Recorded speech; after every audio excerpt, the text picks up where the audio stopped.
Hey guys. This is what if Naruto was Doflamingo's reincarnation. He had lost. Donquixote Doflamingo had been defeated, and he had lost his life. He had expected fire and brimstone or an endless existence in purgatory, but this? This was something he hadn't expected. Now here he was, a new world, a new life, and Donquixote Doflamingo would use it to usher in a new age. And being the child of prophecy will be a tremendous help. Hit like and subscribe if you like this one, and also please check the author in the description. Let's start. We are pain, that's all. We are God.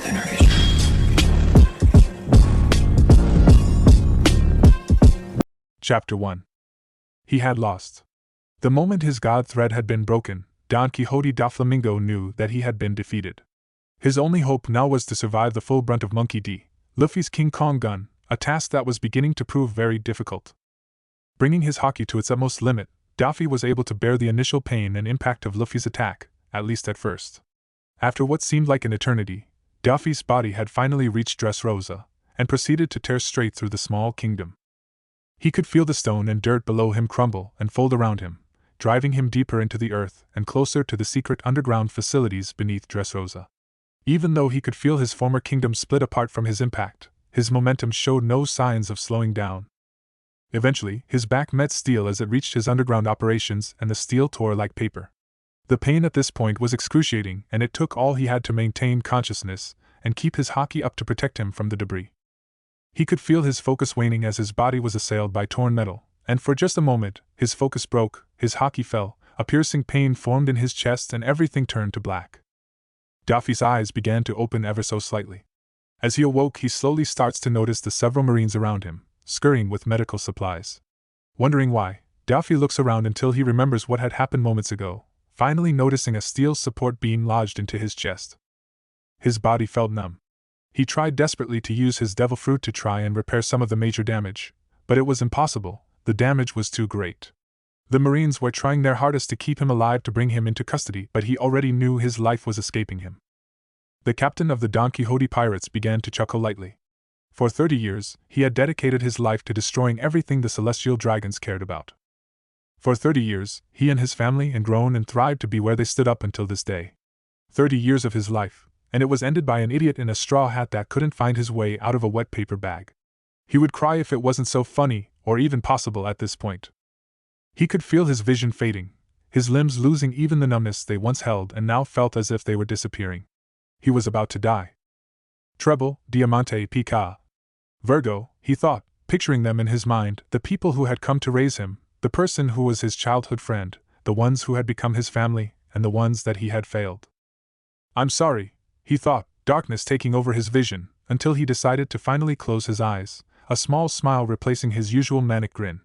It was then that Donquixote Doflamingo, the heavenly demon and captain of the Donquixote pirates, had died. Donquixote Doflamingo did not think much of the afterlife when he was alive, but even he had thought of what waited for him at the end of his days. Whatever he had expected, be it fire and brimstone or an endless existence in purgatory, this was not something that he imagined. Doffy found himself surrounded by darkness, yes, but there was more. It was like he was in some form of cocoon, a barrier of warmth that wrapped around him protectively. He found it almost impossible to move his body, and speaking of his body, it felt off, disproportioned, and more importantly, incredibly weak. Where was he? He took a moment to relax his mind and concentrate, to listen. He could feel and hear his own heartbeat. A good sign, but also confusing. Did I survive, he thought. Were the Marines' medics able to somehow save him? No, that was impossible. The amount of damage he sustained was too severe, and the one who bore the heal fruit would never try and save his life. Putting that issue aside, he continued to concentrate, listening past his own heartbeat. After a moment, he began to hear another, one separate from his own. This was odd, especially because the heartbeat sounded like it came from all around him. Not bothering with trying to solve this mystery quite yet, he decided to use his haki to sense his surroundings. As soon as he attempted this, he had felt a wave of exhaustion hit him, only letting him use it for a moment, but it had worked. He had felt a few auras around him, but what he had found confused him. One aura, he could sense several feet away from him, and it was powerful, clearly belonging to a seasoned warrior. There was another aura, not as strong but still fierce. This one, along with another, confused him. This aura was all around him. It was large and surrounded him completely as if he were inside its owner. Now, Doffy was not a fool. He had many years of experience dealing with the most cunning minds in all the New World, so it should not be surprising that he had an idea of what had happened to him, and where he currently was. I'm an infant. This revelation was one of both shock and slight amusement. First that Straw Hat Boy kills me and now I'm an infant? Well, a fetus really, but still, the very thought made him laugh hollowly in his mind. But there was one more mystery to solve, one more aura that his Hokage could sense. Its nature and location confused him, however. It was unlike anything he had ever encountered, powerful, overwhelmingly powerful, and evil, sickeningly so. It felt like it was right next to him, yet, at the same time, locked away in a place he could never reach. Now that he felt it for the first time, its presence was just there. Whatever it was, he could feel it, just behind that incomprehensible barrier. And now that he could feel it, now that he could sense its rage, he knew that it was watching him, that it knew he was watching it, and it did not like being watched. However, the mind of Donquixote Doflamingo, the heavenly demon, simply grinned. Life within the womb, Daffy had learned, was very boring and disorienting. There was little to do while trapped there and time seemed almost non-existent. But he knew that time was passing, his body had continued to grow, growing stronger if only marginally so, and soon he would be free. The thoughts of freedom brought other thoughts as well. Where and when would he be in his new life? Would he find himself flung into the far future? Would he still have the opportunity to get his revenge on the celestial dragons? These thoughts had plagued Daffy for most of his time in his new home. There was also what he began to call the entity that lived with him in his new mother. He would continue to watch and observe it, and found something interesting. The entity was releasing some form of energy into his mother's body. This energy was thus flowing into him as well. When he felt it, it seemed wild, almost primal in a sense, with that same feeling of maliciousness that the entity exuded if watered down. As far as he could tell, it was not harmful, and he had no way of stopping it either way. He continued to examine this energy as time went on, and discovered that his mother also had something similar. Unlike the entities, hers was warmer, calmer almost, and somewhat soothing if he had to admit it. What was really interesting was how they interacted. With the help of his Hokage, that would still take up a lot of his stamina, he found that his mother's energy seemed to be almost shackling the others, controlling and mitigating it. After discovering this, he looked into himself, so to speak, and discovered that he contained his own energy as well, separate from the one supplied to him by the entity and his mother. Not that he could really do anything with it though. He mostly spent his time examining these various energies, trying to kill his utter boredom. As time passed, he began to feel it. His body had been growing and his prison was growing smaller and smaller. His limbs were now capable of small movements, and he knew now that it wouldn't be long. While in this near-timeless place, he had time to think. Before, he relied on his family to do many things for him, though they did it happily, of course. He was stronger than the rest of his family, yes, that was true, but that was not because of any considerable effort. Daffy, after coming out of his childhood, had been stronger than most around him. He rarely trained his body and hardly ever practiced his techniques. There was no need to. He had his family to do most things for him, and he was superior to most of the scum of the world anyways. That was how he had always thought, and then Straw Hat Luffy had proved him wrong in both the worst and best way possible. In this new life, there would be a new Doflamingo. One who would fight to get everything he would ever need with his own two hands, one who would not know, who could not rely on his family to do things for him. The cage around him had suddenly tightened around him. It was time. A brand new Donquixote Doflamingo would emerge in this new world, and usher in a new age. He hated this. This entire process was uncomfortable, humiliating, and if he didn't have so much pride, he would say a little scary. Daffy was completely helpless as his 9-month prison tightened and squeezed him, pushing him further to his exit. He didn't know long his torture lasted, but eventually he could finally see it. Light. Just a moment later, a wave of frigid air assaulted him, but he didn't care, he was free. The light and chilly air disoriented him for a moment, but eventually he felt himself wrapped in what was presumably a blanket.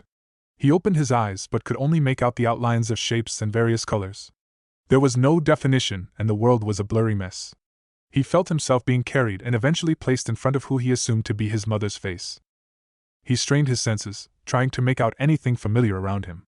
His ears could hear what sounded like speech, but it sounded almost garbled, he just couldn't make out the words. His eyesight was also still limited. He looked up to view his new mother's face but could barely make anything out except the distinct color of red. He really hoped it was just her hair. His first mother died rather early on in his life, and it would be rather saddening to lose another so quickly. A moment later he was carried a bit further away from his mother. Suddenly, he heard what he easily recognizes as a scream come from the nurse currently carrying him, another pair of arms quickly grabbing him as the nurse fell. Startled, he saw a hand raised threateningly above him through his blurry vision. He tried to see who it belonged to but couldn't. He could hear his new retainer speaking to someone, his mother or father perhaps, when they suddenly flung him into the air. The world swayed around him as he was disoriented, then he felt someone catch him. He activated his haki, attempting to identify the aura of his attacker, but something very odd happened just before he did. The various colors around him changed in an instant, and he could now feel a slight breeze where before the air was still. His haki, short-lived that it was, could now only sense the person carrying him, who he had recognized as his father during his time in his mother's womb, with no trace of his attacker. His use of haki had quickly drained his stamina, and he could feel sleep already approaching his small body. Once again, his surroundings had suddenly changed, and he could feel his father place him down onto a soft surface, a bed. He tried desperately to stay awake and was successful for a few minutes. Soon after he felt someone else, someone much larger than him, being placed in his bed, the distinct color of red returning. His mother lay next to him, cradling him in his arms, and a moment later sleep had finally took him. He awoke again, his eyes revealing a still blurry world, but it was clearer than before. He was laying in some sort of crib and there were two others standing over him. He looked at them, seeing that distinct color of red, his mother, and a brilliant gold, most likely his father. There was something else, the entity. He could feel it just behind his parents. Looking past them, he saw a mountain of reddish-orange, in a form he wasn't able to make out. It was filled with a hate he was now very familiar with. It was then that he noticed it, a nail, or more accurately a single claw piercing through both his parents' bodies, inching closer and closer to him. He could hear his parents speaking, but his ears refused to translate the cacophony of noise aside from the entity's roars of anger. Then, suddenly, he felt a burning sensation in his stomach, an energy being poured into him that he easily recognized to belong to the monster that had just killed his new parents. Its power flowed into him, and when it stopped his eyes began to close and he welcomed some much-needed rest. It had been quite some time since the date of his birth. In that time, he was able to learn his new name, Naruto Uzumaki. It was rather pitiful compared to Donquixote Doflamingo, but it would have to do. He found himself now being raised in an orphanage, having never seen his parents after his first day in this new world. He was still under the age of 1 year old, or so he thought. Time was still quite hard to keep track of, but at least now he knew when it was night or daytime. He estimated he was at around 6 months now. His sight and hearing were now significantly better, and he was capable of standing on his own if he had something to lean on. He was able to crawl as well when his caregivers gave him the opportunity. Speaking of his caregivers, he found them quite odd. There were 3 different women working at the orphanage. They took care of him as well as any other child, but with a strange sense of detachment, like it was just a job to be done. Now, while that is technically true, they only had this quirk when it came to him. The other children they treated as if they were their own. The looks they gave him were reminiscent of a different past he was never able to forget. Despite these issues, Daffy, or rather Naruto now, quickly began a routine to further himself as quickly as he could. He would crawl and perform small exercises to help develop his body and practice talking when no one was around. It wouldn't do to have adults hear a 6-month-old speaking words it shouldn't yet know. He was able to use his observation haki much more efficiently now as well, though he never tried using the other 2 types. Sadly, it seemed that his devil fruit was now lost to him, as no matter how hard he tried he was never able to conjure his beloved strings. Furthermore, he had continued to investigate the energy that he discovered early on in his new life. He could feel the entity's energy still, but it seemed almost muted, trickling into him from somewhere he couldn't identify. The beast itself seemed to be almost asleep, no longer aware and watching him as it did when he first arrived in this new world. His own energy, separate from the beast's, was now much larger than before. If he concentrated, he could control it to some degree, moving it around through bizarre channels in his body, but he didn't know what it was or what he was doing. He continued to manipulate it regardless, trying to piece together its purpose, but still hasn't discovered it yet. Looking around, Daffy/Naruto found that the room he was in, a rather large nursery with other cribs and infants, was currently missing any caretaker, with the other children currently asleep or content on their own. He used this opportunity to sit his small and still pudgy body up. He stood on wobbly legs and, using the sides of the crib as support, practiced walking around the edge of the crib. Using his haki, he made sure to watch anyone approaching the room. He had been practicing for a few minutes, when he suddenly felt 2 large auras in the other room approaching the nursery.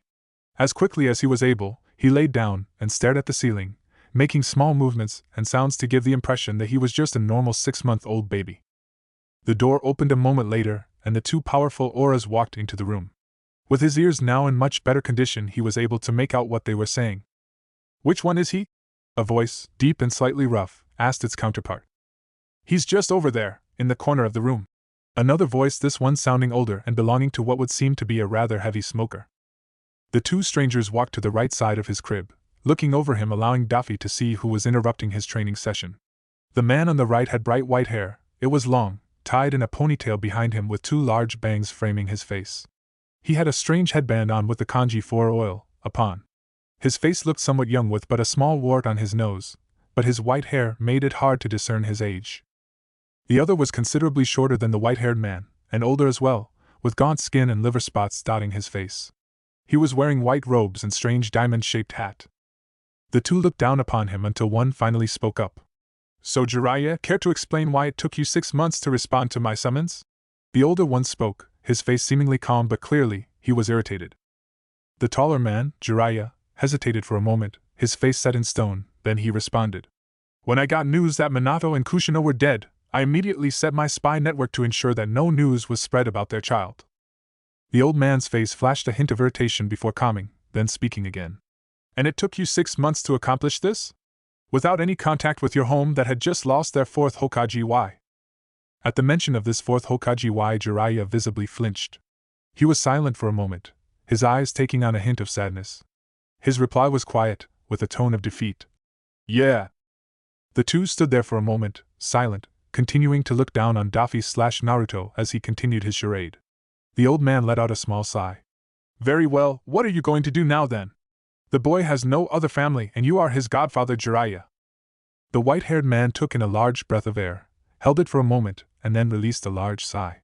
"Well, I can't imagine myself taking him in. I'm just not father material, honestly, even if it's just as a godfather," he said, an arm reaching behind him to scratch the nape of his neck.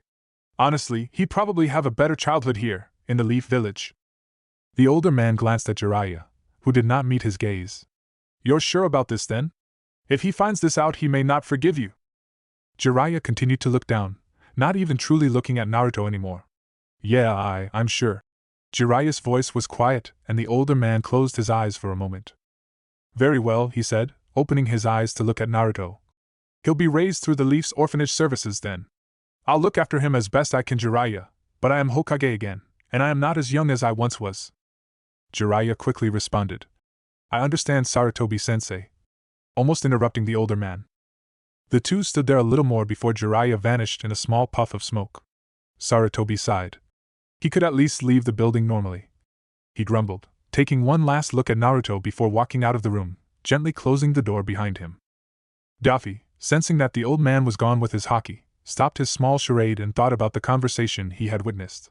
"So, it would seem one of my parents, Minato and Kushina, was rather important, this 4th Hokage. I know where I am now too, the Leaf Village, quite a strange name."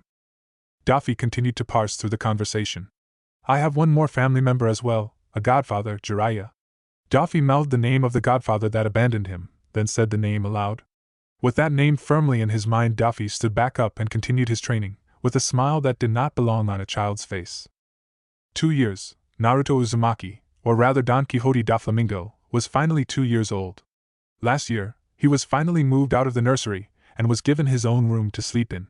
It was rather small, more like a closet than anything else, but unlike everyone else in the orphanage, he did not have to share the room, giving him the privacy needed to continue his training. He also was finally able to go outside as well, to the small playground just outside the orphanage, and see just what kind of village he lived in. When Jiraiya had called his new home the Leaf Village, he was expecting just that, a village. Instead, he was greeted by a large city, with oddly shaped buildings and various pipes and wires traveling across them. This village was unlike any other he had ever seen, which was saying something. He also took notice to the large mountain with 4 large stone faces engraved onto them, overlooking the village. He recognized the Hokage, Sarutobi, from his encounter with him, meaning the last face on the right must be the 4th Hokage, his father Minato. An important man indeed, to have something like that dedicated to you. Daffy had also made an effort to try and socialize with the other children. Needless to say, that ended in disaster. For one thing, their vocabulary was extremely limited compared to his own, making conversation utterly meaningless. Their games were far too simple and trivial for him to take part in. Also, he got the feeling that the other children didn't like him much. He didn't know why though. He made sure to have his best smile on his face as much as he could, almost always. Oh well, it didn't really matter. These children were just orphans after all, no one important.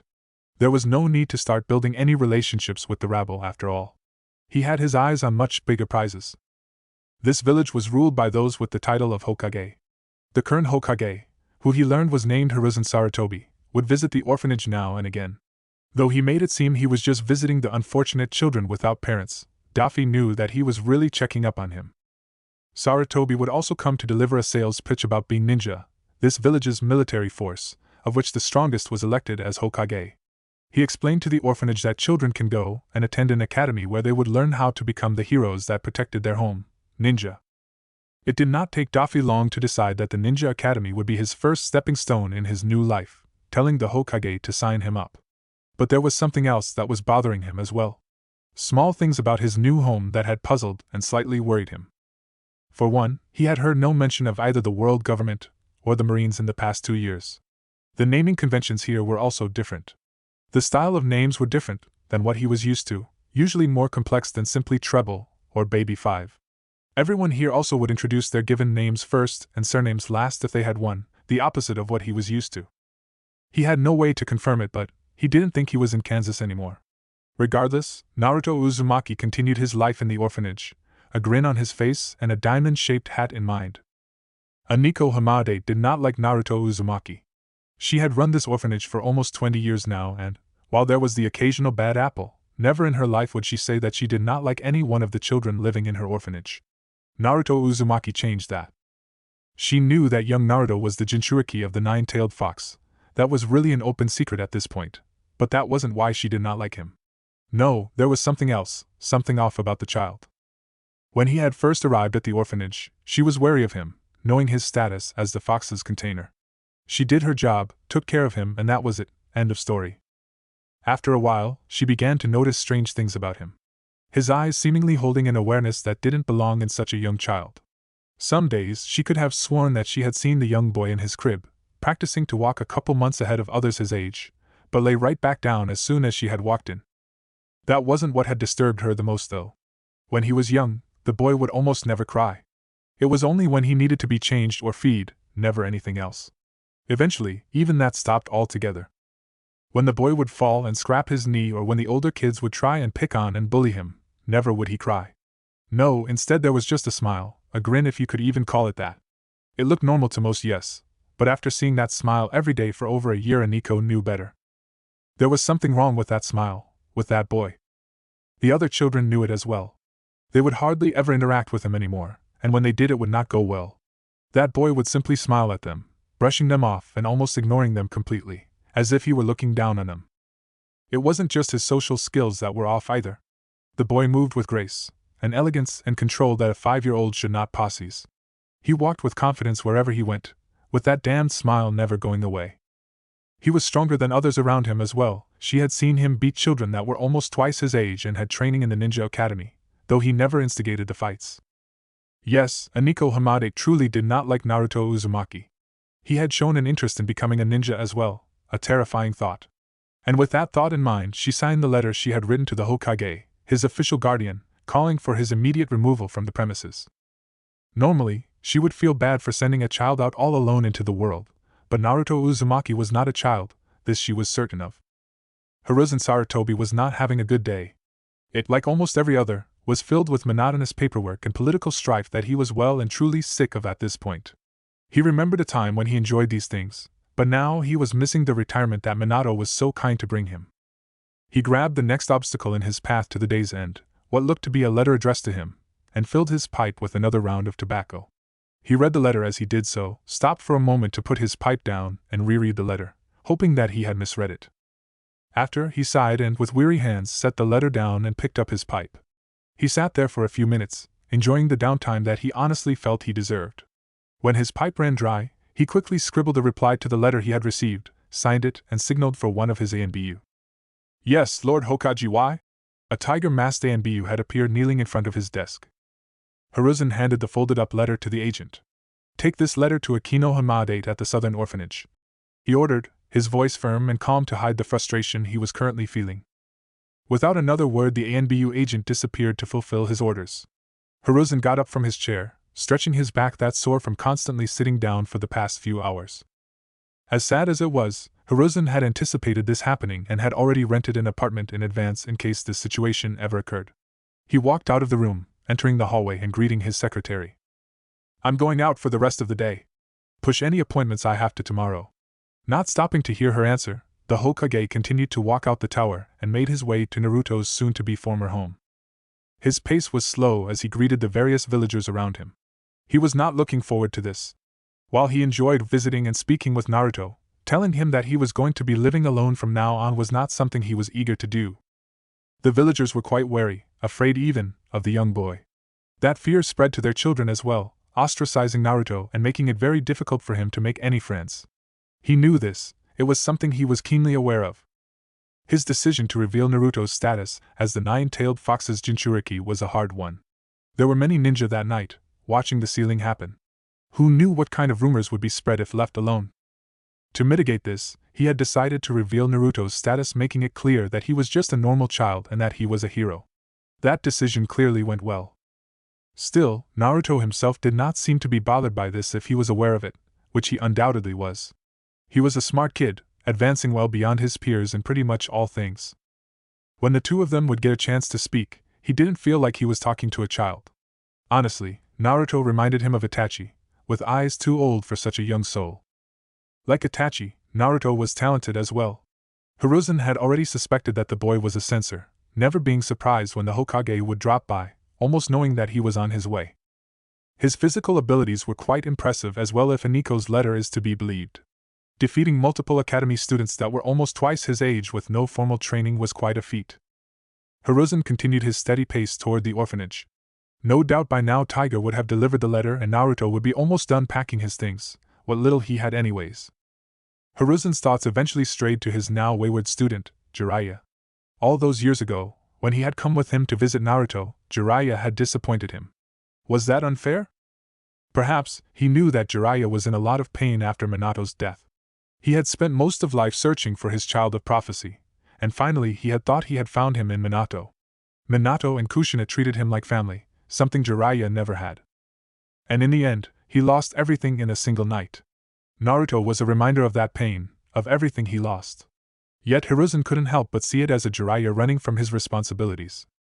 The two still kept in touch via letters, though only for official leaf business.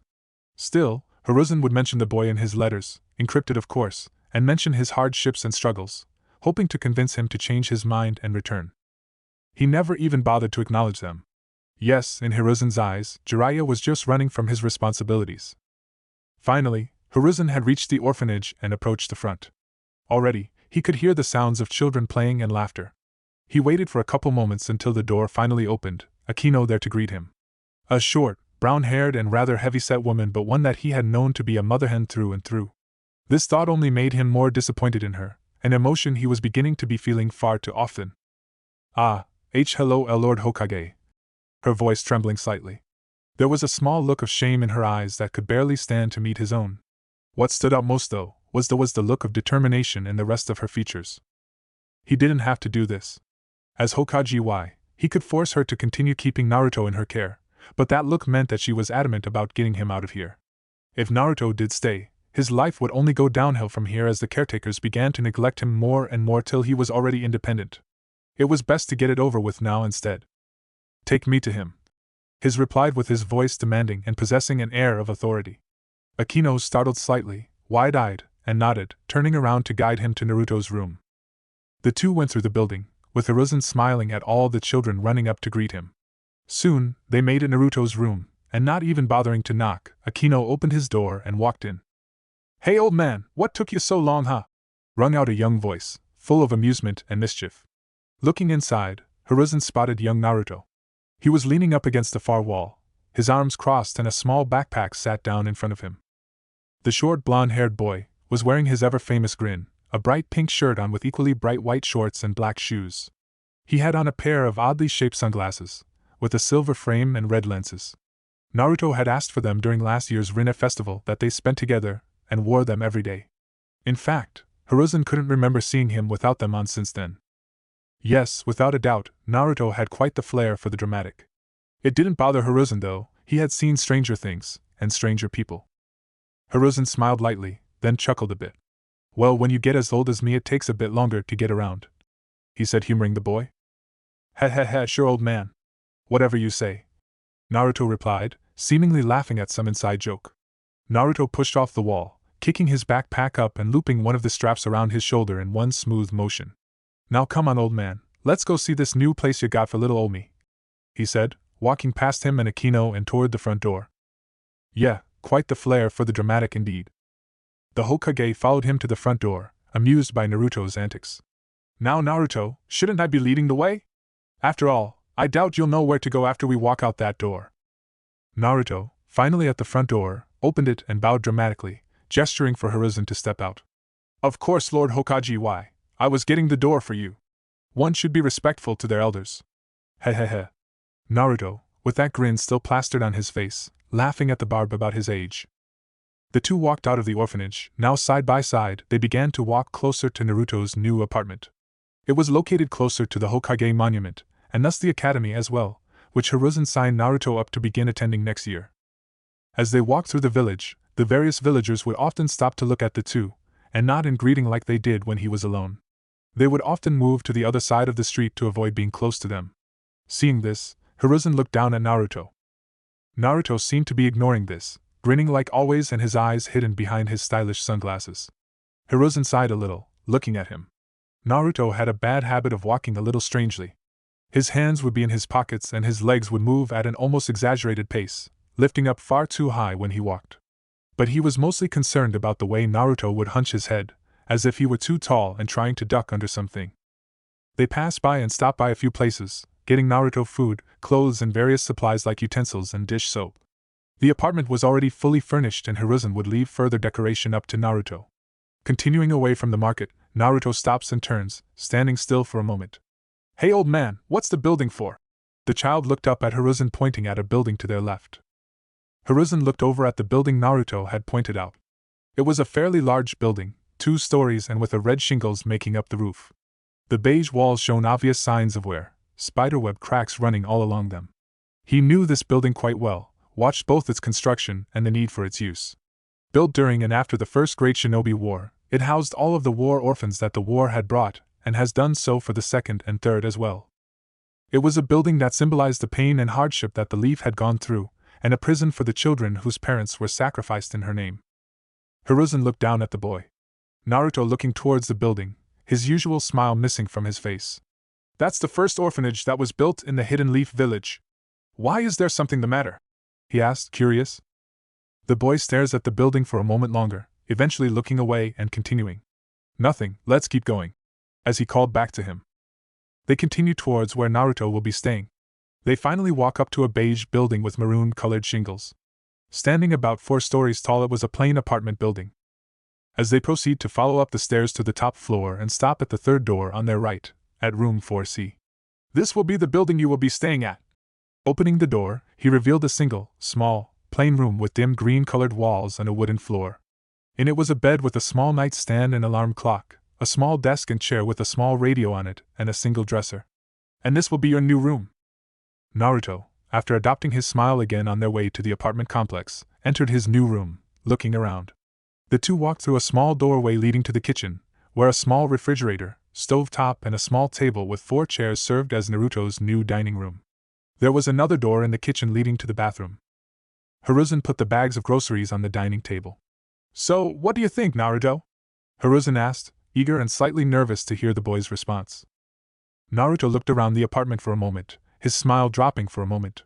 Then his smile returned and he looked up at the old man. It looks like shit, old man. Hehehe, Naruto said, laughing. Rather disappointed but not very surprised, the third Hokage sighed. Language, Naruto. Hiruzen reprimanded him, handed him a spare key and then continued. I'm afraid you'll have to live with it for now, at least until you become a powerful shinobi and earn some more money. Speaking of, the Hokage reached into his robes and pulled out a small bundle of money, handing it to Naruto. As of this moment, you'll be receiving a fixed income every 30 days from the Hidden Leaf in order to help take care of yourself. This is all you'll be getting, so be sure to spend it wisely. The Hokage moved out of the kitchen and into the main room, with Naruto following him. Also, I have enrolled you into the Ninja Academy for next year. As long as you'll be attending, you won't have to worry about paying any rent or utility bills. Naruto flung his backpack off his shoulder and onto the bed, his grin widening as he flipped through the bills that Hiruzen just handed him. After flipping through the last bill, Naruto spoke up. Anything else I need to know, eh? Naruto asked, still gleefully looking at the money in his hands. Hiruzen shook his head at the young boy's greed, and replied, No, that's everything for now. I'll be visiting in a few days to check up on you, and if you need anything, I'm usually at the Hokage Tower.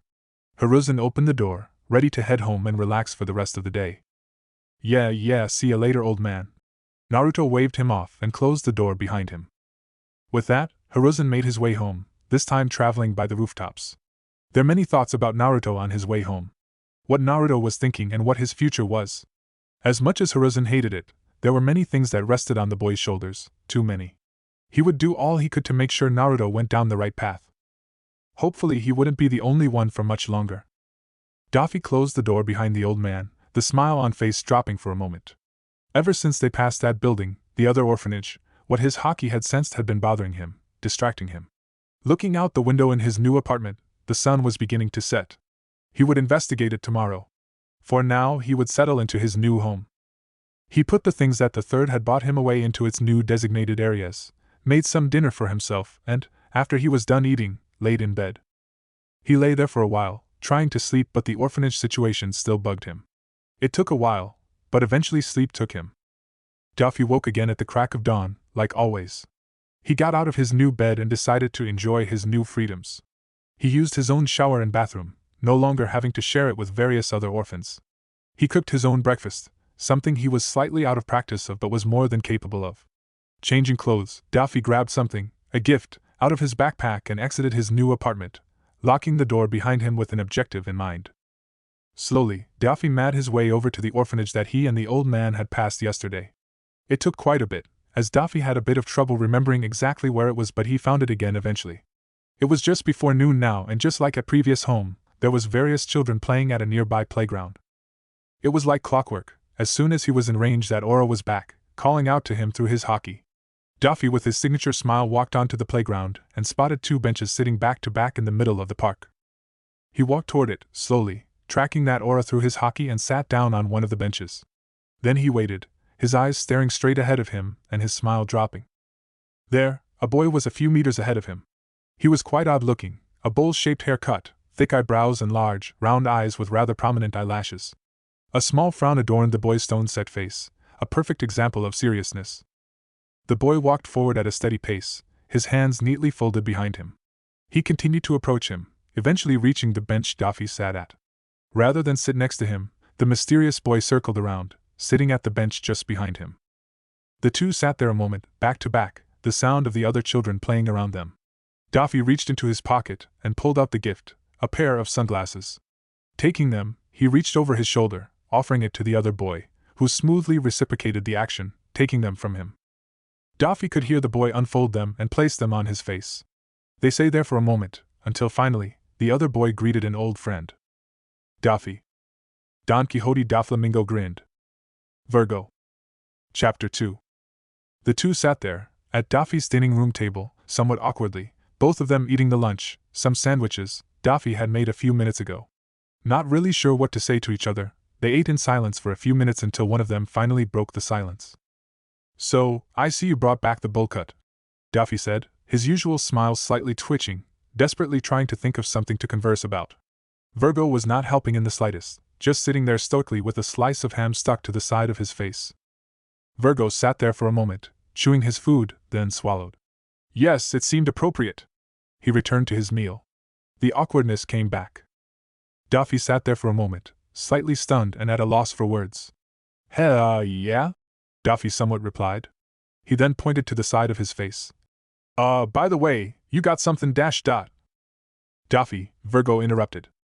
Daffy's smile fell from his face. This wasn't good, Virgo never interrupted him. In all the years the two had known each other, the two always respected each other. No, Daffy knew, Virgo was livid. What happened? Virgo continued, looking directly at him now, that stern expression on his face. Daffy paused for a moment. He knew what he was asking. Virgo was well aware by now how he himself arrived in this strange new place, and now they were both here. Daffy's smile returned as he looked up at the blank ceiling of his apartment. Then, suddenly, he began to laugh. He laughed and laughed, not able to contain himself, and Virgo watched all the while, his expression never changing. His laughter stopped as quickly as it came, his smile turning into a frown. He sat there, still looking at the ceiling. I lost. The two sat there, Virgo watching, and Daffy waiting for his response. He didn't have to wait long. I see, Virgo replied, his voice calm. Virgo scooted back in his chair and stood up, walking toward the exit. Daffy looked down watching him leave, slightly confused. Then Virgo looked behind him, grabbing the slice of ham that was stuck to his face. Follow me, he said, popping the leftover ham into his mouth, and with that the two of them left the apartment. After leaving the apartment, Daffy continued to follow Virgo, a frown replacing his usual smile as he contemplated what was going through Virgo's mind. They walked for quite a while, almost an hour if he had to guess, reaching what looked to be a forested area in the village. This is one of the training grounds located inside of the village, Virgo said as they walked through the forest. It's used by various ninja, this village's military force, as a location to spar and practice dangerous techniques. Doflamingo was silent for a moment as they reached a clearing in the forest. Walking toward the center of the clearing, he replied. I see, and what are we going to be doing here then? The two walked toward the center of the field, Virgo still not answering his question. When they finally reached it, Virgo stopped, with Daffy forced to stare at the young boy's back. We? He asked. Virgo turned around, looking back at Daffy, his hands still neatly folded behind his back. We are not going to be doing anything. You, however, he said, as his hands slowly emerged from behind his back, are going to try and survive. With that said, Virgo's form rushed toward him, his hands curled into fists. Daffy, surprised and taken aback from the unexpected attack, quickly tried to call on his haki and lashed out with a mid-high kick at Virgo's midsection. As soon as he delivered it, he realized his mistake. His legs, now much shorter than his older bodies, never reached him as he sent the kick far too early. Virgo advanced closer to him, ignoring the wayward kick, and threw a right punch straight at his chest. Daffy's haki failed him, too startled by the situation of his longest friend suddenly attacking him and his attack failing. He brought his arms up in an attempt to block the attack, another mistake. One does not simply block an attack from Virgo. Just before Virgo's fist made contact with his arms, it took in a black metallic sheen and crashed into Daffy's defense. Armament hack dash, he didn't even have the chance to finish the thought, as his defense was torn apart by the enhanced attack. His body was launched from his now previous position, not stopping until he had finally crashed into one of the trees in the forest behind him. He could feel the bark of the tree crack and splinter as he collided with it. His new body screamed as it felt the greatest amount of pain it had ever known. Falling to the ground, Daffy lay there for a moment, gasping for breath and looking up at Virgo. Virgo stood there, his stern expression giving way to show grief and pain. His hands were folded behind his back now, but Daffy could tell they were shaking. Daffy, Virgo said, his voice trembling, something that Daffy thought he would never hear. For over 30 years you were my king. Over 30 years ago I dedicated myself to serving you, protecting you, my only friend. All of us did. He stopped for a moment, looking down at him, then continued. But now, we know that isn't enough. You must become more than a king. You must become a warrior, a leader, someone who does more than rule his people, or else we will meet the same fate. I won't allow that. I will not let you lose again, Virgo said, raising his voice, almost screaming near the end, again, something Daffy thought he would never hear from him. Now stand up. Resolving himself, Daffy stood up. The sun was setting by the time they were done, and the two boys began their long trek home for a much-needed rest. Daffy, his smile now back on his face, had his arm wrapped around Virgo's shoulder, who was helping him walk back home. He was an utter mess. Virgo, even in a much younger body, hadn't lost his touch. He beat him into the ground over and over again, but Daffy, knowing why he was doing it, didn't really mind. Until the fourth beating anyway. Virgo had just a few scuffs and scrapes on him comparatively. Having a body a year older than his own gave a distinct advantage. That's what he tried to convince himself of at least. Overall, Daffy was rather happy to have his friend back, and the two limped their way back to the apartment complex. After a little more than an hour and the sun beginning to disappear over the horizon, they finally made it to his front door. Stumbling into the apartment, Daffy threw himself onto the bed and relaxed. Resting for a moment, he sat up and looked at Virgo, who was opening the door again, preparing to leave. Hey, Virgo! Where you going? Daffy cried out, a bit alarmed that he was leaving so soon. Virgo stopped and turned toward him. I have to return to the orphanage. It is almost past curfew and it would not do for me to suddenly go missing. My new name is Lee, by the way. Daffy rubbed the back of his neck, frustrated. Yeah, you're probably right. Next time I see him, I'm gonna ask the old man to get you a place here too. Virgo paused for a moment in confusion. Old man? He asked. Daffy grinned in amusement, sitting up further on the bed. So, get this. Apparently this boy, he said, pointing at himself, Naruto Uzumaki, is related to some pretty important people. That includes the old man, the third Hokage Y. He's been watching over me for quite a while and he has a hard time saying no to the poor orphan boy of the late fourth Hokage Y. Hehehe, Daffy said, laughing at the end of his explanation. Virgo was silent as he took in Daffy's words, then he nodded. Very well, I will return tomorrow and we will resume our training. Inform me if there are any updates in living arrangements. With that said, Virgo stepped out of the apartment, closing the door behind him. Daffy laid back onto the bed, his smile fading as he started to once again feel the bruises and soreness in his muscles. He kept replaying the events of the day in his mind, convincing himself that it wasn't all a dream. After a few minutes he made and ate dinner and laid back down for some much-needed rest. The third Hokage was having a pretty good day. It was well past midday and after having his half-day off when he took Naruto to his new home last week, he felt refreshed, and was able to catch up on his paperwork.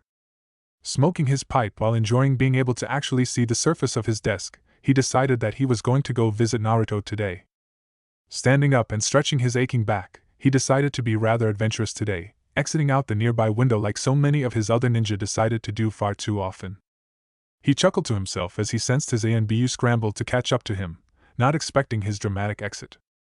He jumped from rooftop to rooftop, the wind rushing past his face, reminding him of his younger days. On the way there, he thought about Naruto, and the plans he had for the boy. He was already planning to grab Kakashi from ANBU soon, preparing him to eventually lead Naruto's team and become his teacher. He thought about letting Naruto graduate early. He knew Naruto could pull it off if he wanted to, but he decided against it. He saw what was becoming of Itachi, the latest young prodigy, and he refused to let the same happen to Naruto. He already had enough on his shoulders, even if he didn't know it yet. As he continued to make his way over to Naruto, he looked over the village. The villagers on the streets, smiles on their faces, and some children playing ninja down the street. Seeing it made him happy, but a little sad as well, knowing that no one saw this as he did. That this was only still possible thanks to Naruto. That thought made him think of Minato, and the night of the Nine Tails attack. That night filled him with regret. He was known as the professor, the master of 1,000 techniques, and yet he didn't know the one technique that would have saved Naruto's family, and the village's fourth Hokage Y. He knew it now, of course. Knowing that if the nine-tailed fox was ever released, the Reaper Death Seal was likely their only hope, and he made sure to memorize every aspect of Minato's notes about the now legendary technique. Putting those thoughts aside, he finally made it to Naruto's front door. Taking out his spare key, he unlocked the door and walked in, knocking at the same time. Naruto? Are you ho dash? Hiruzen stopped talking. When he walked inside, he saw a peculiar sight. Naruto was home, yes, with his signature smile and bright clothes, but there was another boy with him. He had a bowl-cut hairstyle and, like Naruto, had a pair of sunglasses on. His were silver with black frames, unlike Naruto's silver and red. He recognized them as another pair that Naruto had owned. He must have given them to the boy. He wore a plain green t-shirt and blue pants with black dress shoes, with a rather calm, almost stern expression on his face. The two of them seemed to be exercising or playing some kind of game, both of them doing a one-armed handstand, trying to see who would fall over first. Hello Naruto, who's your friend and what are you doing? Hiruzen asked, a little confused but eager to meet his new friend. Naruto's smile widened and he sprung off the ground, flipping backward and landing in a crouch with his arms spread out, making a small pose. A second later, the boy stood up, chuckling slightly. Heh, we got tired of waiting for ya, so we decided to play a game, see who could stand on one arm the longest. Hiruzen smiled, thinking, so he really is a sensory type, and a gifted one as well. Being able to sense me for that long at the speed I was going means he could tell where I was from pretty far away. Impressive. And your friend? Hiruzen asked, curious to see what kind of person would make friends with a boy like Naruto. The other boy smoothly rolled to his feet, folding his hands behind his back. Walking up to the Hokage, he formally bowed at the waist. Greetings, Lord Hokage. Why? My name is Rock Lee. Thank you for all of your help. The now named Rock Lee said, confusing Hiruzen. Thank you for what? The third asked, a pit forming in his stomach. This was, apparently, Naruto's cue as right after he spoke, Naruto made to answer his question. Oh yeah, I forgot to mention. I'm adopting this kid, old man, so I'm gonna need you to do the paperwork and get me some more money. Heh. Yes, the third Hokage was having a pretty good day. He really hoped he could retire soon. He was too old for this shit. Sasuke Uchiha was a very proud boy. He was proud of his family, proud of his brother, and proud to say that he was the strongest there was in his generation. These 3 points remained true throughout his childhood, all until he entered the academy, that is. He remembered the time he first saw him, the brightly colored boy with a grin too wide, too persistent to be natural. Other than that, Sasuke never thought much of the boy, thinking he was just some weirdo. But that changed quickly. On the last day of the first week of school, the instructors held a small sparring tournament for all the new students. A way to test how far along all the children were, and what they would need to learn the most in their first year at the academy. Needless to say, Sasuke was confident. He was an Uchiha, a member of an elite clan, and had trained hard to gain the skill he had today. He had sparred with older students in the academy already, fellow Uchiha, so he knew he was skilled. Being the only one in his class only further increased his confidence. He watched the other students spar, waiting eagerly for his turn, his chance to represent his clan and show the others just what Sasuke Uchiha was capable of. Finally, it took a while, but the instructor, Iruka-sensei, called his name. With the female portion of the class cheering and chanting his name, he strutted up to the ring, waiting for his opponent to be called. Naruto Uzumaki! With his opponent's name announced, he looked out toward the group of students, waiting for the poor soul to step up. The way he walked was wrong. Everything about him was just wrong. His legs rising too high, exaggerating his every step. The way he kept his hands in his pockets, as if they were something that he didn't want to waste on something so insignificant. He was hunched over, as if he were looking down on him despite them being the same height. And that grin, it told him everything his eyes should have held but couldn't be seen behind those glasses. There was hate in that smile of his. Sasuke shook those thoughts from his head though. He had a fight to win. He had a father to make proud. Naruto finally reached the ring and stood a foot across from him.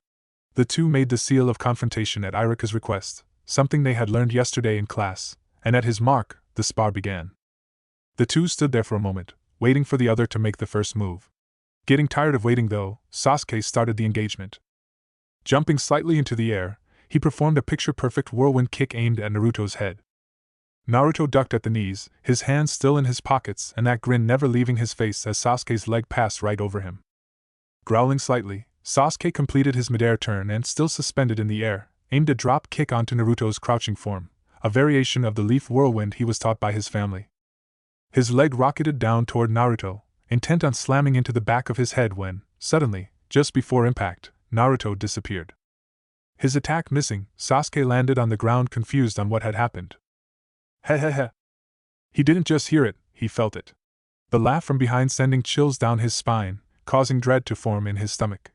He quickly turned around, raising his arms to block any sudden attacks, but there were none. He just stood there, his hands still in his pockets, that damn grin still on his face. Sasuke's heart was racing, his breathing speeding up until he was almost panting. That smile, that damn smile. Was he mocking him? These thoughts took over his mind, clearing away the dread and nervousness that filled him before. Instead, he saw red. He charged at the boy, intent on ending this clown that dared to make a fool of Sasuke Uchiha. Sasuke didn't even see it coming. A strong force impacting into his chin, launching him back and forcing him to stare at the light blue sky. He landed on his back, dazed. Arching his head, he looked at his opponent, desperately trying to piece together whatever the hell just happened to him. It didn't take long. He was still standing there, with just one difference. One of his legs, still extended in a full front kick at chin level. A kick, he thought. I was beaten, by a single kick? By then, Iruka had already announced Naruto as the winner, who lowered his leg and walked back to stand with the other students. Sasuke got up, shaking the dizziness from his head, brushed himself off and did the same. Iruka asked if he was alright, but he ignored him. No one was cheering anymore, no one was chanting his name. The spars continued, but Sasuke wasn't watching anymore. All he could see was that damn grin.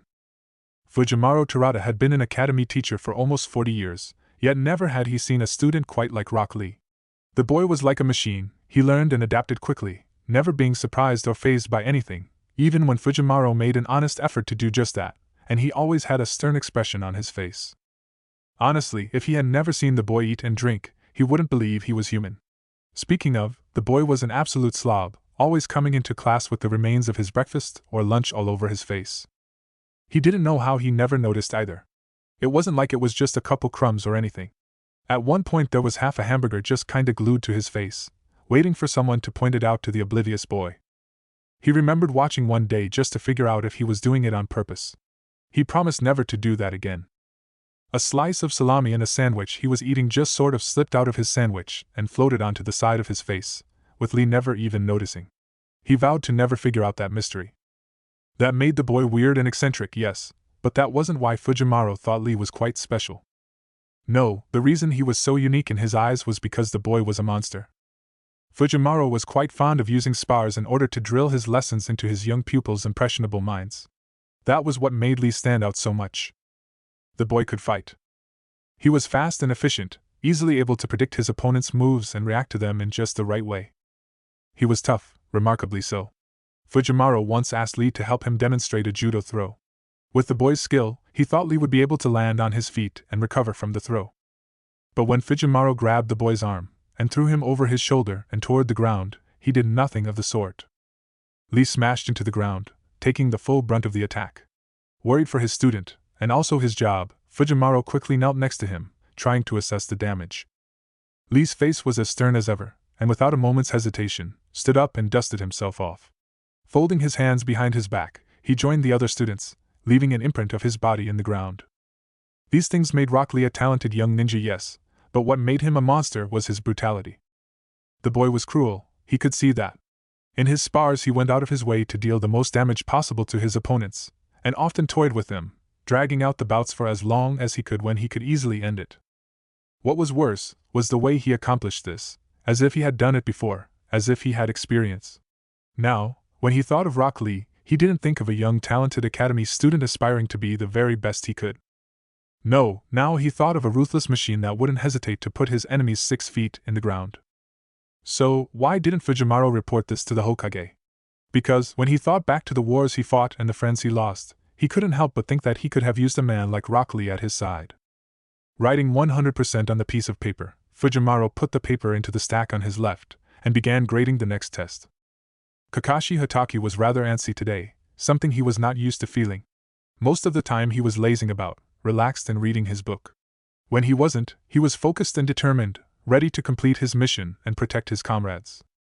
Antsy was not something he was used to feeling, but when the third Hokage asked to meet with him in his regular guise rather than his ANBU uniform, the ANBU captain couldn't help but become restless. Traveling over the rooftops of the Leaf Village, he quickly arrived at the window in the Hokage's office, and let himself in. "You wanted to see me, Lord Hokage, why?" he drawled out, standing in front of his desk and an orange book in his face, sounding completely disinterested. The Hokage looked up from the document he was examining, looking annoyed with him. "Yes, in fact, I wanted to speak with you about 3 hours ago." Giving the god of shinobi his traditional eye smile, he stayed silent waiting for the Hokage to speak. The aging god took a drag of his pipe before speaking up. "I'm pulling you out of the ANBU." "Why?" Kakashi immediately interjected, curious as to the Hokage's reasoning. They both knew he was one of the strongest shinobi in the ANBU Black Ops at the moment.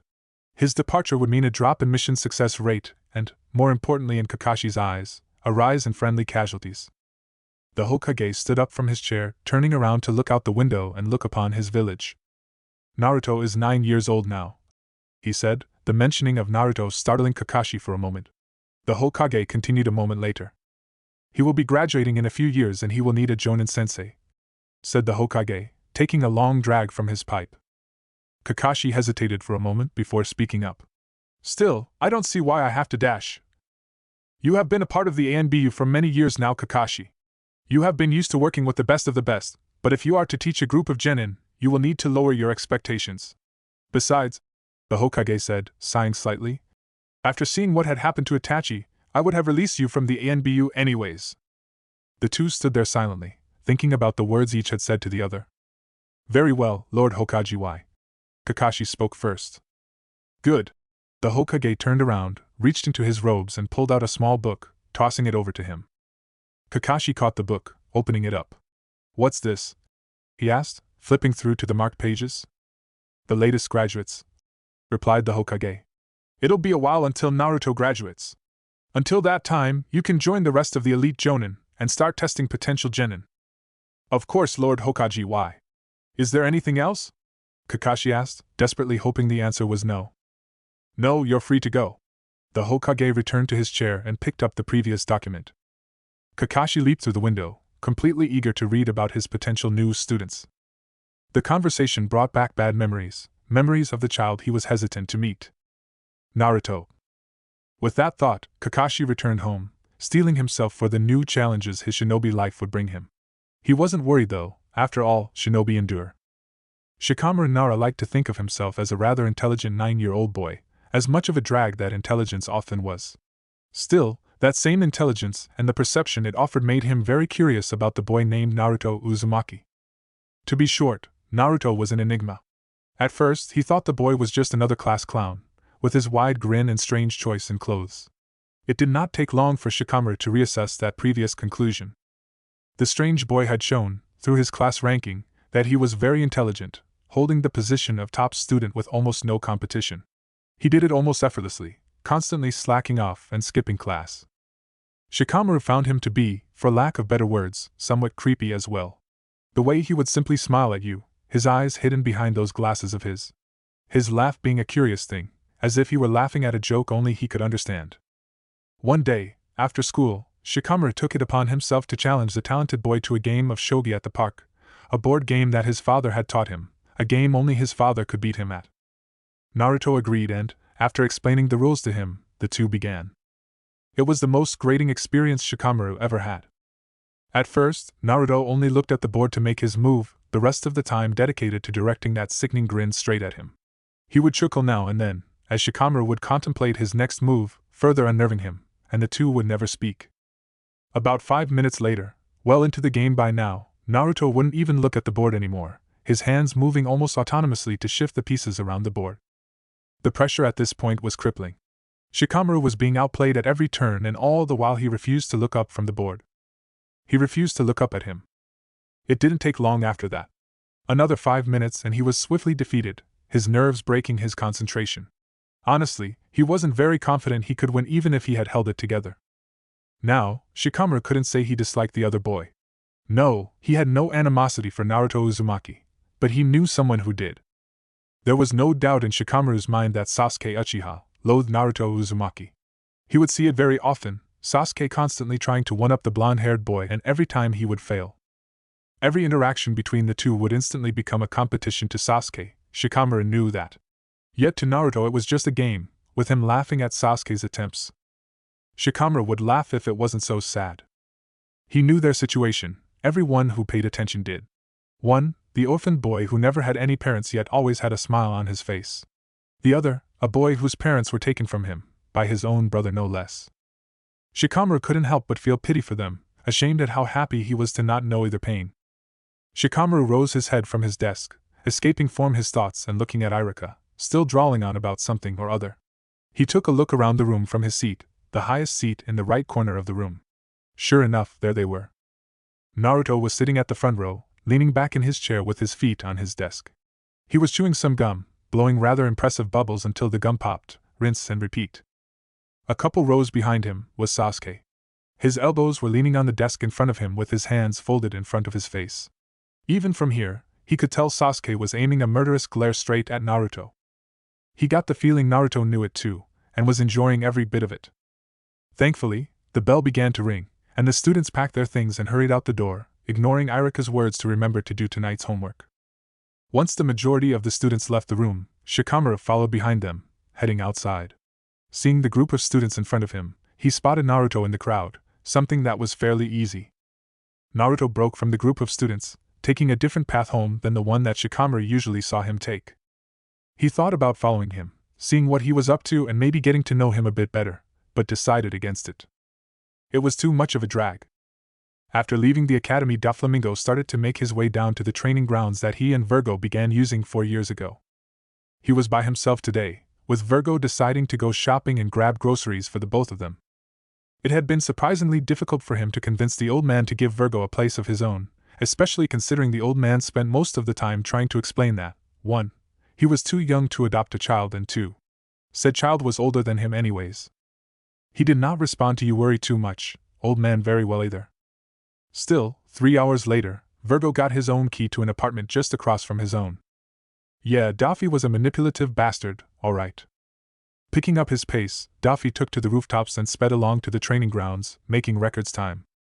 Sitting down in a random area of the forest to avoid any interruptions, Daffy got to work. He had a small list of objectives to accomplish today. He was already capable of using the 3 basic techniques the academy taught. He had something else in mind for today's training session. First, was meeting with the 9-tailed fox. Yes, it did not take him long to figure out that the entity was in fact the 9 tails. He figured it out the first time it was covered in his first year at the academy. Sitting down in his small area of the forest, Daffy closed his eyes and concentrated. He sat there for quite a while, his usual smile absent as he stared at the back of his eyelids. A half-hour passed, and he was starting to get sore. Frustrated, he sat up quickly and opened his eyes. He was greeted by a dark, damp sewer, water serving as the floor. Daffy looked around slightly confused, concentrating his senses to figure out where he was. He was at an intersection in the sewer, tunnels in 4 different directions revealing nothing but darkness. Then, to his left, he heard it. Breathing. Slow and steady but easily identifiable. Hesitating for only a moment, Daffy placed his hands in his pockets and traveled closer to the sound. He didn't know how long he spent walking. Time felt almost skewed here, warped in a way. He wasn't sure how to explain it. Eventually, though, he reached it. A very large room with an even larger gate, 2 metal frames with massive metal bars separating him from what lay inside. The gate was closed, and near center of the gate was a single piece of paper, the seal. The inside of the gate was shrouded in darkness, hiding whatever it imprisoned, not that it was much of a mystery. A grin appearing on his face, Daffy walked up to the gate, stopping a few meters in front of it.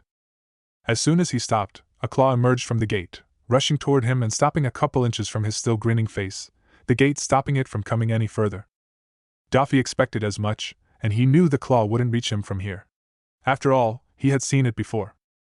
Seeing his attack miss, the fox pulled his hand back, the darkness that once shrouded the cage disappearing, revealing an enormous orange fox with 9 tails. Daffy looked up at the beast and heard a loud, deep voice come from him. "Well, if it isn't my little warden, I should kill you where you stand. But this seal." The fox stopped for a moment, glaring at Daffy, who was still looking up at him, as confident as ever. "Why are you here?" Doflamingo tilted his head for a moment, then began to laugh. "Heh heh heh heh. What's the matter, huh? Can't a guy come and visit an old friend?" Daffy mused, eager to hear the beast's response. The fox intensified his glare, baring his teeth and growling at him now. "I do not have friends. Now answer me, why are you here?" The fox roared at the end, making Daffy plug his ears with his pinkies to withstand the volume. "That's pretty rude, you know. Maybe I should come back later, when you're in a better mood." "I know. I'll bring some chocolate with me next time. You like chocolate, right?" "Heh heh heh," Daffy said, bursting out in laughter at his own joke. This sent the fox over the top. He roared, sending Daffy flying back the way he came, with him laughing all the while. Soon enough, he was gone, and the fox huffed, laying his head back down for another nap, trying to get that smile out of his mind. Daffy, back at the forest, fell back world, suddenly laughing. A few seconds later he sat up, wiping a tear from his eye. My, he really is a rude one, heh heh heh." Chuckling slightly, Daffy decided to visit the rude little fox on a later date. For now, there was one more objective on his list. He had been trying to recreate his strings for many years now, being unsuccessful every time. But he had realized something a few weeks ago. Before, he had been trying to will his strings to appear, letting his devil fruit do the hard work. He had never tried to use the new energy in his body, his chakra. He had started as soon as he had that revelation, and he was somewhat successful. He was able to create chakra strings, light blue strings that were apparently used in the Hidden Sand Village's puppet techniques. It was close, but it wasn't what he wanted. He could feel that there was more, that he could create a true string. He extended his arm, concentrating his chakra at his middle finger. Instantly, a blue chakra string was there, waving in the slight breeze. He didn't stop there. He focused more and more chakra, the effort beginning to make Daffy sweat a bit, and closed his eyes in concentration. He sat there focusing all the chakra he could, and when he met his limit, he opened his eyes and grinned. A white string was there, waving in the slight breeze. The Hokage sat back in his chair, thinking about the events he just saw through his crystal ball. He had some free time today, and decided to use it to check up on various ninja, including Naruto. When he first saw Naruto sitting there in the forest, he wasn't sure what to think. Curious, he kept observing and was very surprised when the 9-year-old boy suddenly fell back, bursting into laughter. Slightly bewildered, the aging ninja looked on, curious to see what he would do next. He was not disappointed.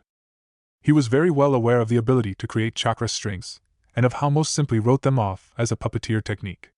Using chakra strings in battle was a subtle art, one that Hiruzen could see Naruto use very proficiently.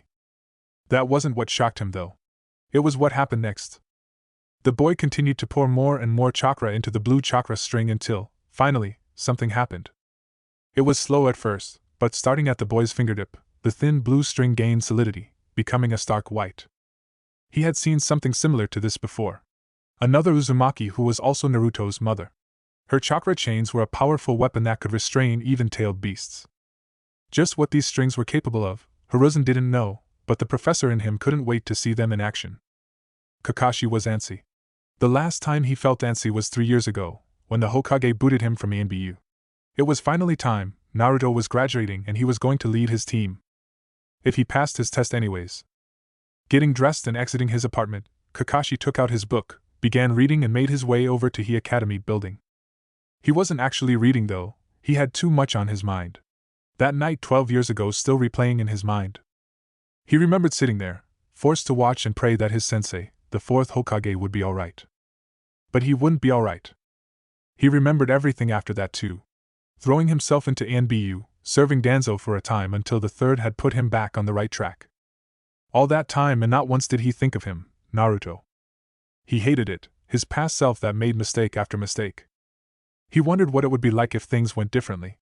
Those thoughts never lasted long. Shinobi didn't have time for regrets. So here he was, entering the academy and preparing to meet his team 3 whole hours behind schedule. He approached the classroom, opened the door and let himself in. Looking inside, and surprised to not hear any of the usual yelling at his tardiness, he saw his new cute little students, and quickly came up with something witty to say. How to put this, you guys are a little boring. The pink one frowned. The raven-haired one scowled. And the blonde one? He simply grinned. Chapter 3. Sakura Haruno made her way to the academy, her head down, deep in thought. Today was the day. It was graduation day, where she would finally become a proper ninja and attain the rank of genin. The Sakura of the past, the one who had first joined the academy with her best friend, Ino Yamanaka, had always dreamed of this day. Now, though, she didn't know what to think. Sakura was not cut out to be a ninja, she knew this. She spent all her time studying, learning as much as she could so she could slide by on her academics alone. While she did succeed in the end, it wasn't something she was proud of. Her grades allowed her to stay at the top of the aspiring kunoichi rankings, Iruka's class being heavily graded on academics as opposed to physical ability. Probably a way to help the non-clan children keep up with the clan heirs that seemed to take up half her class. But she knew that she wasn't the best kunoichi there. She may even be one of the worst. She constantly dreaded any of the spars the academy would hold, losing to almost any opponent in one-on-one combat. Test her in anything else, and she would shine. Whether it was creating elaborate traps or casting ninjutsu with almost perfect efficiency, that's where she was at her best. But put her in front of an opponent, and it would all fall apart. These were not the only thoughts going through her head. She thought back to the time her best friend convinced her to go to the academy with her, instead of the civilian school her parents wanted to send her. All the hours spent convincing her parents, and look where it led her. Ino Yamanaka, the one who helped her come out of her shell and her only friend, now her bitter rival. Arguing over the smallest things, always trying to get a leg up on the other. She hated it. She used to look up to her, wanted to be like her. Ino was popular, beautiful, confident, and Sakura envied it. She wanted to rise and become her equal. Now, she just wished things could go back to the way they were before, but the both of them were just too stubborn. She thought back to the one who started that downward spiral, Sasuke Uchiha. When she first saw him, she was enchanted. Sasuke was perfect in her eyes, popular, beautiful, and confident. The mysterious aura of the boy had only helped to draw her further in. She remembered talking about him to Ino, not yet having learned his name, and just trying to describe the boy. Her descriptions weren't very effective though, with Sakura always squealing slightly in embarrassment during them. Ino would do the same, also telling her about a boy she had developed a crush on. Yes, the day it all went downhill was when they both learned the boy's name. The day they both became bitter rivals. The term soured her thoughts, making her want to gag. Her thoughts drifting on her slow walk to the next turning point in her life. She thought of Sasuke, the popular, beautiful, and confident boy with the mysterious aura, the boy who she was enchanted with. What a joke. It didn't take long for that crush to begin to wane. As the years went by, her confidence lowered from the high they received thanks to Ino.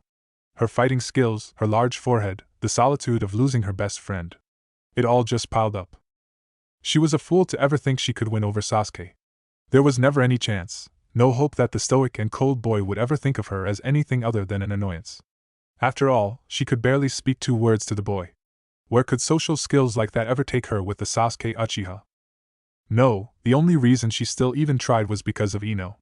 Those fights the two had, pushing and shoving each other, scrambling to Sasuke's side was one of the few things she looked forward to anymore. Those brief moments together reminded her of better days. Sakura stopped for a moment, pausing to shake her head and lightly slap her hands against her cheeks, shaking the depressive thoughts from her mind.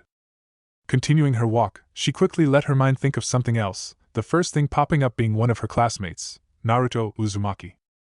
When she thought of Naruto Uzumaki, her mind drew blanks. The boy was wild, boisterous, and probably a little insane. She didn't know what to think of the boy at first. She had chosen to speak to the boy one day, finding, despite his outward appearance, he was approachable compared to Sasuke.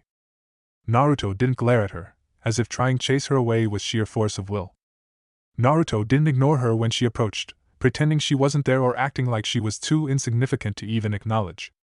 Naruto wasn't a stoic and cold boy who she could barely speak 2 words to. Naruto wouldn't frown at the world, pushing away anyone and everyone who just wanted to help him, get closer to him, and just finally make a friendly connection with another human being after so long. Yes, when Sakura thought about the popular, beautiful, and confident Naruto Uzumaki, her mind just went blank. He had done it. Sasuke Uchiha had made his next step in his path. The path that would lead him to Itachi. The boy had trained and labored for countless hours, throwing everything he had at whatever challenge he decided to put himself through on that particular day. Whenever he would tire, whenever he would slow down in his efforts, his eyes closing, resting for just a moment, the darkness that the action brought would show him the blood of his family, and his eyes would snap open. Yes, Sasuke Uchiha had spent blood, sweat, and tears to be able to sit here, waiting to be assigned to a team. If only his clan didn't have to spend their blood as well. Sasuke looked at the row in front of him as Irika continued his speech, staring at the aggravating worm that was Naruto Uzumaki. He was leaning back in his chair, his legs spread out onto the desk in front of him, clearly bothering the 2 students next to him. His hands were folded behind his head and, although he couldn't see it, he knew that he had that smile on his face. His clothes were just as unusual as the ones from his childhood. He wore a white, thin, long-sleeved t-shirt. It hung loosely on his body, with an open front revealing fishnet armor across his torso. He wore bright red pants with pink tiger stripes on them. The pants themselves seemed almost too short, stopping a little past his knees. On his feet were not the traditional shinobi sandals, but instead black dress shoes, the toes curving up slightly and coming together in a V shape. Naruto had grown too, now standing a few inches above himself. At first, when Naruto had defeated him so easily all those years ago, he had been excited. He thought he found someone who took the life of the ninja seriously, who worked just as hard and knew the same struggles. But no, Naruto Uzumaki was just a damn clown. A clown who didn't pay attention to every lesson diligently. An idiot that didn't work his ass off for every ounce of strength. A moron, who was the best around by sheer talent alone. Naruto Uzumaki was just another prodigy, just like him. Sasuke, feeling his teeth begin to grind together, relaxed his body, letting the frustration he felt leave him. It was just in time as Irika had just called his name, finishing his boring little speech and grouping the students into 3-man teams. He listened carefully for the next name to be called, slightly wary to hear who his teammates were going to be. Sakura Haruno! Sakura, the pink one. Sasuke knew her well. The girl was enamored with him, as were many other girls in his class. He didn't know either, he would always just ignore them and brush them aside, trying to tell them that he just wasn't interested in any of them. The message would never get through. Still, there was worse he could be teamed up with. As useless as the girl was in combat, if her spars were any indication, she was knowledgeable and intelligent, two important factors that could decide any battle. Yes, Sasuke Uchiha could work with Sakura Haruno. Naruto Uzumaki. The frustration returned. His teeth clenched as he released a small hiss through his teeth. His eyes widened in both shock and anger while his hands, folded in front of his face in his usual pose, balled into one large fist, causing the bones inside to pop. He looked down at the boy and his breath caught. Naruto leaned his head backward, staring back at him, that ever-present grin mocking him. Worse, he could hear it. That strange laughter that should have been so quiet, almost inaudible, echoing loudly inside his head. Sasuke's hands relaxed, unfolding from the fist they had formed. His teeth unclenched, and he looked back up to the front of the class, ignoring Naruto while watching Iruka as he rattled off the other team formations, eventually releasing the breath caught in his throat. Sasuke sat in his seat, waiting for their sensei to arrive. Iruka had eventually left the room as various Jonin came to gather their teams. 10 minutes had passed and their new leader had yet to arrive. Sasuke still refused to look at Naruto, staring directly ahead of him at the chalkboard on the opposite wall. At the 1 hour mark, Sasuke had decided to simply close his eyes, the room staying quiet almost the entire time. The three of them, Sasuke, Sakura and Naruto, continued to wait in the classroom, everyone else having already left long ago. Sasuke, with his eyes still closed, listened to his new teammates. Naruto had decided to start chewing some gum to pass the time, making the majority of the noise in the room considering he chewed only with his teeth, his toothed smile never breaking. He could hear Sakura scribbling on a piece of paper, writing notes, or perhaps drawing something. He had often saw her doodling during class, but the girl was very secretive about them, her hands always cupped around her pencil as she worked, hiding the drawing from any prying eyes. Almost 3 hours now. Sasuke considered himself to be patient and strong-willed, but now, sitting here completely still to maintain his image was beginning to wear on his willpower. Sasuke had opened his eyes every now and then, looking at his teammates to see what they were doing, trying to alleviate his own boredom. Sakura had, at some point, stopped her doodling and sat next to Naruto, the two conversing. Well, sort of. It wasn't much of a conversation, really. Sakura would simply just start talking to him, from topics ranging from what she had done days before to what she ate for dinner last night, seemingly rambling. Naruto wasn't ignoring her though, simply taking the role of the silent listener. He would laugh every now and then and answer some of her questions with a simple yes or no, rarely ever truly contributing to the conversation. Sasuke watched the two of them. Sakura, rambling on and on while Naruto sat there, listening and nodding every now and then. He noticed something, looking at Sakura. He had seen her smile before, often being the one they were directed at. He just noticed through Sakura's droning that she was smiling, but it was different. He remembered her smile being a subtle thing, a lip smile that was often accompanied by a slight tilt of the head, an attempt to look cute, no doubt. This was different. It was just a bit wider, just a bit larger, slightly showing her teeth. Her head seemed to hunch over slightly as she talked, her posture different than what he remembered. It looked familiar. The classroom door began to slide open, Sasuke's thoughts coming to a screeching halt. A man, a ninja, walked in. The man was strange. Gray, silver, spiky hair stood tall upon his head. His face was almost completely covered, revealing only his right eye, expressing utter boredom. The unimpressive man slouched slightly, an orange book held in his hand as he slowly entered the room, slowly looking at the three of them as he finally spoke. "How to put this, you guys are a little boring." Sasuke scowled. This was their sensei? Was he really an elite ninja? The room was silent for a moment before the man spoke again. "Meet me on the roof." With his piece said, the man vanished in a small puff of smoke. Naruto moved first. Hopping over the desk, he put his hands in his pockets and made his way out the classroom, heading toward the roof. Sakura quickly made to follow him. Sasuke got up, taking a moment to stretch, the blood quickly flowing back into his limbs after he sat mostly still for almost 3 hours. He made his way to the rooftop and, opening the door, saw the rest of his team. Their new teacher was leaning up against the railing on the side of the building, Naruto and Sakura sitting in front of him. Sasuke joined them, deciding to sit next to Sakura, away from Naruto. "Well, now that we're all here, why don't we start by introducing ourselves?" the man said, sounding as if he would rather be doing anything else. "You introduce ourselves, sensei?" Sakura asked, as if confused on what she was supposed to do. "Yeah," the man replied. "You know, your likes, dislikes, hobbies, dreams for the future. That sort of thing," he continued, looking at the book in his hand and turning to the next page. A laugh came from his left, a voice following soon after. "He he he. You know, It's usually proper etiquette to introduce yourself to others first. I thought even old guys like you would know that much. The man looked up from his book to look at Naruto, silent for a moment. Then, he sighed, snapping his book shut. Very well, I'm Kakashi Hatake, he said, bringing a single finger to his chin, as if in thought. As for my likes, I don't really feel like telling you guys that, he said, nodding at himself. As for dislikes, well, who knows? He continued, shrugging his shoulders. As for hobbies, I have lots of hobbies. His voice was confident at the end there. And dreams for the future, never really thought about it. He finished, almost like he had some revelation. He glared slightly at Naruto. And I'm only 26, for your information. Naruto simply laughed lightly in response. Now your turn, the pink one.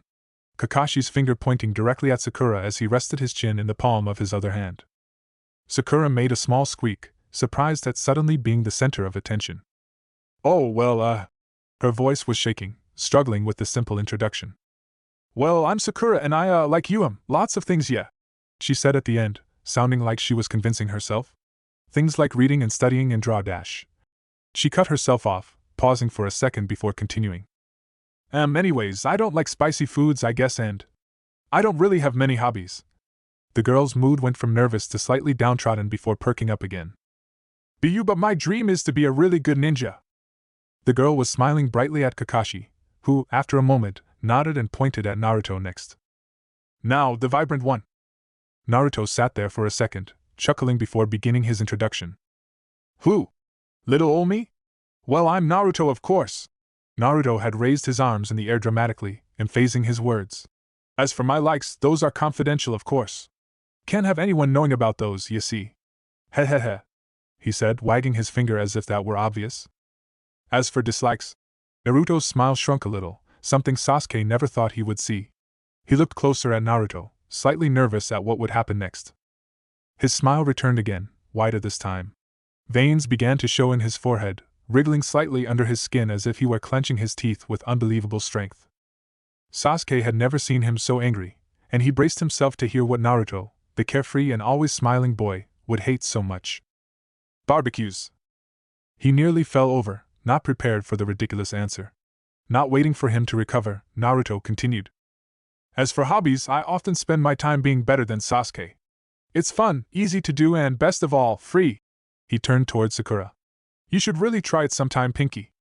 Hehehe. Sakura chuckled nervously with him, looking very uncomfortable. Sasuke was, very slowly, counting down from 10, using everything he could to remain calm and not lunge at the other boy. I see, Kakashi said, watching the interactions between them. And your dreams for the future? Naruto grinned. That's a secret. Hehehe, he replied, chuckling quietly. Kakashi looked away from the blonde and turned toward him. All right, your turn, he said with that dull tone of voice. Sasuke calmed himself, taking a small breath before repeating the small speech he had thought up while the others were doing their introductions. My name is Sasuke Uchiha. I hate a lot of things, and I don't particularly like anything, he said, keeping his flat and monotone. What I have is not a dream, because I will make it a reality. I'm going to restore my clan, and kill a certain someone, he ended mysteriously. With his small speech over, Sasuke looked up at Kakashi, waiting for him to continue.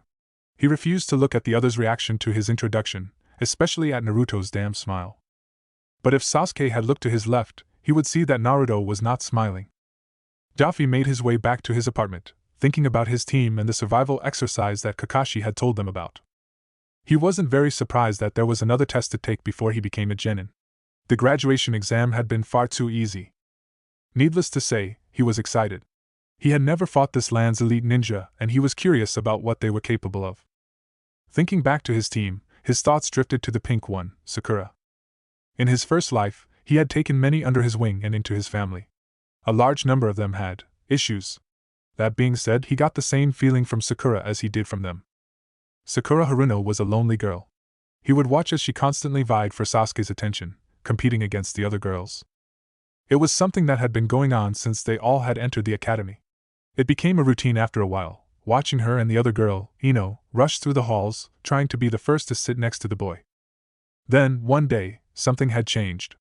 Sakura had decided to come up to him one day, during lunch, and tried to converse with him. He was a little surprised at first. While he was by no means a social shut-in at the academy, his position as top student ensuring he was quite popular in school, Sakura had never shown any interest in him before. Daffy simply sat there for a bit, listening to the girl ramble on. Eventually, this would happen more and more frequently. When it first started, Sakura would barely look at him when she talked, merely glancing up at him every now and then before looking at the ground again, her voice stuttering and nervous. Eventually, though, she grew more confident in their conversations, now looking directly into his eyes, without a hint of nervousness. Daffy, for once, didn't quite know what to do. It wasn't the first time some damaged or orphaned child would attach themselves to him like this. Perhaps it was some strange charisma he possessed. Before, Daffy would abuse the connection, using it to absorb others into his family. Don't get him wrong, it wasn't like he didn't care about them. No, it was quite the opposite. Those children became his family, and family was all he had. But things were different now. Before, his family had a clear purpose in his mind. The destruction of everything the celestial dragons loved, with no stone unturned. But now, he didn't even know if the celestial dragons even existed anymore. Sure, he had seen the map of this continent, it being completely unfamiliar, but that proved nothing. It would not be outside the realm of possibility for this land to be just another undiscovered island in the New World. But that possibility seemed to get smaller and smaller as the years went by. It was a doubt that was always in his mind. A whisper that never quite went away, telling him that the people he hated with every fiber of his being could already be dead, and he would never be able to seize his revenge with his own hands. That's why Sasuke's little speech had gotten to him. He saw a bit of himself in the boy, and he knew where his own quest for revenge had brought him. He lost everything. Could he let the same happen to Sasuke? So, there was the dilemma. If he built his family again, what would he do? Would he repeat history, ask them to risk everything for him, just to feed the hate in his heart, desperately searching for an enemy that may no longer exist? Or would he build it up again, but protect them, risk everything for them instead? Doflamingo just didn't know, his hate still ran too deep. Daffy opened the door to his apartment, walked in and closed the door behind him. He had a test to prepare for. He buttoned up the rest of his white trench coat, using his hands to smooth out the small wrinkles that had appeared. Finishing that, Virgo put his shoes on, exited his apartment, and made his way toward Team Guy's exclusive training ground. Daffy had already left earlier that morning to attend his final graduation exam. Normally Virgo would have left at around the same time, but Guy-sensei wished to start their team training session a bit later than usual today. Virgo thought about Daffy and the past few years that the two had spent together. He remembered how relieved he had when he first saw him, sitting on that bench as if it were just another day. He had spent 6 years in his new life by then, utterly lost without his king. To have Daffy return to him was truly a miracle in Virgo's eyes. He thought back to the event that would follow that day, when he had raised his fists against his friend. That had been one of the hardest decisions he had ever made. He remembered the way his fists, usually adamant and unyielding, trembled and shook. Virgo did not enjoy harming his king. But it had to be done. Doflamingo had to become stronger than he was before, and Virgo was the only one that could ensure that he did. Virgo thought back to the rest of his family, to Diamante, Treble and Pika. When Daffy had given him his mission to infiltrate deep into the Navy's military ranks, he had been ecstatic. To know that Daffy trusted only him to do something so important meant everything to him. But that mission, the one he would have been assigned to until his death, had been the hardest thing he had ever done. The constant separation from his family wore on him, making each day go by slower and slower. Sometimes he would have to go years without any contact with them. Being honest, a small part of him was sometimes afraid that his family had forgotten him. That was why, in his last moments when Daffy had thanked him, he was so happy. Because he could feel it, in the way he spoke and in his very words. Daffy had never thanked anyone before, and his words told him that those years of separation had hurt him too. So, Virgo smiled, content with the way his life would come to a close. And now, here they were, just the two of them against an unfamiliar world with unfamiliar rules. Without the rest of the family, Virgo knew they had to be stronger. So they trained. The first time they had trained, Virgo had a distinct advantage. He was far more comfortable with regular hand-to-hand combat, and Daffy had been quite crippled against him without his strings. As the years went by, that gap swiftly began to close. Daffy began to create his own way of fighting, using unorthodox angles of attack, often employing his legs to surprise and severely harm his opponent, in this case Virgo. From suddenly flipping into a handstand, and kicking toward his head, to quickly dropping low to the ground and delivering devastating vertical kicks. The fighting style was, somehow, slightly familiar, but Virgo was never able to make the connection. After a while, the Dafi became extremely skilled in the art of close-quarters combat, but Virgo could still beat him if he went all out. That quickly changed when he had rediscovered his strings. When Dafi had shown him that he was able to recreate his strings, he was shocked and eager to see what he could do now, allowing Dafi to use him as a test dummy. It became quite clear that these strings were different than the ones he given to him by his devil fruit, with some abilities seemingly out of his reach, at least for now. For one, Dafi's main ability to change some of the properties of his strings seemed to be gone. These properties were things such as their temperature or the ability to reflect light. This made Dafi's overheat and 5 chromatic strings attack unavailable for now. Also gone was his awakening ability, but this wasn't much of a surprise. Besides that, Dafi's strings were as strong as ever, able to do almost everything they could before. The only thing holding them back was the amount of chakra he possessed. Virgo snorted to himself lightly at that thought. Everything in this land relied on chakra, so having a large amount to work with was a key advantage. Dafi's chakra seemed to have almost no limit, the only thing ever stopping him being genuine exhaustion. Virgo was a little jealous, honestly. After unlocking his strings, Dafi became a nightmare fight, incorporating them into his fighting style. He would attach the strings to himself and the clouds or surrounding environment, allowing him to simulate floating in the air. He would use this weightlessness to launch heavy kicks that could strike from any direction, and dodge almost any attack, his ability to dodge no longer being restricted by gravity. His strings would often be scattered around the area, often surrounding his opponents. They were razor sharp, and threatened to instantly decapitate someone who wasn't paying attention. Yes, Dafi had gotten much stronger. Virgo walked on to the grassy field, toward his teammates who were already in the clearing. He watched as Rock Lee entered the clearing, his hands behind his back and remnants of his breakfast glued to the side of his face. Neji Hyuga did not know what to think of the boy named simply Rock Lee. He often thought of himself as a rather stoic human being, taking everything in stride with utter seriousness and determination that would never waver. Seeing Rock Lee made him doubt that image. Lee's face was almost carved from stone, never changing even when their sensei would accidentally send him through a tree in a training session with a bit too much youth. Lee was someone who was forged from steel, and that made Neji wary of him. In his eyes, Rock Lee was an anomaly. Everything he had learned in his life told him that the young orphan who had nothing, right from the beginning, should have stayed just that, nothing. But no, Rock Lee was anything but that. He had talent, strength, and the determination to use them to break any obstacle in his way. It went against everything Neji believed in, and he refused to accept it. As Lee approached, showing up the same way he always did, exactly on time and not a second early, he turned to Might Guy, an idea forming in his mind. "Guy-sensei," he said, grabbing the older man's attention. Might Guy was a strange man, dressed in a bright green jumpsuit and orange leg warmers. The man may look like a clown, but he was strong, a master of his craft, taijutsu, and for that he had Neji's respect. Guy looked down toward him, his attention being taken away from Lee's approach. What is Neji?" he asked curiously. Neji continued on. "I'd like to propose something, a spar between Lee and I," he said, keeping his voice flat. "We're both strong fighters and I think both of us would benefit greatly from it." Neji made sure to keep his voice and face as calm as he could. One would think that the two would have sparred before, the two being on a team for a year now. But no, Guy-sensei would often take it upon himself to be their sparring partner instead. His absolute mastery of various martial arts making sure they never got too comfortable.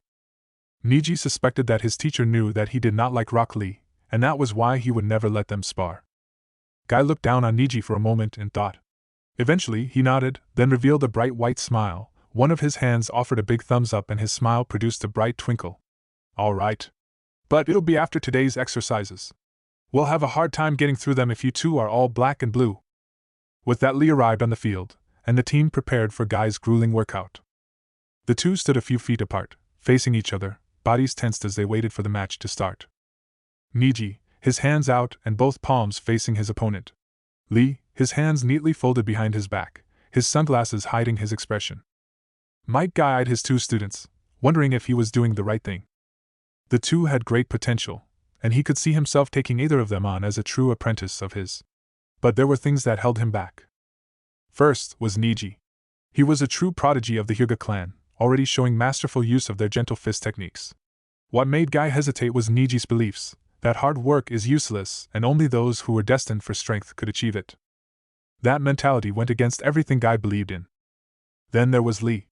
Being honest, Lee was more suitable to take up Guy's mantle, his current fighting style relying on the same thing as his strong fist, using overwhelming physical force to break his opponents.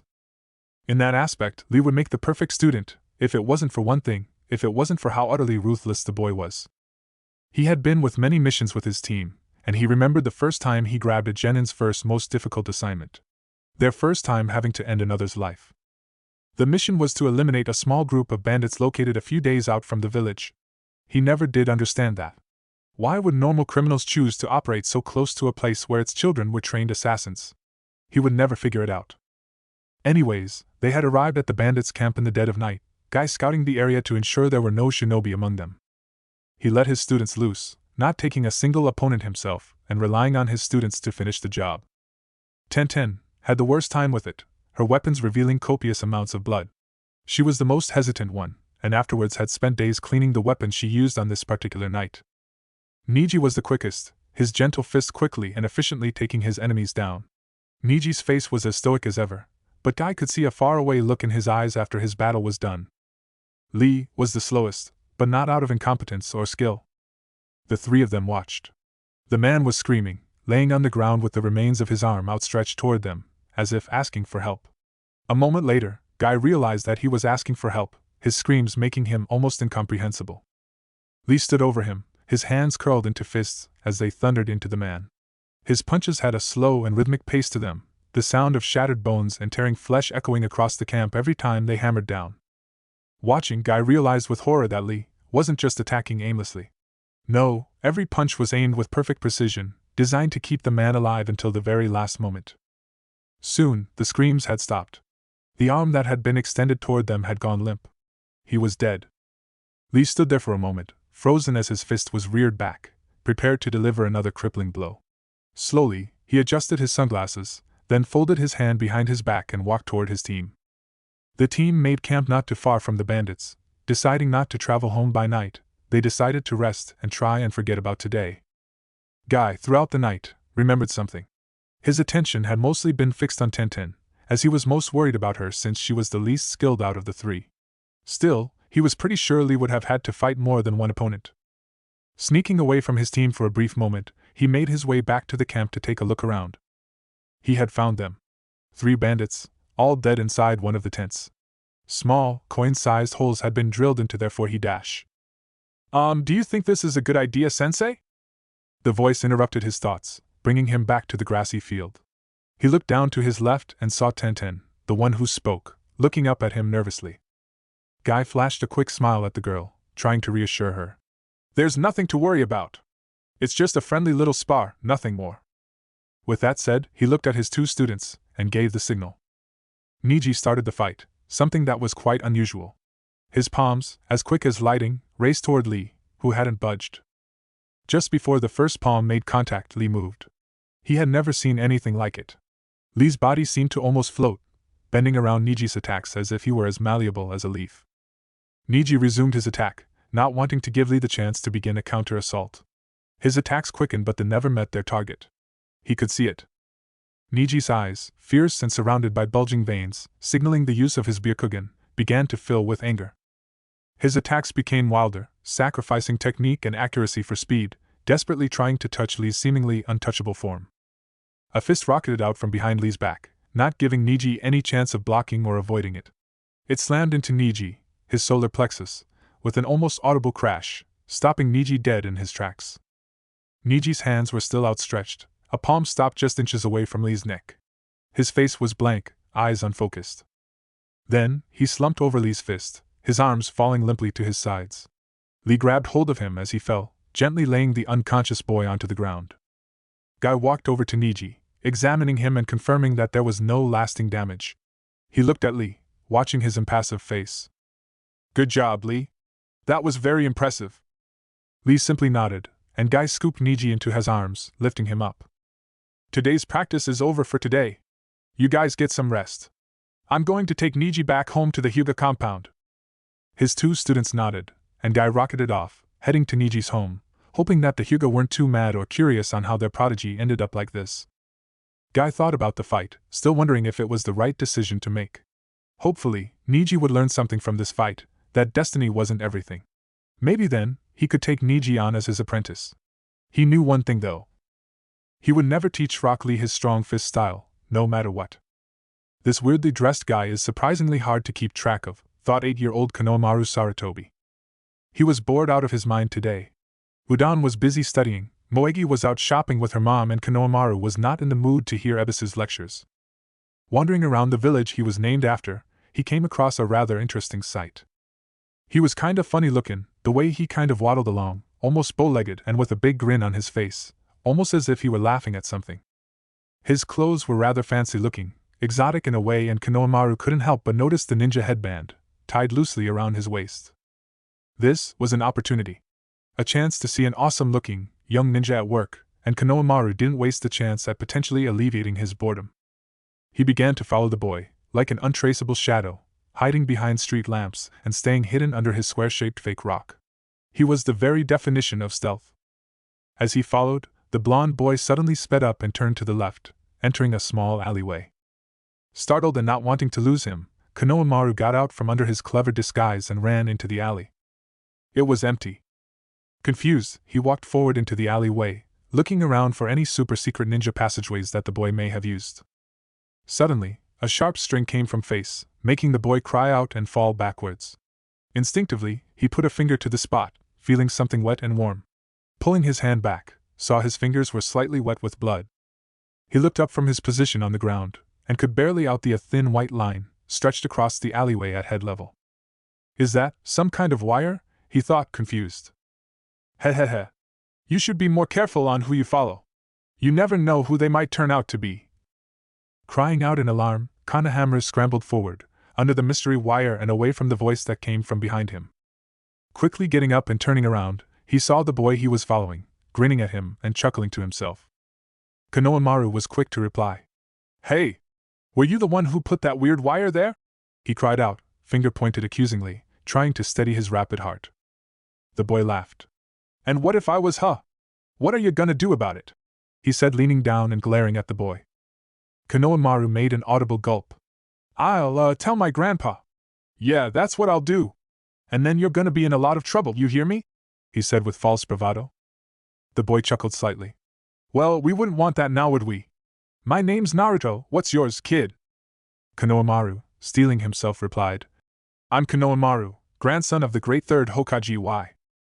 He half expected Naruto to quickly apologize, the grin falling off his face as he realized just who he had attacked. He was wrong. His grin widened as he began to laugh. Well, Konohamaru, tell you what, why don't we forget about this little ordeal and, in return, I'll owe you a favor. Naruto extended his hand, the wire separating them disappearing. Deal? Konohamaru stood there and shook. Wordlessly, he took the other boy's hand and gave it a shake. Excellent, now, I've places to be, he said, turning around and walking out the alleyway. See ya around, Konohamaru, he called back, waving his hand in the air to say goodbye. Konohamaru just watched as Naruto rounded the corner, disappearing from view. He said my name. With that thought, Konohamaru dashed out of the alleyway, intent on visiting his grandfather to beg him for a new wardrobe. Those clothes of Naruto's did look really cool. Continuing his steady pace, Kakashi Hatake made his way toward Training Ground 7, eager to test his new students and see if they were worthy of graduating. He snorted slightly at the sarcastic thought. Failing Team 7 was an impossibility, he knew that. A team that had the last loyal Uchiha and Naruto Uzumaki, the Nine-Tails Jinchuriki, was destined to pass. The higher echelons of the village would make sure of that. They were both too important to simply boot out of the program. The third had a hard enough time ensuring that they didn't graduate ahead of schedule, after the last young graduate came down with a severe case of parricide. No, failing Team 7 was not going to happen. Still, the rest of Team 7 didn't have to know that particular detail. Now coming close to the rendezvous point, Kakashi thought of the individual members of his team. First, there was Sakura Haruno, a jumble of psychological issues if he had ever seen one, and coming from him that was saying a lot. Severe depression, attachment issues, low self-esteem and body dysmorphic disorder centered around the size of her forehead. Kakashi didn't know what the Hokage was thinking assigning her to this team. But then again, who else but Sakura Haruno? The other non-clan children would have even less of a chance keeping up with Naruto and Sasuke. The other clan heir teams were designed with specific purposes in mind, teaching skills that its members would be talented in to help them flourish as ninja. Team 7, meanwhile, was a rather ragtag group. No specialization and no purpose, the misfits. Kakashi's team had been the same, and so had Jiraiya's. Team 7 was where the misfits, who didn't belong anywhere else, would gather. Kakashi sighed as he thought of his next student, Sasuke Uchiha. He felt a small connection to the boy, reminding him of his younger self. Young, talented, and angry at the world, only finding enjoyment on reaching the next level of strength. A young Kakashi could definitely relate. But Sasuke had something that young Kakashi didn't, a rival. Someone could push him to greater heights and form a connection with. Yes, Kakashi could see the one-sided rivalry between Sasuke and Naruto was very important. Without Naruto, Sasuke would eventually separate himself from everyone in the leaf, driving him further and further away. He was a very antisocial boy, with tunnel-like vision focused on reaching Itachi's level of strength. But his connection with Naruto served as a good way to keep Sasuke grounded, to keep him from becoming a potential flight risk. A good move on the Hokage's part. His thoughts were brought to Naruto, the son of the man that Kakashi had viewed as a second father, a pseudo-stepbrother of his. Naruto was a very unique individual. He had many quirks and was a very carefree person. Kakashi thought that he would be like a mix between Minato and Kushina, but no, Naruto was his own special kind of person. If he inherited anything from them, it would be talent. Naruto was a prodigy, through and through. He simply glided on by in the academy with minimal effort. According to the reports he had read, Naruto was a powerful fighter. He was clever and a formidable strategist, with a malleable mind that thought outside the box. He was looking forward to this test and the chance to see him in action for himself. Finally arriving at the clearing, he spotted his team sitting near the memorial stone, waiting for his arrival. Speeding up, he suddenly appeared in front of them, his eye cracking a smile as he gently waved at them. Yo! His students simply looked up at him, Sakura managing to get a greeting out. Oh! Good morning, sensei. Kakashi's sweat dropped. The funnest part about showing up 3 hours late to everything was the reactions for when he finally arrived. They were making this rather boring for him. Yes, well, let's get started, shall we? He said, walking up to one of the 3 wooden posts nearby. Reaching into his pouch, he grabbed an alarm clock, set it for noon, 2 hours from now, and placed it atop the center post. He guided his students away from the memorial stone and near the center of the clearing. Turning to his students, he pulled out 2 silver bells and held them in front of his face. Your test is rather simple. I will have these 2 bells tied to my waist, your objective being to retrieve them. By noon, when the alarm goes off, those who still have a bell will pass, the ones who don't will be sent back to the academy. Sakura suddenly had an alarmed look on her face, panicked. But sensei, there are only 2 bells. Kakashi smiled. Very good, Sakura, meaning that, at most, only 2 of you will pass this test. We'll begin on my mark. Kakashi waited for a moment, looking at his students. Sakura was shaking slightly, clearly nervous. Sasuke had a glare aimed toward him, his body tense with a hand near the pouch around his waist. Naruto simply stood there, grinning at him. Start! With that, Sasuke and Sakura promptly disappeared, taking cover in the surrounding forest while trying to think of a plan to steal the bells. Naruto was still standing there. Hehehe. This is quite the test, old guy. Very clever. Kakashi's eyebrow twitched at the old guy remark, reading into his words. So, he already figured it out, huh? Yeah, he's definitely your son, sensei. Before he could reply, Naruto continued. Still, a test as simple as this is pretty boring, old guy. Let's liven it up. Naruto's grin spreading, he quickly rushed toward Kakashi, who raised his guard. Naruto delivered a high kick, his height only letting it reach up to his chest. Kakashi lowered himself slightly, getting into a better stance to block the attack and prepared to bat the light kick away with his forearm. Things happened a bit differently. The kick had far more power in it than he had expected, almost throwing Kakashi aside, as he slid a few inches away due to the kick's force. Naruto then turned, making a small hop as he sent his other leg to meet the first, kicking the same spot. Just before his second leg made impact, Kakashi focused on the first leg, still being blocked by his forearm, and grabbed a hold of Naruto's ankle, throwing him away from him. He didn't fly far, as Kakashi saw something he had never seen in all his years as a ninja. Adjusting himself, Naruto recovered and then seemed to stop himself in midair, his legs bending as if he were touching some invisible force. Naruto kicked off the air, rocketing toward him.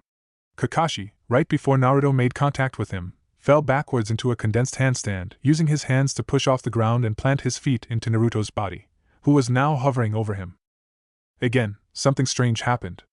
Naruto dodged, his body seemingly floating in midair as he was now at Kakashi's side, already launching a kick toward his unprotected side. Exerting more strength, Kakashi continued his initial attack, using it to launch himself in the air and dodge Naruto's attack. Quickly landing on the ground, he hopped back and examined Naruto, trying to figure out how he was seemingly flying. Naruto slowly lowered to the ground, his feet firmly back on the ground. The two watched each other for a moment before Naruto let out a loud laugh. Heh heh heh heh. My, you really are a jonin, aren't you? Gotta say, I was curious how strong an elite ninja was and I'm not disappointed. All that and you're still holding back, not a scratch on ya. Impressive. Kakashi digested his words before relaxing his body, lowering his guard. The same to you as well, Naruto. I had heard you were talented, but that really was something else. I assume you already know the purpose of this test? Naruto chuckled slightly. Oh yeah, the old man would tell stories of it, you know? How the first Hokage used it to teach him and his team about teamwork. I knew it as soon you brought out the bells. Kakashi sighed as he translated old man to third Hokage Y. Not even thinking about how Naruto would call both the third and him old, he made a request. Very well, do you mind staying out of this for a bit then? I'm curious to see what Sasuke and Sakura do next. Naruto was silent for a moment, his smile falling for a moment as a thoughtful expression took over his face. Then it returned. Heh heh heh. You can't even fail us if you wanted to, could you, old guy? Naruto said quietly, no doubt making sure the others couldn't overhear him. Before he could answer, Naruto continued. Well, whatever, guess I'll go take a nap then, come find me when you're done playing. Naruto disappeared afterward, leaving Kakashi alone in the clearing. He sighed, he got the feeling it was going to be a long day. Sasuke Uchiha had watched from his hiding spot in the trees. Watched as Naruto went toe-to-toe with the Jonin. He felt his anger rise, his pride wounded as it demanded to march down there and prove himself just as capable. Sasuke held himself back though, knowing that going in hot-headed would just lead to his defeat. Deciding to wait and follow the Jonin, who was currently walking along a path in the forest, searching for them. After a few moments, a strategy in mind, Sasuke struck. Releasing a spool of ninja wire, he wrapped it around Kakashi, who had a look of surprise on his face, pulled the wire taut to stop his movements, and made a grab for a bell. Just before his hand made contact, there was a poof of smoke, Kakashi revealing himself to just be a rather detailed scarecrow. A substitution. He thought, dashing back into the forest, he made a run for it and headed back into the clearing. A few seconds later he arrived, and turned toward the forest behind him, looking for signs of movement. A good try, but you'll need to do better than that if you want one of these bells. Sasuke turned around quickly, a kunai in hand as he raised his guard and focused on his opponent. Kakashi merely raised his only visible eyebrow, taking one of his hands out of his pockets, he made a come-hither motion with his hand. It worked, as Sasuke kicked of the ground, rushing toward him and throwing his kunai at his sensei's head. Kakashi plucked the kunai out of the air with the same hand, as Sasuke made several hand seals that, judging by the look he made, Kakashi recognized. Fire style, fireball jutsu! After, releasing a stream of flames from his mouth, Sasuke stood there waiting for the smoke to clear and reveal his sensei's charred body. The smoke cleared. There was no one there.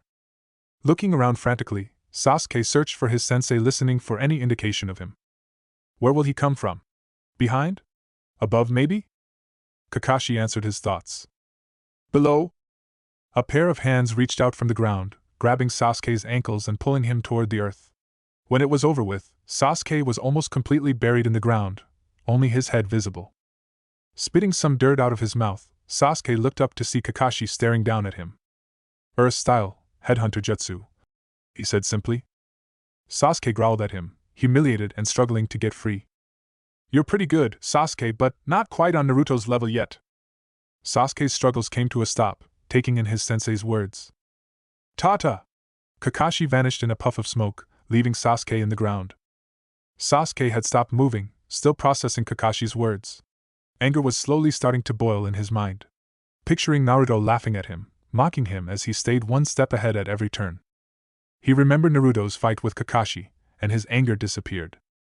Sasuke looked up to blue cloudy sky, content for a moment, basking in his small revelation.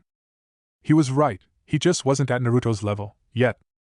Soon enough 2 hours had passed, with Daffy napping in front of the memorial stone. The alarm went off, waking him from his slumber. Yawning, he stretched and looked around. Walking toward him was the rest of his team. Sasuke and Sakura are walking with Kakashi, their heads down and a shameful look on their faces. Finally reaching Daffy, the three young students sat down, looking up at Kakashi to hear their results. Naruto spoke first. "So old guy, how'd they do?" Kakashi looked at him for a moment. "They failed," he said simply, disappointment evident in his voice. Sasuke and Sakura both lowered their heads. "You two failed to see the true purpose of this test. This was not about proving yourselves in a trial by combat, showing that you're the strongest. It was about teamwork." The two looked up while Daffy watched their reactions. Teamwork?" Sakura said, slightly confused. Kakashi sighed, exasperated. "Yes. Did you really think that either one of you would be able to defeat me, a Jonin? You're still just fresh new genin. The only way you would have succeeded was to work together. But there were only two bells. Even if we worked together, someone would still fail," Sasuke argued, desperate to find a way to pass the test.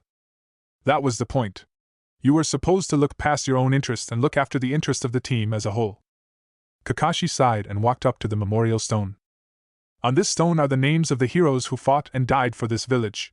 All of them understood what it took to be a ninja, sacrificing themselves to ensure that the will of fire lived on." Kakashi's voice was quiet as he spoke, the others listening intently on his words. He looked over to them. "Starting tomorrow, we'll be going over team cohesiveness. We'll be starting at 8 o'clock sharp, so don't be late." Sasuke and Sakura looked confused, with Sakura voicing her confusion. "Wait, so we passed?" Her tone slightly hopeful at the end. Kakashi nodded. "Yes, lucky for you too, your teammate figured out the test right away. So for that, it'll allow you to pass." Sakura smiled while Sasuke revealed a small smirk, both of them glancing at Daffy. Daffy chuckled at the two, listening to what Kakashi said next. "Now, we are officially Team 7. Drip, drip, drip." In a dark, wet sewer, behind a massive gate, Kurama, the nine-tailed fox, was in deep thought. He thought about his container, Naruto or Daffy, whatever name the boy really went by.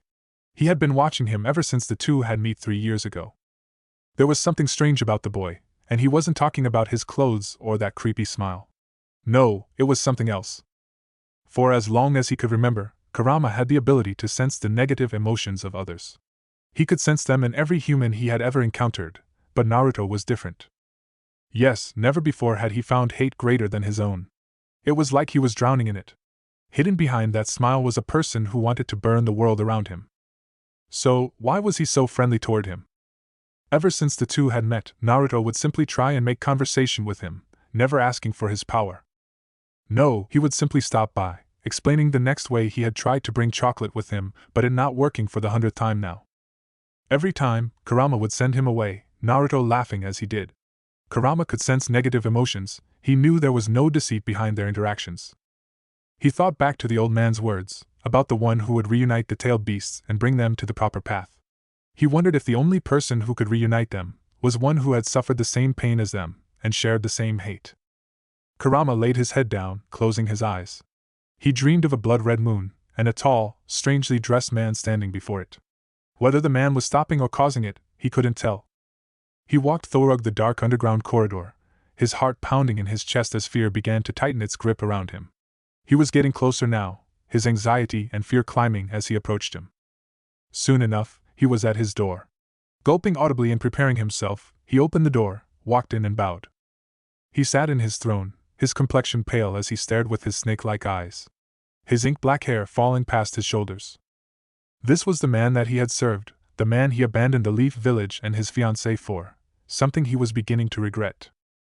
"Lord Orochimaru," he greeted. Orochimaru smiled at him, then he spoke, his voice was soft, with an allure that simply drew you in, forcing you to listen. "Mizuki, why are you here? Were you successful in your mission?" Mizuki gulped, and gave his report.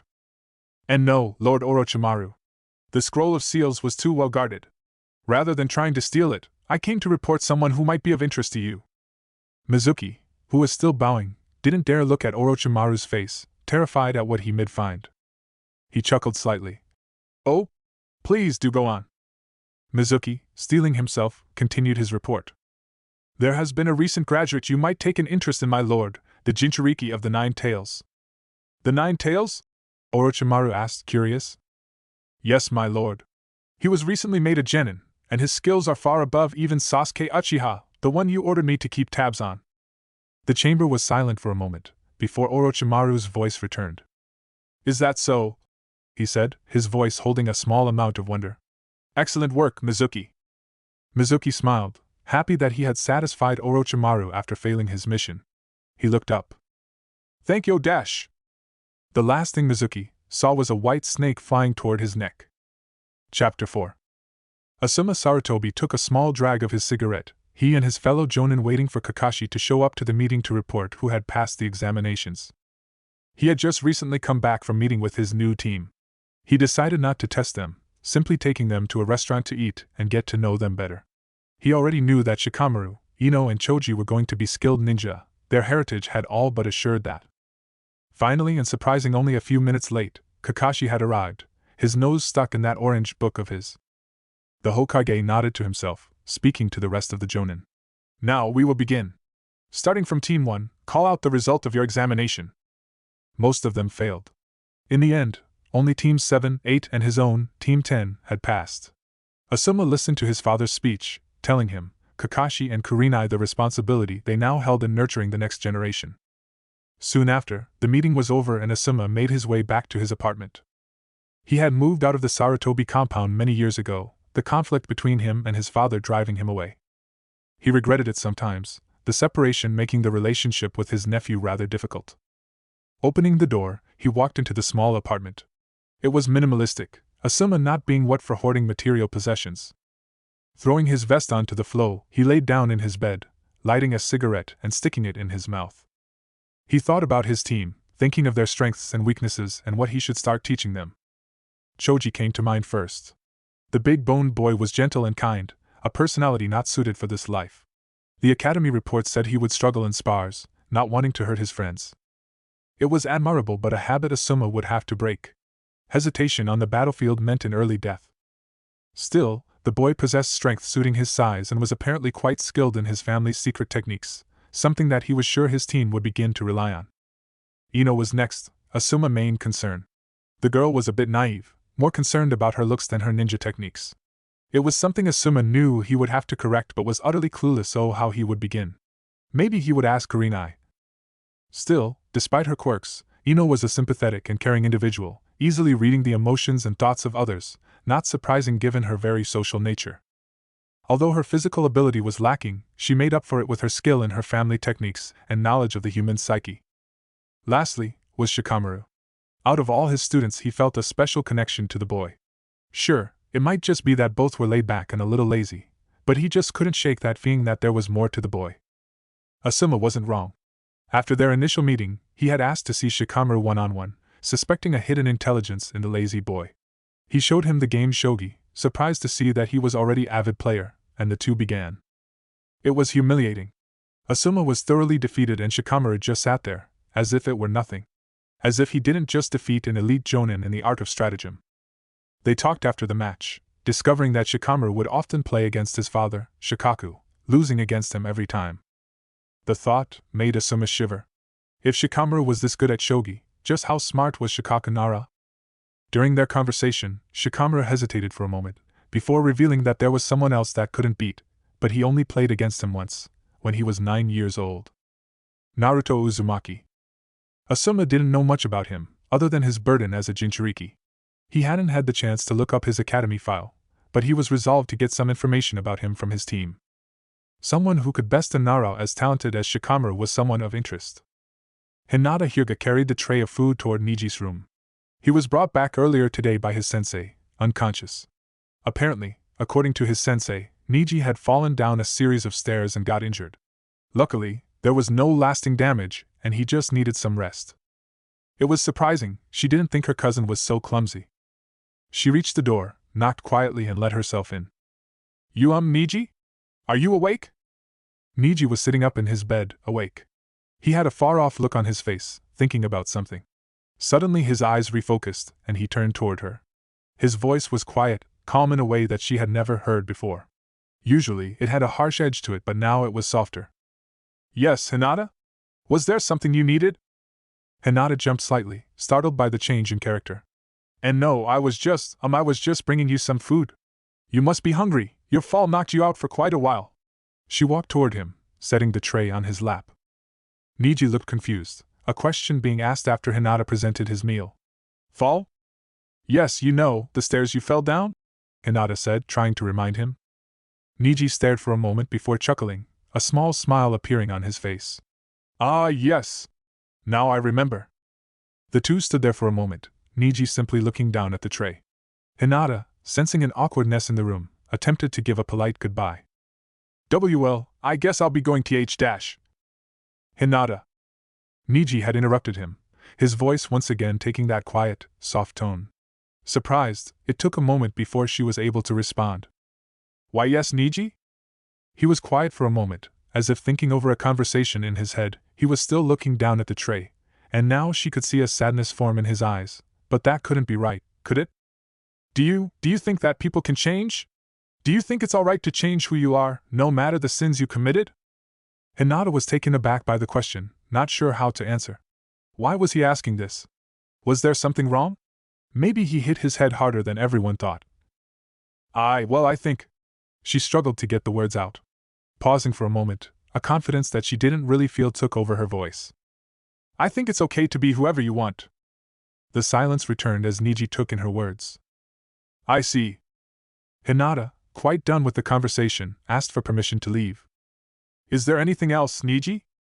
Neji looked up at her forehead, the usual ninja headband being removed while she was at home.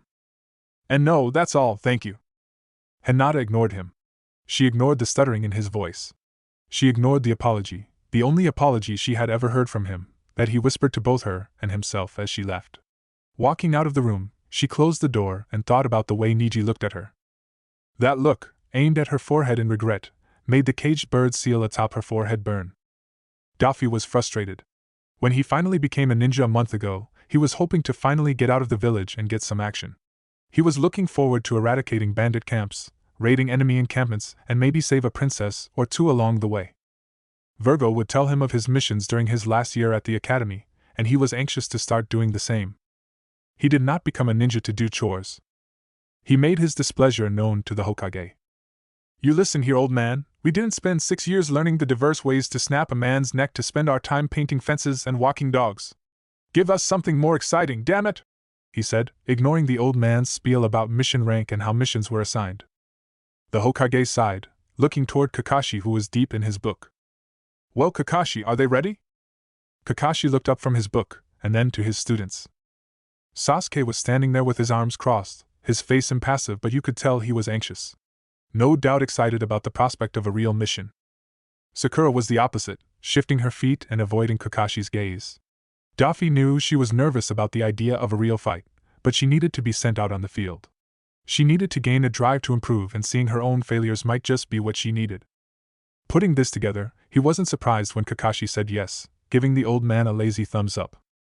The Hokage nodded, looked past Team 7 and called out to someone in the hallway behind them. Send in the bridge builder. It was an escort mission. They would be guiding Tazuna, a self-proclaimed supermaster bridge builder, to his home in the land of waves and guard him while he and his men worked on an enormous bridge.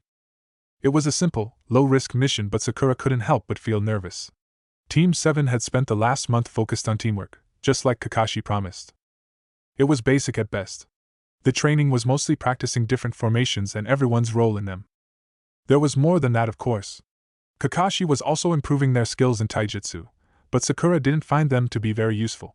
It was like Kakashi just expected the lessons to just click with her, not really investing much time to ensure she understood what she was supposed to be doing. Sasuke and Naruto took to it like a fish in water, leaving her behind in the dust and not helping with her already low self-esteem. Sakura sighed as she arrived at home. Entering the front door, she made her way upstairs and toward her room. How was your day, hon? Her mother called out from the kitchen. Sakura stopped midway up the stairs, remembering that she should tell her parents about her mission tomorrow. She turned around and made her way into the kitchen. It was okay. I have a mission tomorrow, a real one, so I'm gonna be away from the village for a while. Her mother turned around from the kitchen counter, putting her cooking aside as she looked in worry at her daughter. So soon? How long will you be gone? She asked, worry soaking her voice. I'm not sure. We'll be protecting a construction site, a bridge, in the land of waves. I guess we'll be done when it's complete. Her mom paused for a moment, a frown on her face before she turned back to finish her cooking. Well, all right then. Make sure you say goodbye to your father and I before you go. He'll be back from work soon and dinner will be done." Sakura promised her and went back up the stairs. Entering her room, she double-checked all her supplies, making a mental checklist of everything she would need on the trip. She was nervous, the mission bringing her anxiety and fear to the forefront of her mind. She thought back to the bell test, how useless she was during it. She wasn't even able to launch a single attack, Kakashi simply appearing before her with Sasuke in tow, telling her she failed and to head to the clearing while he talked to Sasuke. She never realized that Sasuke was just an illusion until she found the real one buried in the ground in the clearing, Kakashi tricking her. After completing her preparations, she laid down in her bed, waiting for her dad to come home so they could eat dinner together. She promised herself that, on this mission, she would prove that she was a capable kunoichi, both to herself and her team. Kakashi was on time today, surprising Daffy. He and the rest of his team were gathered at one of the village's gates, ready to go. Tazuna had arrived last and, with his arrival, they were off, heading toward the land of waves. The journey had been silent for the most part, the only sound being shoes against gravel, or a passing bird. It was beginning to become boring, but luckily for Daffy, his Haki sensed something that would spice things up. They were a puddle.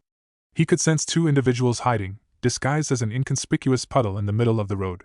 He glanced at Kakashi, making no other sign that he detected the suspicious individuals, but he kept walking, focused on his novel. The rest of the team kept walking, passing the puddle and continuing forward.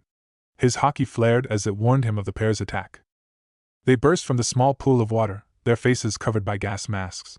They each had a type of gauntlet on one of their hands, with sharp fingers that dripped with poison. There was a bladed chain connecting the two gauntlets, linking the pair together. They rushed ahead of them, aiming at Kakashi, who was at the front of the group. The chain wrapped around Kakashi as the pair landed on the ground in front of him. Then they pulled. The chain ripped through Kakashi's body, spraying blood and body parts everywhere as Kakashi's life ended. At least that was what the genjutsu showed. Daffy could sense Kakashi hiding in one of the nearby trees, either looking to use these two to test his team or trying to figure out who their target was. Whatever it was, Daffy would play along. He called out to the rest of his team. "Pinky, guard Tazuna. Sasuke, you're with me, I call the ugly 1-inch." He grinned, rushing to meet his new opponents. The two ran to meet him, extending their gauntlets, intent on stabbing him through the chest. Daffy grinned, jumping just before they made contact. He planted a kick into each of their faces, sending them flying back. Sasuke jumped above him, throwing a kunai and shuriken at the chain, trying to pin them to the tree behind them. It worked, the shuriken pinning the chain to the tree through one of its links, and the kunai stabbing through the center of the shuriken to reinforce it. The two masked ninjas looked at each other for a moment, then the chain pinning them down. The chain disconnected from each of their gauntlets, the two now separated and free to move.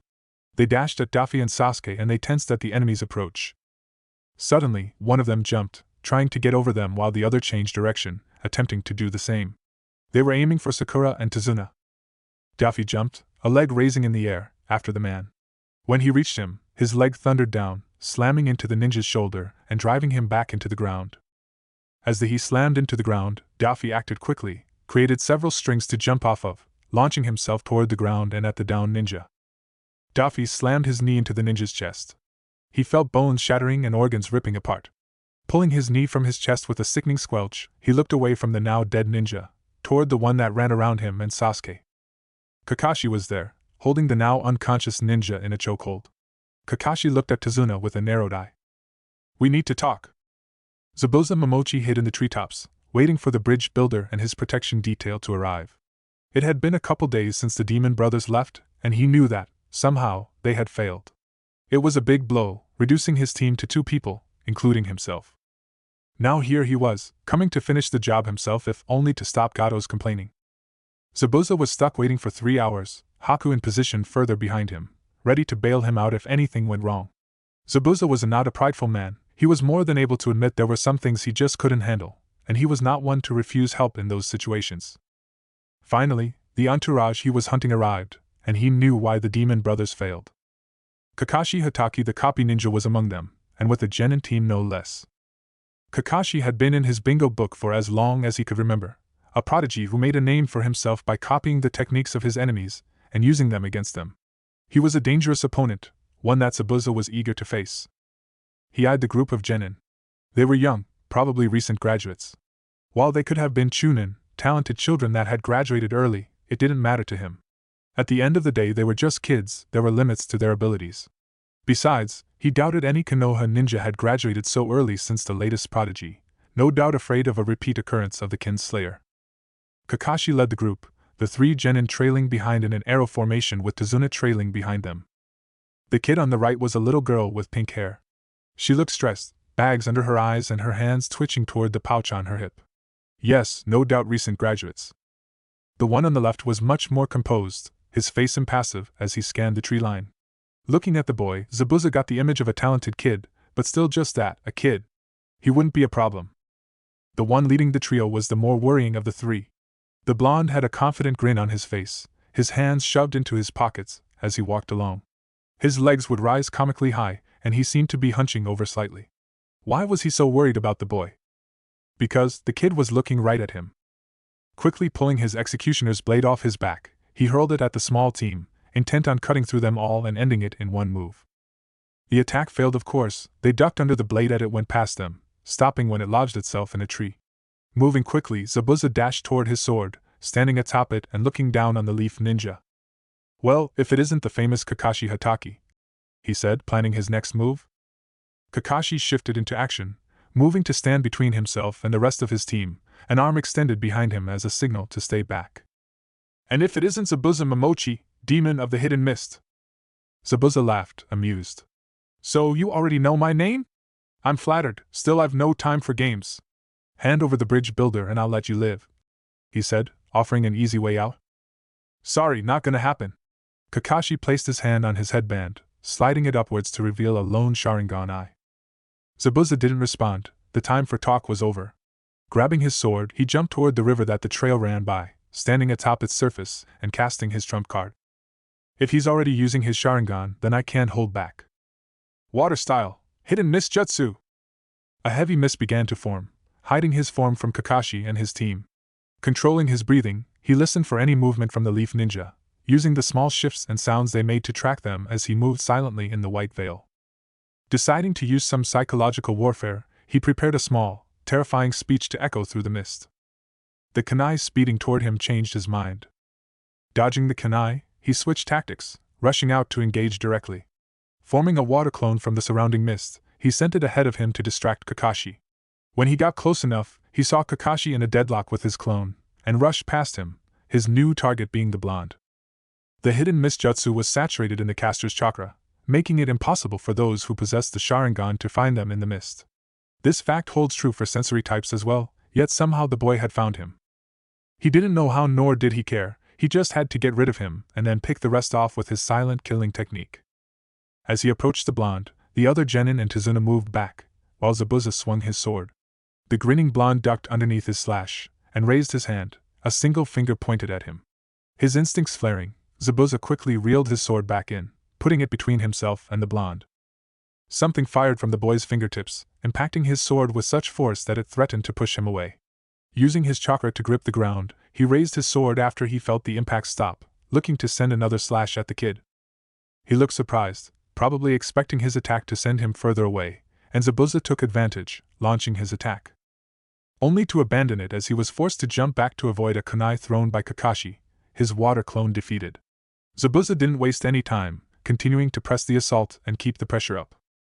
He rushed at Kakashi, his sword already in motion as it threatened to bisect the Sharingan veteran. Just before his blade made to strike, it stopped. Some invisible force halting the blade in its tracks. Kakashi took advantage of the opening, sending a powerful kick at his midsection that sent him flying backward, sword still in hand.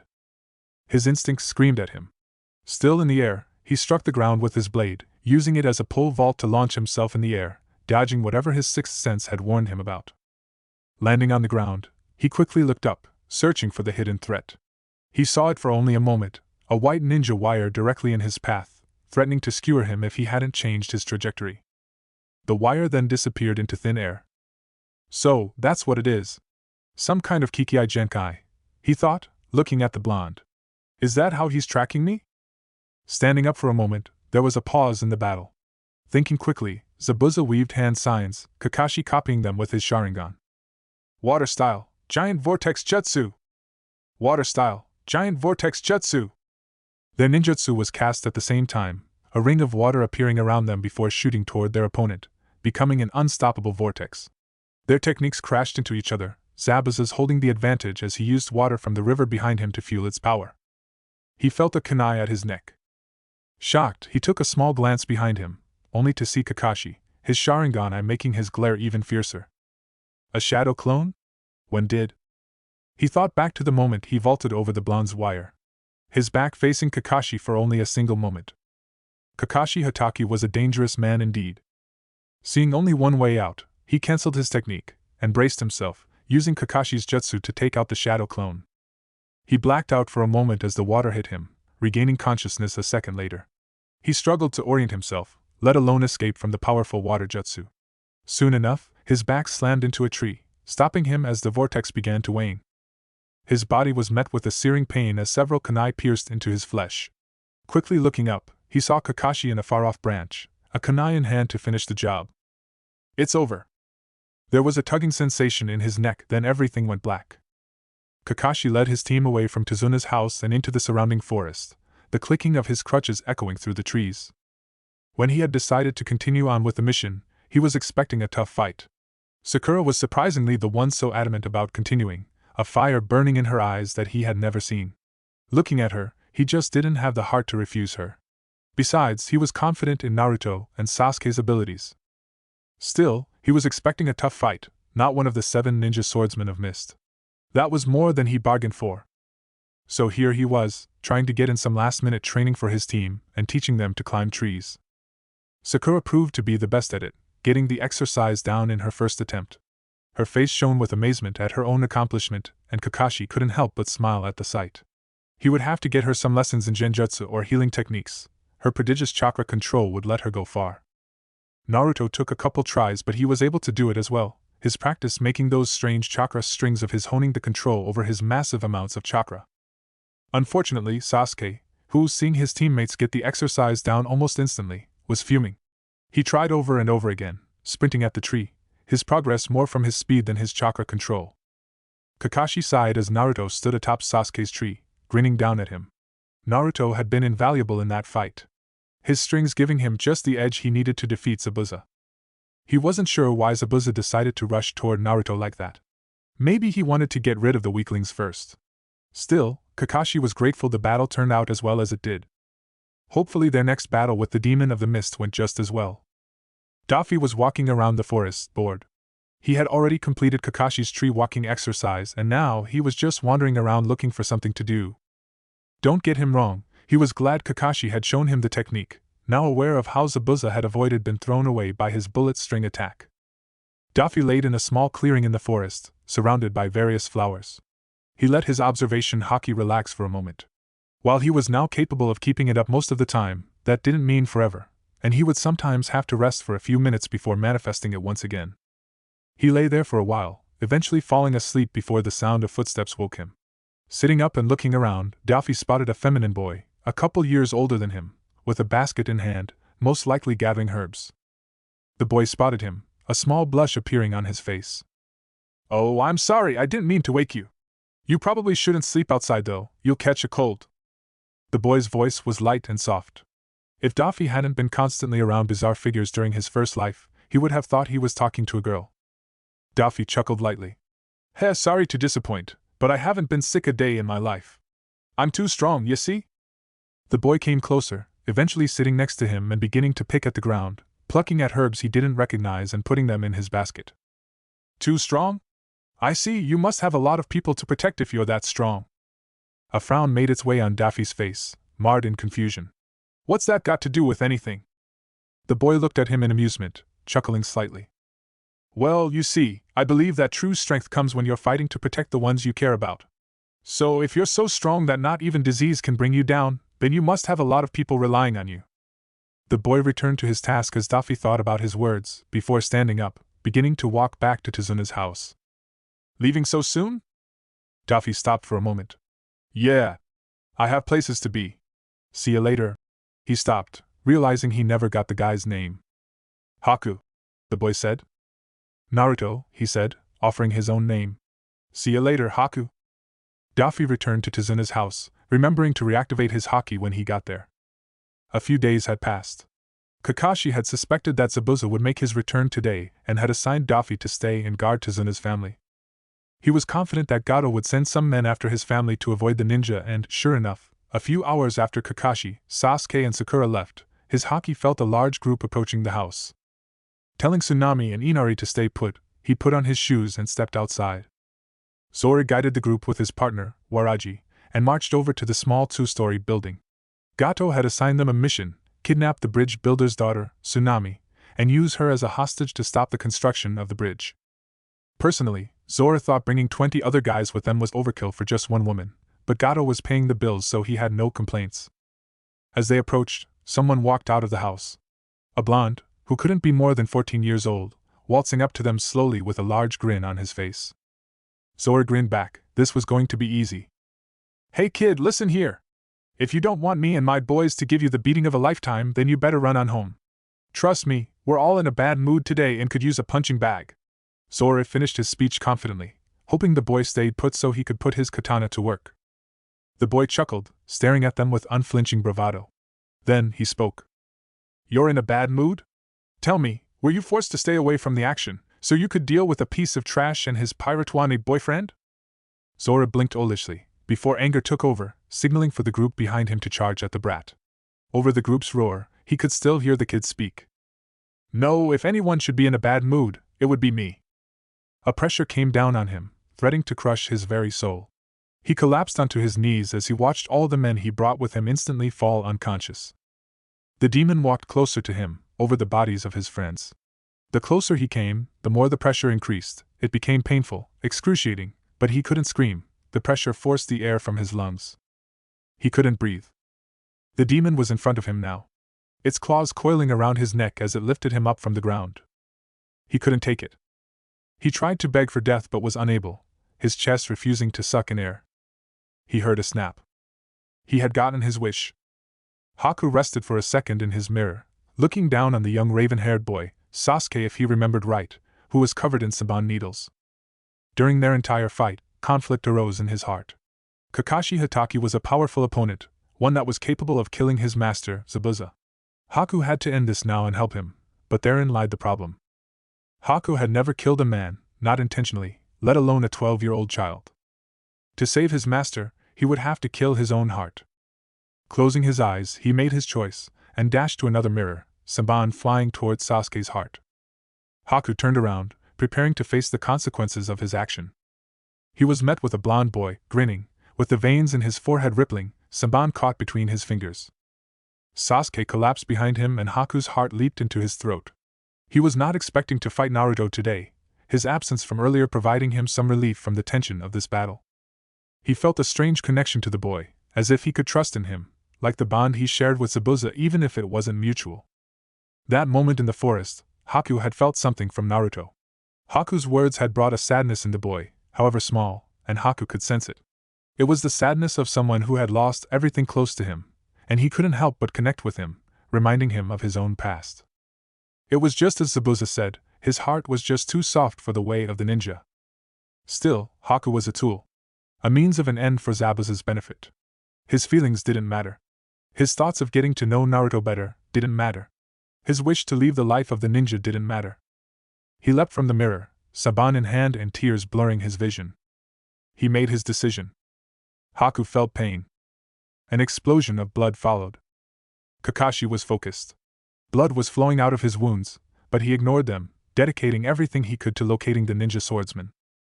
The mist was thicker than before, barely letting him see his own hand in front of his face. It had been a few years since he had a fight like this, relying on all his senses just to survive. It was a slight brush of the wind, that was all that had warned him of the massive sword slashing downward toward his back. Turning around and sidestepping around the sword, his right hand grabbed a kunai, stabbing toward Zabuza's head as his left blocked a quick jab, grabbing a hold of the fist and holding Zabuza in place. The swordsman let go of his sword, impaled in the ground, and grabbed his wrist, stopping the kunai inches from Zabuza's eye. The mist disappeared as the two elite ninjas struggled in a contest of strength. The hand holding the kunai slowly being moved to the side, Kakashi let go of Zabuza's hand, trying to leap back and get some distance.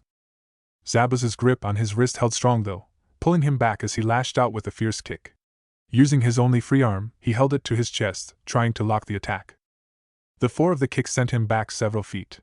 He landed on the ground, raising his guard as the two stood across from each other. They stood there for a moment, before they both heard someone clapping. So, this is the best the great Zabuza Momochi can do? Pathetic. Kakashi and Zabuza turned toward the end of the bridge, seeing a very short man standing there, a group of mercenaries climbing onto the bridge from a boat in the waters below. Gato, why are you here? Zabuza asked, the displeasure clear in his voice. Gato smirked, his men forming a wall to his sides as he leaned on his cane. You're too expensive, Zabuza. That's why I'm here. All that money and you can't kill a single old man. I've had enough. Me and my boys here are gonna end our agreement, along with your life. Zabuza and Kakashi looked at each other, then faced toward the group of mercenaries. It would seem my quarrel with you has ended, Kakashi. So it would seem, want some help? The demon of the mist grinned. Sure, try and keep up.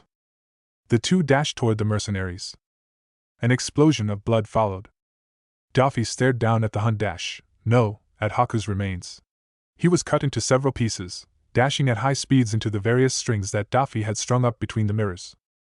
His mask broke when he hit the ground, allowing Daffy to see his face. He didn't know what to think. The kind, feminine boy with the soft voice had been the hunter-nin and partner to Zabuza Momochi. He was just a child who simply wanted to protect his family, something Daffy knew well. And he had butchered him. The mirror shattered, turning into glistening snow as Daffy continued to look down at Haku's body, his hands tightening into fists. Turning around, he grabbed Sasuke, who was unconscious on the ground, and walked toward Sakura and Tazuna, trying to ignore the snow falling around him. He walked, trying to get Haku's face out of his mind, the face of the one who reminded him of what it meant to be a family. He walked, trying to call upon his hate and purge the emotions he felt welling inside. The hate wouldn't come. I see, did they end up naming the bridge? No, Lord Hokage, why? It remains unnamed. The Hokage asked the question, not in curiosity, but to calm the anger he felt at the negligence his Jonin had demonstrated. I see. Taking a drag of his pipe, the Hokage began. What the hell were you thinking, Kakashi? His voice ground out, startling Kakashi for a moment. Sir? The Hokage took a breath. Explain to me why you had taken a genin team, only a month out of the academy, on a mission you knew to be B rank or higher. I'm curious. The last word was hissed through clenched teeth. Kakashi straightened his back, no doubt preparing for the lashing of a lifetime. Well, sir, they really wanted to go. There was a silence between the two ninja, the god of shinobi's glare causing the younger shinobi to wilt. Get the hell out of my office. Kakashi didn't question the order, running away with his tail between his legs. Sarutobi didn't have time for Kakashi's antics. The Chunin exams were coming up and he had to prepare. Jiraiya's spies had been giving interesting reports, stating that the Hidden Sand was sending their Jinchuriki to the exam, a very suspicious decision. While Sarutobi believed in finding the best in others, he was not naive. He knew it was more than possible that the Sand was preparing an assault on the Leaf, their village suffering economically as their daimyo continued to ignore the shinobi village in his own country and relied on the Hidden Leaf instead. It was a breach of their alliance, but the aging Hokage had found throughout the years that those alliances were worth the same as the paper they were written on. He grabbed some paper, sending a reply to Jiraiya's latest report, ordering him to return to the Leaf Village. He had run away long enough, it was time he met his godson. He sighed, pulling up a listing of his ANBU and trying to decide where he should place each of the Black Ops members. Naruto was right, he was getting too old for this shit. Sasuke began his trek to the team meeting, curious what Kakashi wanted. It'd been a couple weeks since the mission in Wave, Team 7 getting a break from missions after the unexpected clash with the former Hidden Mist ninja. Zabuza himself had run off after Gato's death according to Kakashi, taking Haku's body with him. He thought back to Wave mission, having finally gotten the chance to see just how strong he had become. He was disappointed. His fight against Haku had been going well at first. The two were evenly matched in speed and strength, but Sasuke held the advantage in terms of skill. It was slow, but he was winning the fight. Then, the Hunter-nin summoned those mirrors, and it all went downhill. He was simply too fast, not giving him the chance to counterattack. By the time his Sharingan awakened, it was too late. He could see the attacks coming, but his body was too exhausted to make a meaningful retaliation. His Sharingan showed him exactly where Haku's next set of Saban would land, directly in his heart. He watched as they approached, intent on ending his life. He watched as Naruto appeared, saving his life. His pride screamed at him on the way back to the village. Screamed at him to challenge the blonde to a fight, to prove who was the strongest. He didn't fall victim to it. He knew, as much as it pained him to admit it, that Naruto was stronger than him. He would just end up humiliating himself. He just didn't understand it. How was the blonde so strong? He remembered Kakashi's first words about the hunter nin, Haku. How he said that there was ninja that were stronger than a jonin yet younger than himself. He couldn't see how that was possible. All he did was train. Every day was dedicated to just that, and everything needed to keep doing it. He had no friends, he had no time for them. His hate and his nightmares fueled his determination, always driving him toward the next level of power. Yet, it would seem, no matter what he did, he couldn't catch up to Naruto. All that training, wasted, meaningless. It was infuriating and Sasuke couldn't think of a solution. But there had to be a way to catch up to the blonde and surpass him. Reaching a small bridge, Sasuke met up with the rest of his team. Naruto stood there like usual, leaning against the railing with a grin on his face, hands in his pockets. Sakura was there as well. She sat atop the railing across from Naruto, having one of their conversations again. She seemed brighter though. During the way to Tezuna's house he could see that there was something wrong. She wasn't sleeping right, had become rather twitchy and paranoid. No doubt, there was fear plaguing her throughout the trip. A small part of him was glad to see she was doing better now, even if it was just so she wouldn't drag the team behind. Approaching his teammates, Sakura gave him a small, polite wave and Sasuke nodded back, waiting for Kakashi. Luckily, he didn't have to wait long. He and the others were coming 3 hours after they were scheduled to meet with the lazy jonin. He appeared in a small puff of smoke at the end of the bridge, a hand raised in greeting with a small eye smile on the only visible part of his face. Yo! The bridge was silent while Naruto began chuckling lightly. Kakashi quickly continued. Anyways, I just wanted to give you guys these, he said, holding out 3 sheets of paper. He and his team grabbed one each, curious on what they were. Sakura voiced their curiosity. What are these for, sensei? His eye smile returned as he answered her question. These are applications for the upcoming Chunin exams. Sasuke's heart skipped a beat, looking down at the piece of paper. This was it, the key to unlocking his next level of power. There wasn't a doubt in his mind, if he wanted to improve he needed to get into a real fight. Simply training wouldn't be enough. His first taste of a real battle had unlocked his Sharingan, he was desperate for more. Now, this test is completely optional, so if you don't feel up to it, then don't worry about it. If you do want to take the test, take the filled-out application to room 301 at the Academy at 3 p.m. 5 days from now. Any questions? No?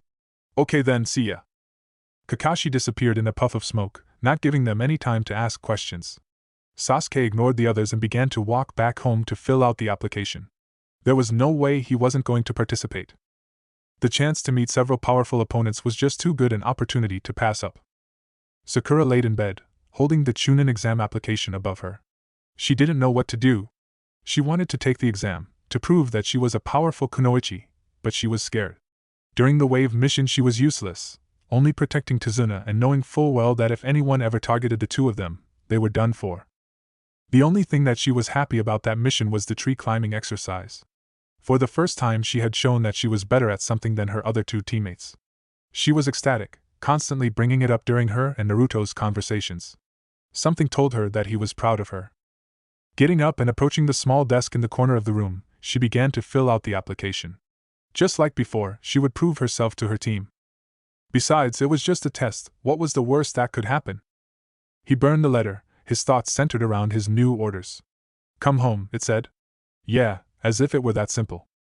Taking another drink of sake, Jiraiya sighed, trying to focus on better times but his mind coming up with blanks. That was what it was like nowadays. After Minato died the world seemed a little darker, filled with less color than it had before. He thought back to his godson, wondering what he was doing right now, wondering what kind of person he was.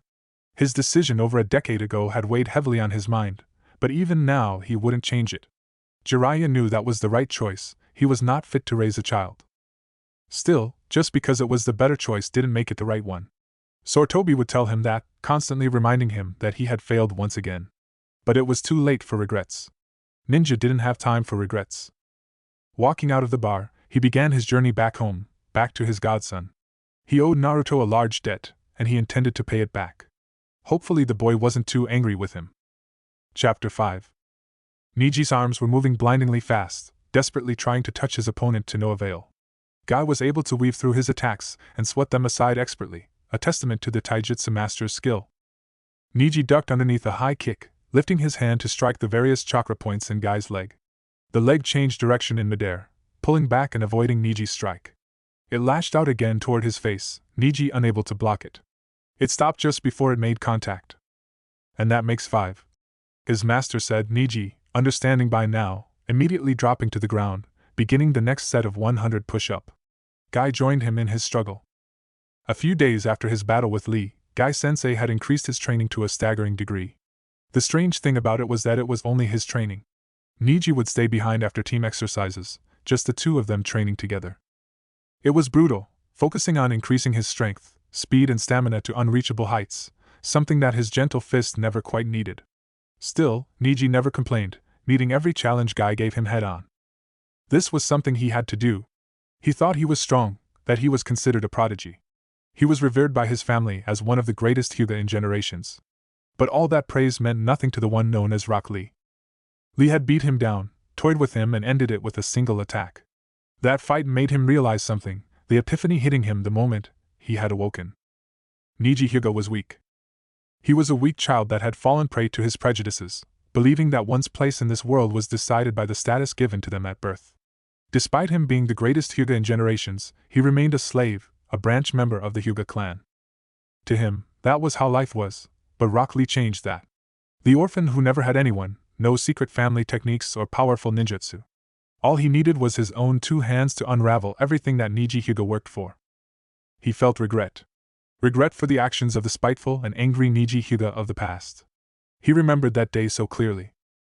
Hinata Hyuga, the princess of the Hyuga clan and its heir, was considered a failure by her father. Day after day he would watch Hinata being defeated by her younger sister, Hanabi. He felt sick looking back at it now, realizing that the Neji of the past took glee in watching his master being humiliated, took glee in the fact that the perfect main branch was just a fractured family. Eventually, the day came when Hayashi gave up, deciding to give Hinata an ultimatum. She would prove she was capable of being the clan leader, otherwise Hanabi would become their new princess. And so, Neji stood before Hinata. He remembered that moment, the indecision coursing through him. That duel was a chance to get back at the main family and avenge his father's death. It was a chance he had only fantasized about in the darkest parts of his mind, but there it was, waiting for him to seize it. But even the past Neji knew that Hinata was a gentle soul. Kind, caring and compassionate, he weighed the satisfaction against how sickening the thought of hurting someone so pure would be. He pictured the pale face of his father, Hisashi, and made his decision. He remembered hearing her cries echo throughout the compound, the caged bird seal being grafted to her skin. He remembered hearing her sobs at night, now living in a small room in the branch house, just next to his own. He remembered the day Hayashi assigned her as his ward, sealing her fate and disowning her. He completed his push-ups, rising from the ground to begin the fight anew, tears beginning to brim his eyes. He had to become stronger. He had to change the Hyuga clan, for Hinata's sake. Grief formed in his heart as his revelation showed him the error of his ways. In his heart, he thanked Rock Lee for giving him another chance, his palms flying as he opened the first inner gate. 4 days. Sakura Haruno had 4 days to prepare for the Chunin exams. She knew she wasn't strong enough to get through on just her own strength, and she knew that 4 days wasn't enough time to get her to that level. Even so, she refused to simply get by on Sasuke and Naruto's strength alone. So, she went to the only person she thought could help her. When Team 7 had been formed, they had all exchanged addresses in case they would ever need to get in contact with each plus other. Sakura thanked Kakashi's foresight as she walked up the stairs and standing in front of door 4C. She heard voices behind the door. "I'm tellin' ya, Sengoku could easily beat Garp. You can't just say Garp would win because he doesn't cheat with the devil fruit." That sounded like Naruto. Tilting her head in confusion, she knocked on the door. "Huh? Who the hell's that? Sakura?" Surprised that Naruto guessed who it was, she waited impatiently for him to open the door. She didn't wait long, Naruto pulling the door open, his usual grin on his face. Looking behind him, she saw another boy as well. He wore a white trench coat, with silver-framed sunglasses. His face was the epitome of seriousness, and he had his hand folded neatly behind his back. He was like an exact opposite of the flamboyant Naruto. "Yeah? What did ya need, Pinky?" Snapping out of her thoughts, she looked back at Naruto. I was wondering if I could speak with you for a moment, she said, already forgetting the speech she thought up on the way there. Naruto raised an eyebrow, looking behind him and glancing at the other boy, who didn't react. Turning back to her, he shrugged. Sure, come on in. That's Lee, by the way. Naruto walked back into his apartment, placing his hands into his pockets and sitting on to the nearby bed. The other boy stood near the foot of the bed, merely watching impassively. Sakura walked into his home. It was a little startling, realizing that Naruto lived by himself. They were the same age, yet Sakura was still living with her parents. A small part of her was jealous at the independence that Naruto was displaying, not able to imagine supporting herself like this. She wondered if the other boy, Lee, lived with him or if he lived on his own too. Shaking her thoughts from her head, Sakura bowed to Lee, introducing herself. Hello, my name is Sakura Haruno. It's a pleasure to meet you. She stood back up waiting for Lee's response to the formal greeting. He simply nodded, his expression never changing. Hello Sakura Haruno, my name is Rock Lee, samurai of the Hidden Tree Village, he said with absolute seriousness. Sakura tilted her head in confusion, not seeing a sword on him, and wondering where the Hidden Tree Village was before Naruto began chuckling. Lee, it's ninja of the Hidden Leaf Village, he corrected. Lee nodded back to him, thanking him for the correction, before Naruto directed his attention back toward her. Now, what did you want to talk about? Sakura gulped, her heart beginning to quicken. This was it. She didn't understand why, but asking for Naruto's help like this was very difficult. After being the only one she could talk to anymore, the one person who helped her get through each day by letting her make that small connection, she felt like she was burdening him. She felt like she didn't deserve Naruto's help. She was scared to hear his answer, to hear the boy reject and abandon her like all the other friends in her life. Still, she had to do this. It was the only option if she wanted to stay by his side. She stopped as she listened to her own thoughts. Stay by his side? Is that what she wanted? Thinking of the past, about the pain and loneliness that she had felt, what Naruto saved her from, however small, she realized that, yes, that was what she wanted. Reinvigorated and making her decision, she quickly bowed down to him, making her request. Please! Teach me how to become stronger! There, she had said it. She made up her mind and now she was forced to wait. The small moment of silence was crippling. Still bowing, she began to shake, fearing the worst. Then, to both her relief and dismay, he spoke. Why? His voice was utterly serious. She could tell by his tone that he wasn't smiling. She refused to look up, not able to look into the eyes hidden by his glasses. Still bowing, she began to beg. Because I know I'm not very strong. I know that I'm weak and that I may never amount to anything, but all my life has been filled in indecision and doubt. I had been alone with no one to turn to and no one who cared. But then, years ago, I decided to talk to you. I talked to you and it felt like I wasn't so alone after all. That's why I must be stronger. I won't let you leave me in the dust. I refuse to be alone again. So please let me stay by your side, Naruto. She was crying at this point, her voice shaking as she pleaded her case to the last person she saw as a friend. It felt like an eternity, but finally he spoke. Follow us. Her eyes opening in shock, she looked up, watching as Naruto and Lee walked out of the apartment, stopping to look at her as they waited outside. Well? Sakura rushed out the apartment, a smile on her face.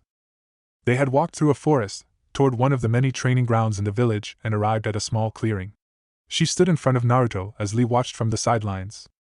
Attack me, Naruto ordered. Sakura blinked owlishly, surprised at the sudden command and a bit hesitant. Woo me? Naruto began to laugh at her reply, his hands in his pockets as he glanced at Lee, as if communicating some inside joke. Yes, you. Don't worry, I don't bite. Sakura nodded, taking in a deep breath. Resolving herself, she jogged toward him, a fist raised behind her as she approached.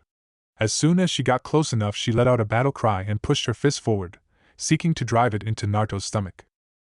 Naruto dodged, stepping to the side as he stuck a foot out in front of her, making her trip and fall on her face. Try again, Pinky. The two continued like that.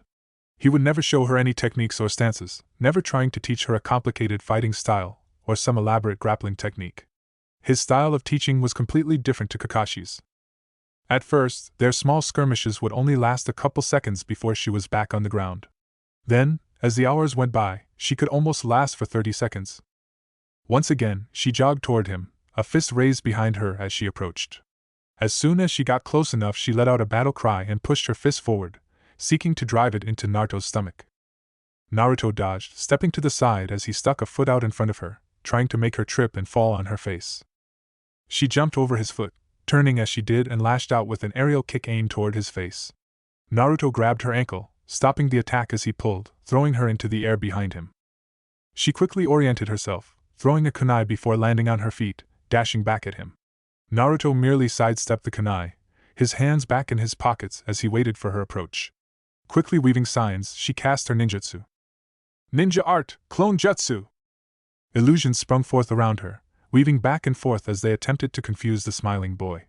He ignored them, watching them phase through his body before he caught the high kick her real body had sent toward him.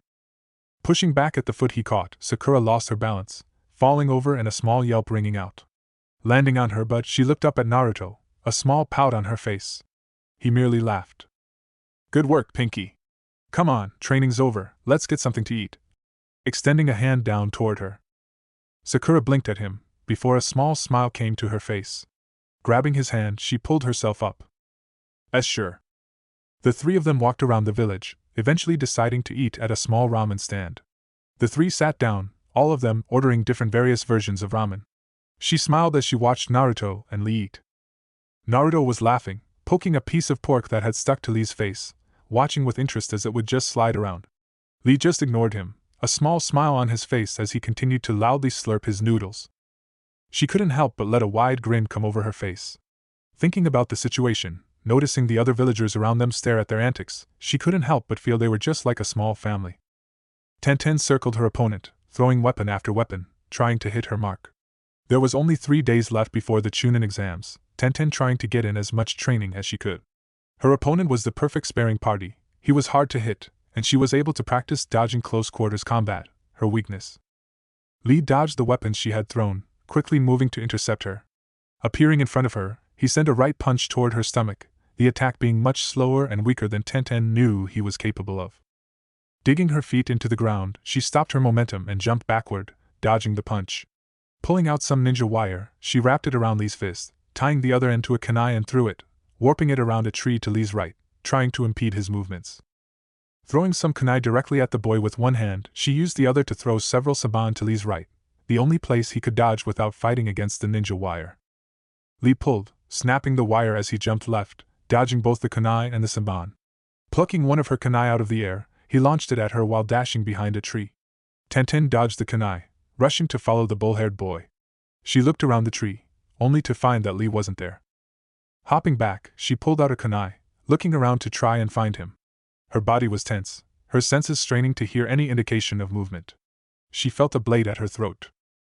I win! The blade retracted and Tenten collapsed to her knees, the fight exhausting her. After taking a moment to catch her breath, Tenten groaned. A hug, gosh dang it! I hate it when you do that. Why can't you ever just stay still and let me skewer you? She joked, relaxing now that the spar was over. Lee walked around her, and now in front of her, looked down with that impassive face of his. It would be counterproductive for me to do so, your skills would not improve very much. As a fellow weapons master I cannot let you get by so easily. Tenten's sweat dropped, she sighed at Lee's quirkiness and made to correct him, again. Lee, she said slowly as if talking to a child. You're not a weapons master. Lee stood there for a moment before nodding, his expression never changing. Ah, that's right. Tenten sighed, standing up and beginning to stretch. Rock Lee was a very strange guy, but Tenten liked him.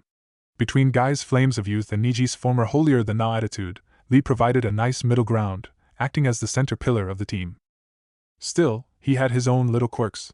The boy was a messy eater, always having remnants of his breakfast or lunch stuck to his face. For as intelligent and perceptive as he was, Lee could, at times, be forgetful. Sometimes he would come to training late, apologizing that he arrived late because he couldn't find his sword, only for one of them to remind him that he didn't use a sword. When they went out for lunch, he would thank Guy for buying them cookies and milk, when they had actually eaten stir-fry. Still, Rock Lee was an important member of the team, and Tenten was glad that he agreed to help her train. Wiping the sweat from her forehead, she stopped her stretching and turned back toward Lee. So, what do you think? She asked, curious to hear his thoughts on what she needed to improve. Lee stood there, no doubt replaying the fight in his mind and analyzing her fighting style. After about a minute he spoke his mind. You're too quick to resort back to long-range combat. You should focus more on being able to use your weapons in close range. The moment a competent enemy gets too close or you meet someone with superior long-range capabilities, you're finished. Tenten pouted at him, rebuking the harsh feedback. Well, got anything nice to say at least? She said. Lee looked at her for a moment before shaking his head. No, that's it. Tenten slouched down, feigning depression with crocodile tears in her eyes. Geez, Lee, you're so cruel to your teammates. She looked up for a second, looking for any change in expression at her act. There was none. Sighing, she put a smile on her face and sprung back up. Well, anyways, thanks for helping me with my training today. I've been nervous about the exam, so this has been a major help. Lee nodded to her. Of course, did you require more of my assistance? Tenten put a finger to her chin, thinking. While she could use some more of his help, she didn't want to hold him here any longer. They had already been at it for a few hours and she needed a break anyways. She made up her mind and shook her head. No, I should be fine until the exams start. You can get going now. Actually, do you want to go get something to eat? She asked, hoping to spend some more time with her teammate. Unfortunately for her, Lee shook his head. No, I have some business to attend to later today. Disappointed but flattered that he had decided to help her in the first place, she waved goodbye as he left the training area, Tenten deciding to rest for a while.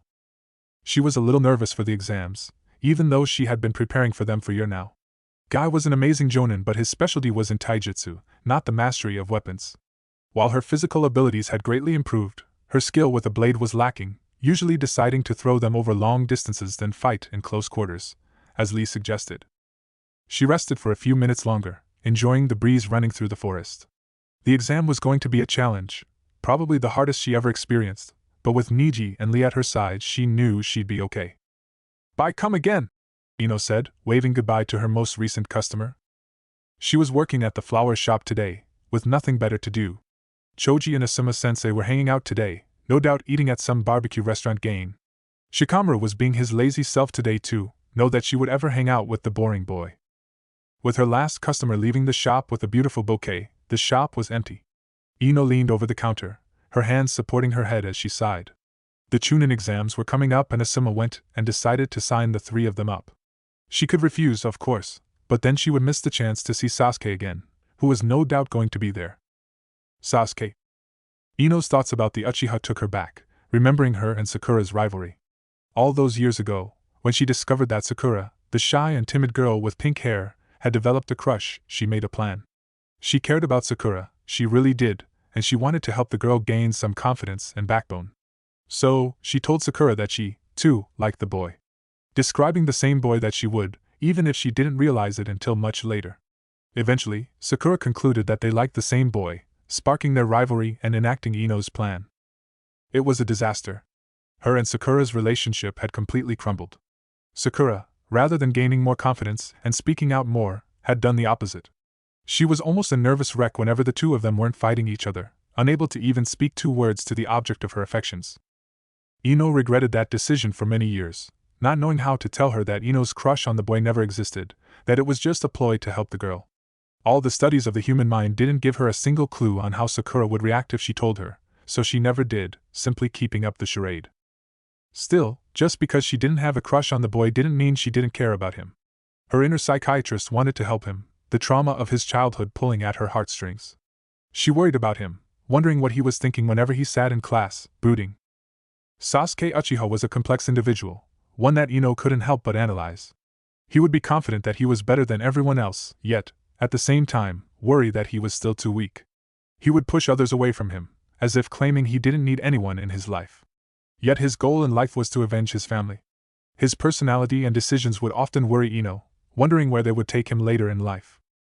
She thought about taking her problems to her father but never did. Her father was a busy man, one of the leading members of the torture and interrogation division. He didn't have time to worry about his teenage daughter's issues. Ino sighed, walking around the shop and beginning to water some of the potted flowers. She wondered how Sakura was doing now that she was a full-fledged ninja.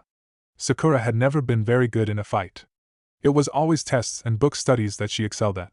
Seeing it made Ino feel guilty for dragging her into the shinobi life, but part of it was Sakura's choice too. Ino watched as the water ran down a flower stem, looking at it while lost in her thoughts. She had had enough, she couldn't do this anymore. Ino Yamanaka wanted her friend back, needed her friend back. After the Chunin exams, she promised herself that she would tell Sakura everything, no matter what the consequences. She only hoped everything would be okay. She heard the bell ring as the front door opened. She got back to work. Choji's chopsticks grabbed another slice of beef off the small grill, stuffing the still too hot morsel in his still full mouth. Asuma-sensei had been nice enough to take him to Yakiniku, a very expensive restaurant, and Choji was taking full advantage of it, stuffing his face as fast as the food was coming. You know, Choji, you can eat a bit slower, the food's not going anywhere, his sensei said, taking a bite out of his own food. Choji began to pound his chest, trying to down some food that got caught in his throat. Swallowing and taking a few deep breaths, he grinned at his sensei. Hee, sorry sensei, the food's just way too good. He chuckled sheepishly, watching his sensei shake his head with a small smile on his face. It's fine, Choji, but I didn't just bring you here to pig out. I wanted to talk to you for a bit. Choji stopped, another slice of beef waiting in front of his gaping mouth. A pit formed in his stomach, and it wasn't from the food. Lowering his chopsticks, he nervously continued the conversation. What did you want to talk about, Asuma-sensei? Asuma swallowed the food in his mouth, looking at Choji before leaning forward, folding his hands in front of him. How do you feel about the exam? Feeling up to it? Asuma asked, a look of seriousness on his face. Choji's eyes widened, a little shocked at the unexpected question. His gaze slowly fell down toward the table, looking at the food on his plate. I don't know, sensei. I just feel like... He hesitated, trying to get the words out. Choji was not a confident person. Throughout his childhood he was always made fun of, ostracized for his weight and constant hunger. It affected him greatly, reducing his confidence as a ninja. After all, how could someone as large as him be an elite warrior? Shikamaru had been a great friend though, always encouraging him, never judging him for his size or eating habits. Still, what did that matter in a fight for his life? Choji took a breather, then continued, telling his sensei his doubts. I feel like I'm not ready yet. That I'm not strong enough, but I don't want to let Shikamaru and Ino down. I don't want to hold them back. The two were silent for a time, either of them eating the food in front of them. During the silence, Choji was in deep thought, seeing visions of himself in the future exam, causing the rest of his team to fail. His sensei's voice snapped him from his thoughts. You know, Choji, you're stronger than you think. Choji's breath stopped, quickly looking up at his sensei's smiling face. There's strength in that body of yours, both physical and mental. That kindness of yours is your greatest strength, so listen to me when I say this. Asuma laid a hand atop Choji's head, surprising him for a moment. You are a fine ninja, Choji Akamichi. Tears came to his eyes, Choji absorbing his sensei's words. His doubt and fear of the exam vanished. Choji quickly stood up, the tears being replaced by fiery passion as Asuma's hand was knocked away. He called out to the waiter several feet away. 3 more orders of premium beef! Hey! I'm not made of money, Choji! Even as he chastised the large boy, there was a smile on Asuma Saratobi's face. Shino jumped back, dodging the various hands striking out at his chakra points. He sent his bugs forward, trying to envelope the young Hyuga and sap her chakra. Hinata began to run, avoiding his bugs as she did, moving from branch to branch in the forest they were sparing. Shino called back his bugs as he lost sight of Hinata, preparing for a sneak attack. They had 3 days before the beginning of the Chunin exams, Hinata asking him to spar to help her prepare for them. He had agreed, and a half-hour later they had begun. Sensing a kunai flying at him from behind, he ducked, dodging the kunai and turning around to meet his opponent. Hinata was already in front of him, palms in motion. He tried to jump back, but it was too late. He felt several impacts against his torso, and he felt his chakra become harder to control, as if it were farther away. Quickly, his bugs fly out of his sleeves, climbing onto Hinata and beginning to drain her chakra. Hinata didn't relent, continuing her assault on his chakra points. Soon, she jumped back, falling to her knees. Shino called back his bugs as he too knelt on the ground, panting slightly. He called out to his teammate. You've gotten better. Why? Because this match was a draw this time. Your stealth has also improved. Hinata looked up toward him, smiling. Her breathing was heavy, sweat dripping down her face as she rested, depleted of her chakra. She attempted to stand up but was unable, her wobbly legs crashing down into the ground once again. Thank you, Shino, it means a lot. The two were silent as they rested, unsure how to proceed. Their spars would never last long, their styles of fighting were too similar, designed to exhaust their opponents. This made their spars more stressful, making each move an important endeavor. Their fight was like a game of shogi, a game of risk versus reward. Shino stood up, walking over to Hinata and offering a hand.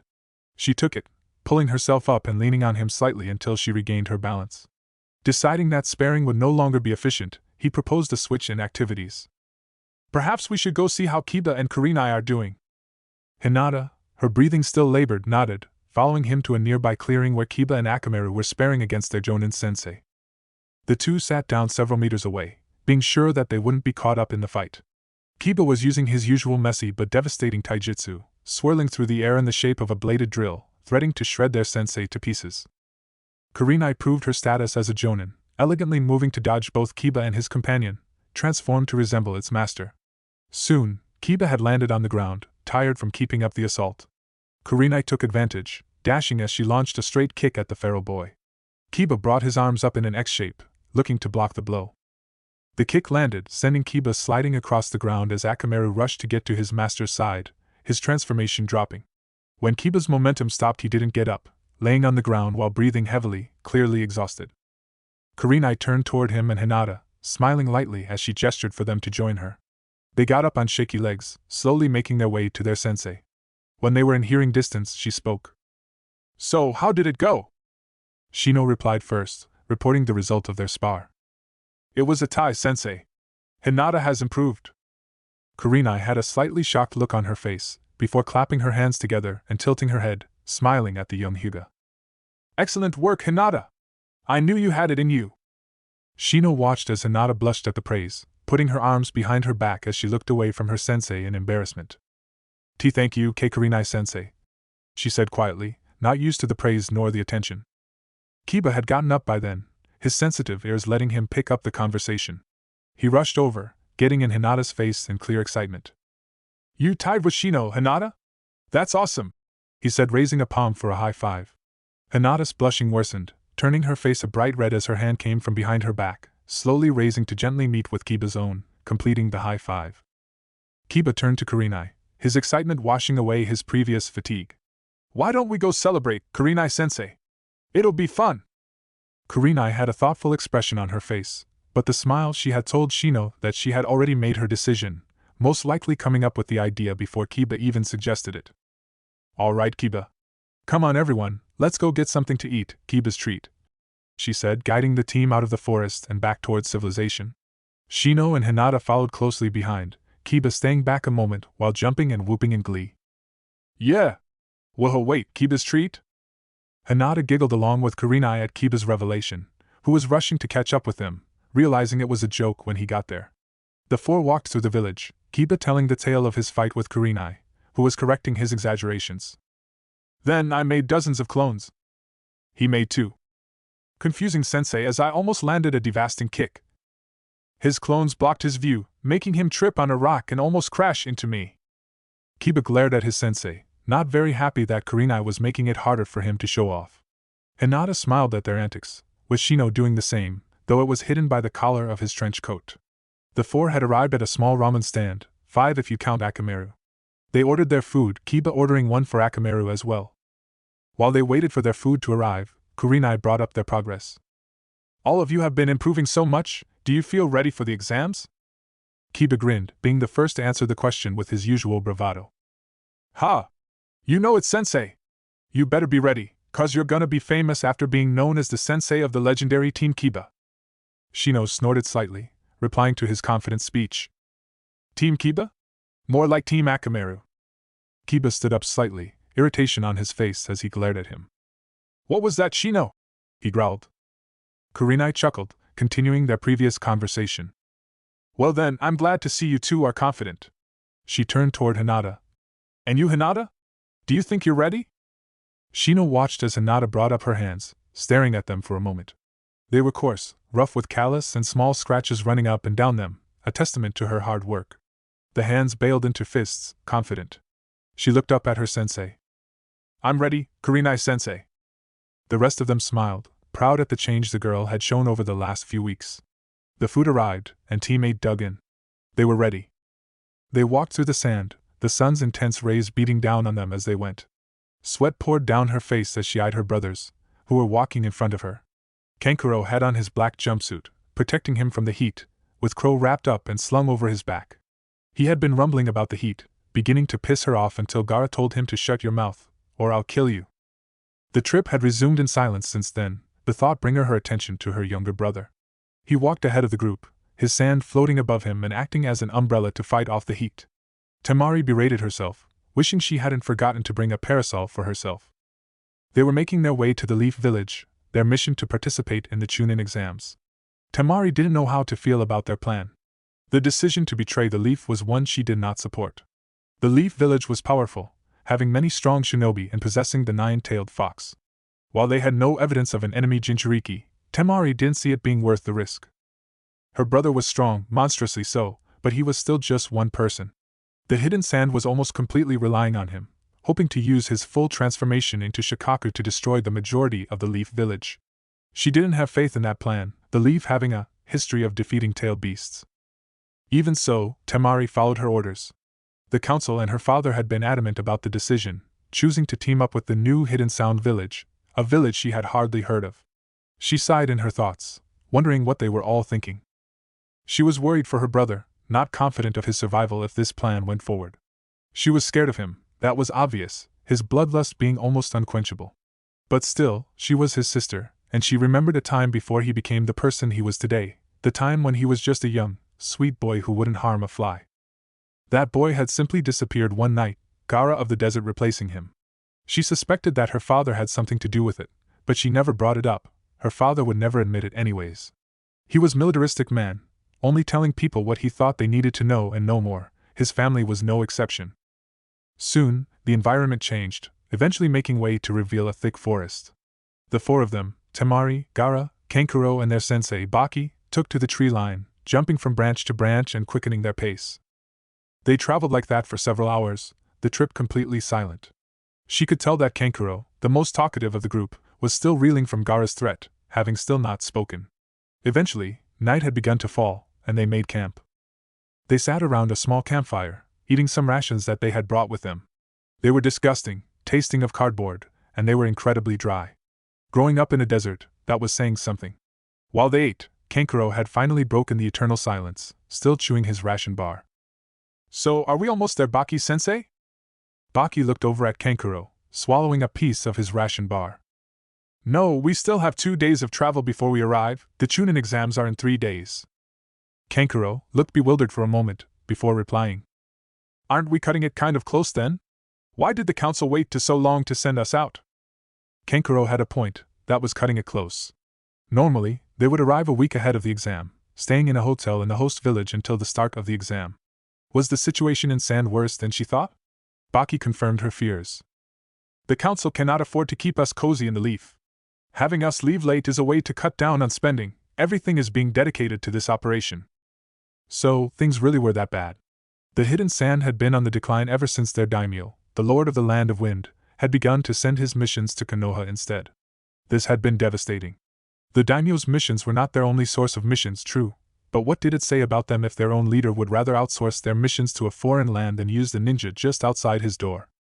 Soon after, their mission intake plummeted, shattering their economy. The Sand had become desperate, and was lashing out at the supposed cause of their problems, the Hidden Leaf Village. Temari hated the situation. They were stuck between a rock and a hard place.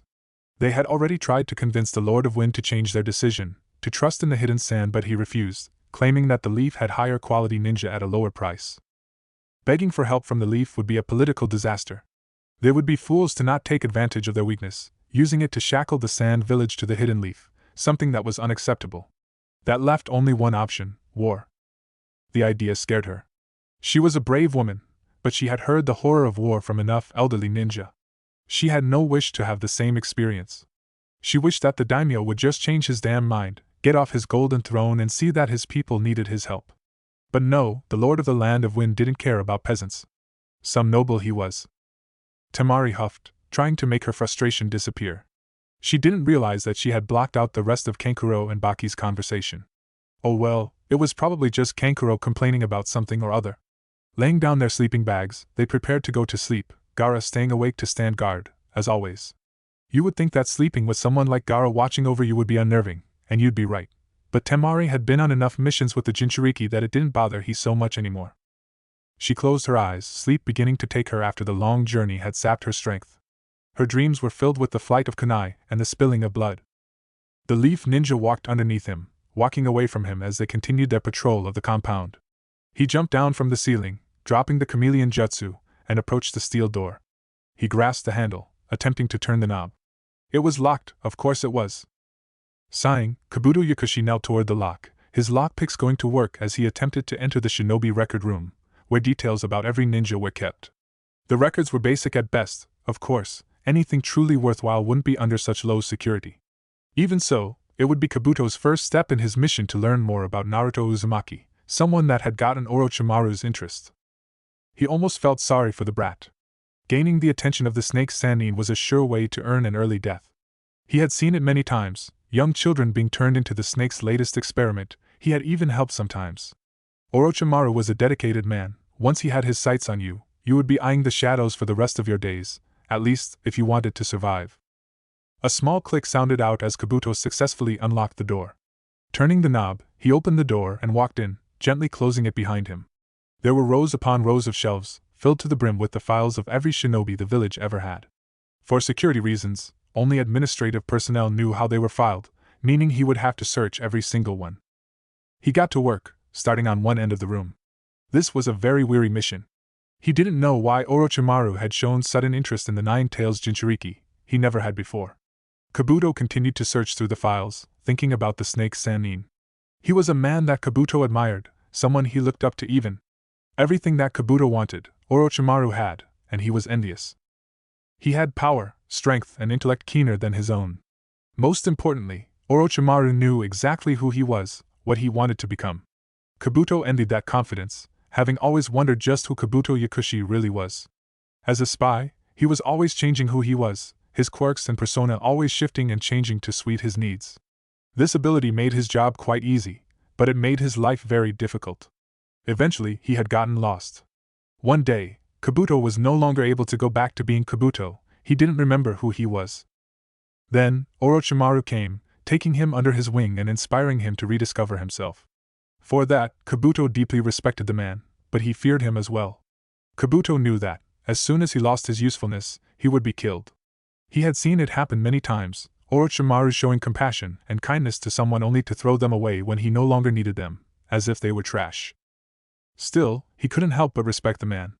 He had abandoned everything in the pursuit of his goals, betraying his home and friends, though he would never admit it, for the sole purpose of learning everything the world had to offer.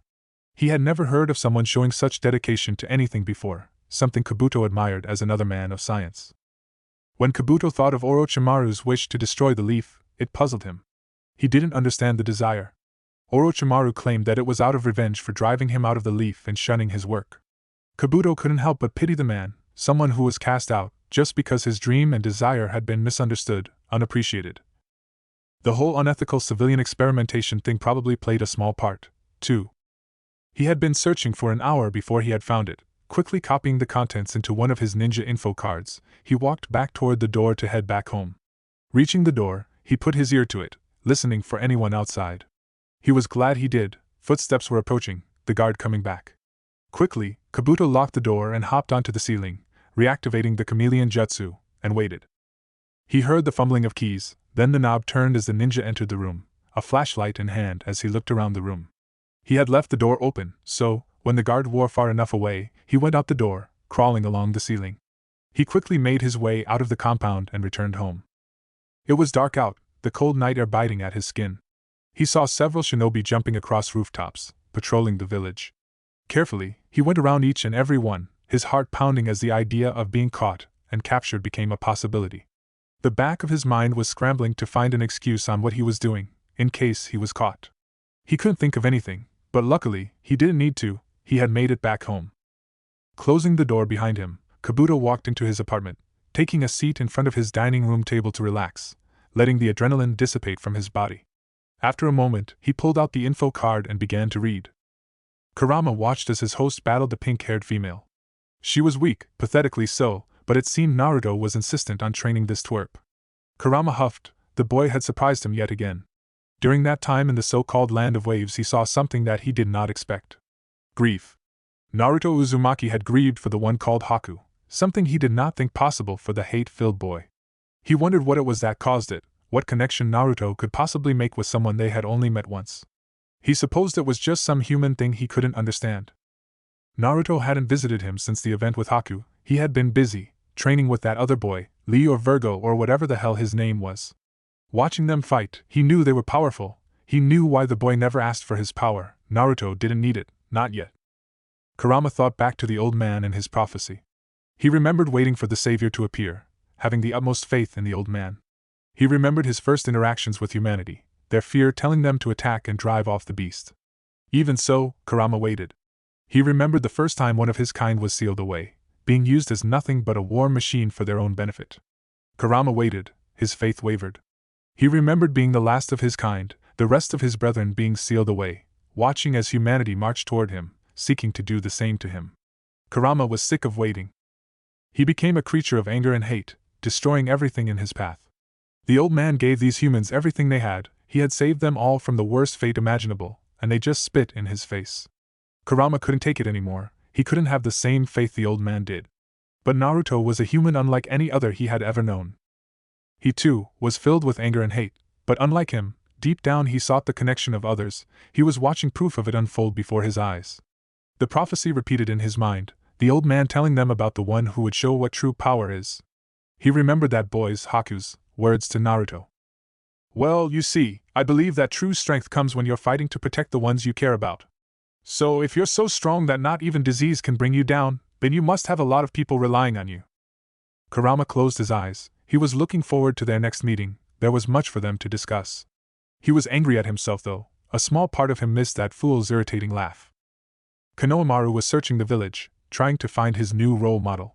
He had finally convinced his grandpa to get him some new clothes, trying to emulate Naruto. He began searching for him to show off his new clothes to the strange boy, but he couldn't find him. After searching for almost an hour, he gave up, turning around and beginning his walk back home, walking past a strangely dressed blonde and a pink hair. Wait a minute. Konohamaru turned around, he had found him. The blonde was walking with a pink-haired girl he hadn't seen before, decked out in awesome ninja gear. He called out to him, trying to get his attention. Hey! Naruto! Over here, boss! That had done it. The blonde turned around and looked down at his short frame, that same grin on his face. Konohamaru met it with his own, hands behind his head as he showed off his new clothes. So, what do you think? Pretty cool, huh, boss? The blonde merely raised an eyebrow, looking up and down. Then, he expressed his utter awe, impressed and overwhelmed by his new fashion statement. What the hell are you wearing, Konohamaru? Huh? That couldn't be right, he must have heard him wrong. It almost sounded like he didn't like it.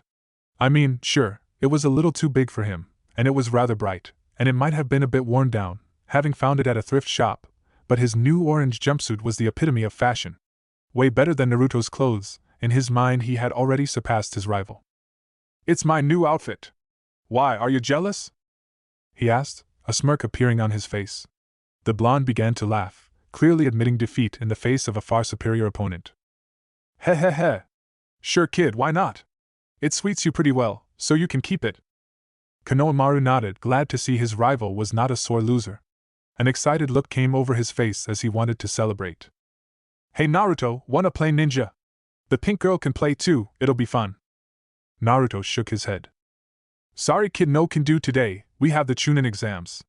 Maybe another time. Konohamaru groaned, stupid responsibilities always getting in the way.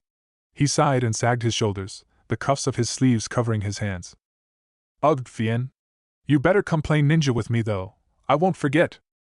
Konohamaru ran down the street, looking behind him as he stuck his tongue out at Naruto. He stopped when he ran into something. Facing forward, he saw that it was some weird guy in a black cat suit, wearing makeup of all things. He was about to yell at that guy to watch where they were standing when a hand grabbed his jumpsuit's collar, lifting him up. Hey, watch where you're going, kid, the cat man said, irritation clear on his face. There was someone else with him, a pretty, dark blonde girl with something tied to her back. Konohamaru tried to speak up, but his voice caught in his throat on seeing that headband on his forehead. He couldn't remember which village that was, but he knew it wasn't the symbol of the leaf. Kankuro, come on, we don't have time for this. Put the kid down and let's get going. The girl spoke next. Konohamaru was trying to nod in agreement, getting a little scared now. Relax, Temari, I'm just gonna have a little fun with him. Kankuro began to laugh, a glare pointed at him, scaring Konohamaru even further. Luckily, his boss was there to save the day. He saw Naruto's hand grasp the wrist that Kankuro was using to hold him up. He could hear the creaking of bone as the Catman yelped in pain, dropping Konohamaru. As soon as he landed on the ground, he scrambled to his feet, moving to hide behind the pink-haired girl, eager to watch Naruto beat up the bad guys. Hehehe. You should do your research before entering another village. Attacking the current Hokage's grandson doesn't exactly scream friendly village relations. Konohamaru watched as the girl, Temari, paled before aiming a glare at the Catman's back. Naruto let go of his wrist, Kankuro jumping back and cradling it. The girl stepped forward, bowing slightly. Our apologies, we didn't know who he was.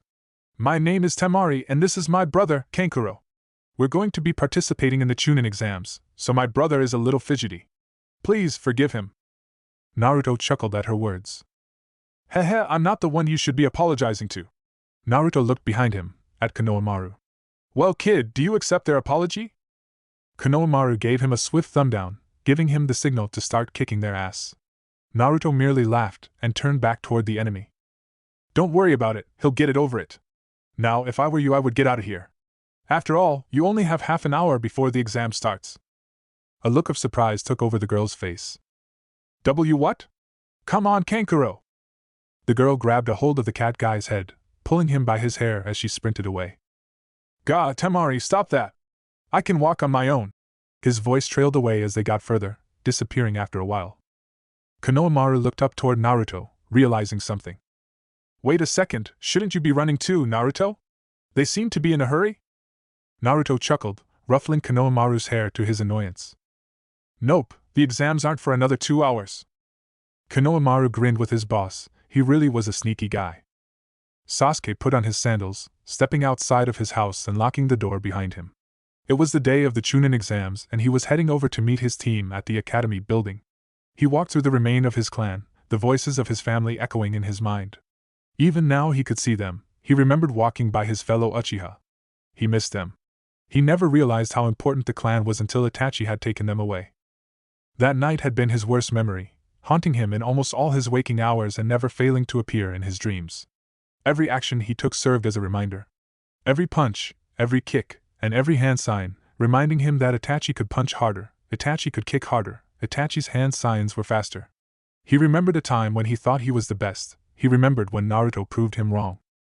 Now, he was still at square one. Naruto was still stronger than him. Itachi was still stronger than him. He couldn't take it, even if he could admit it.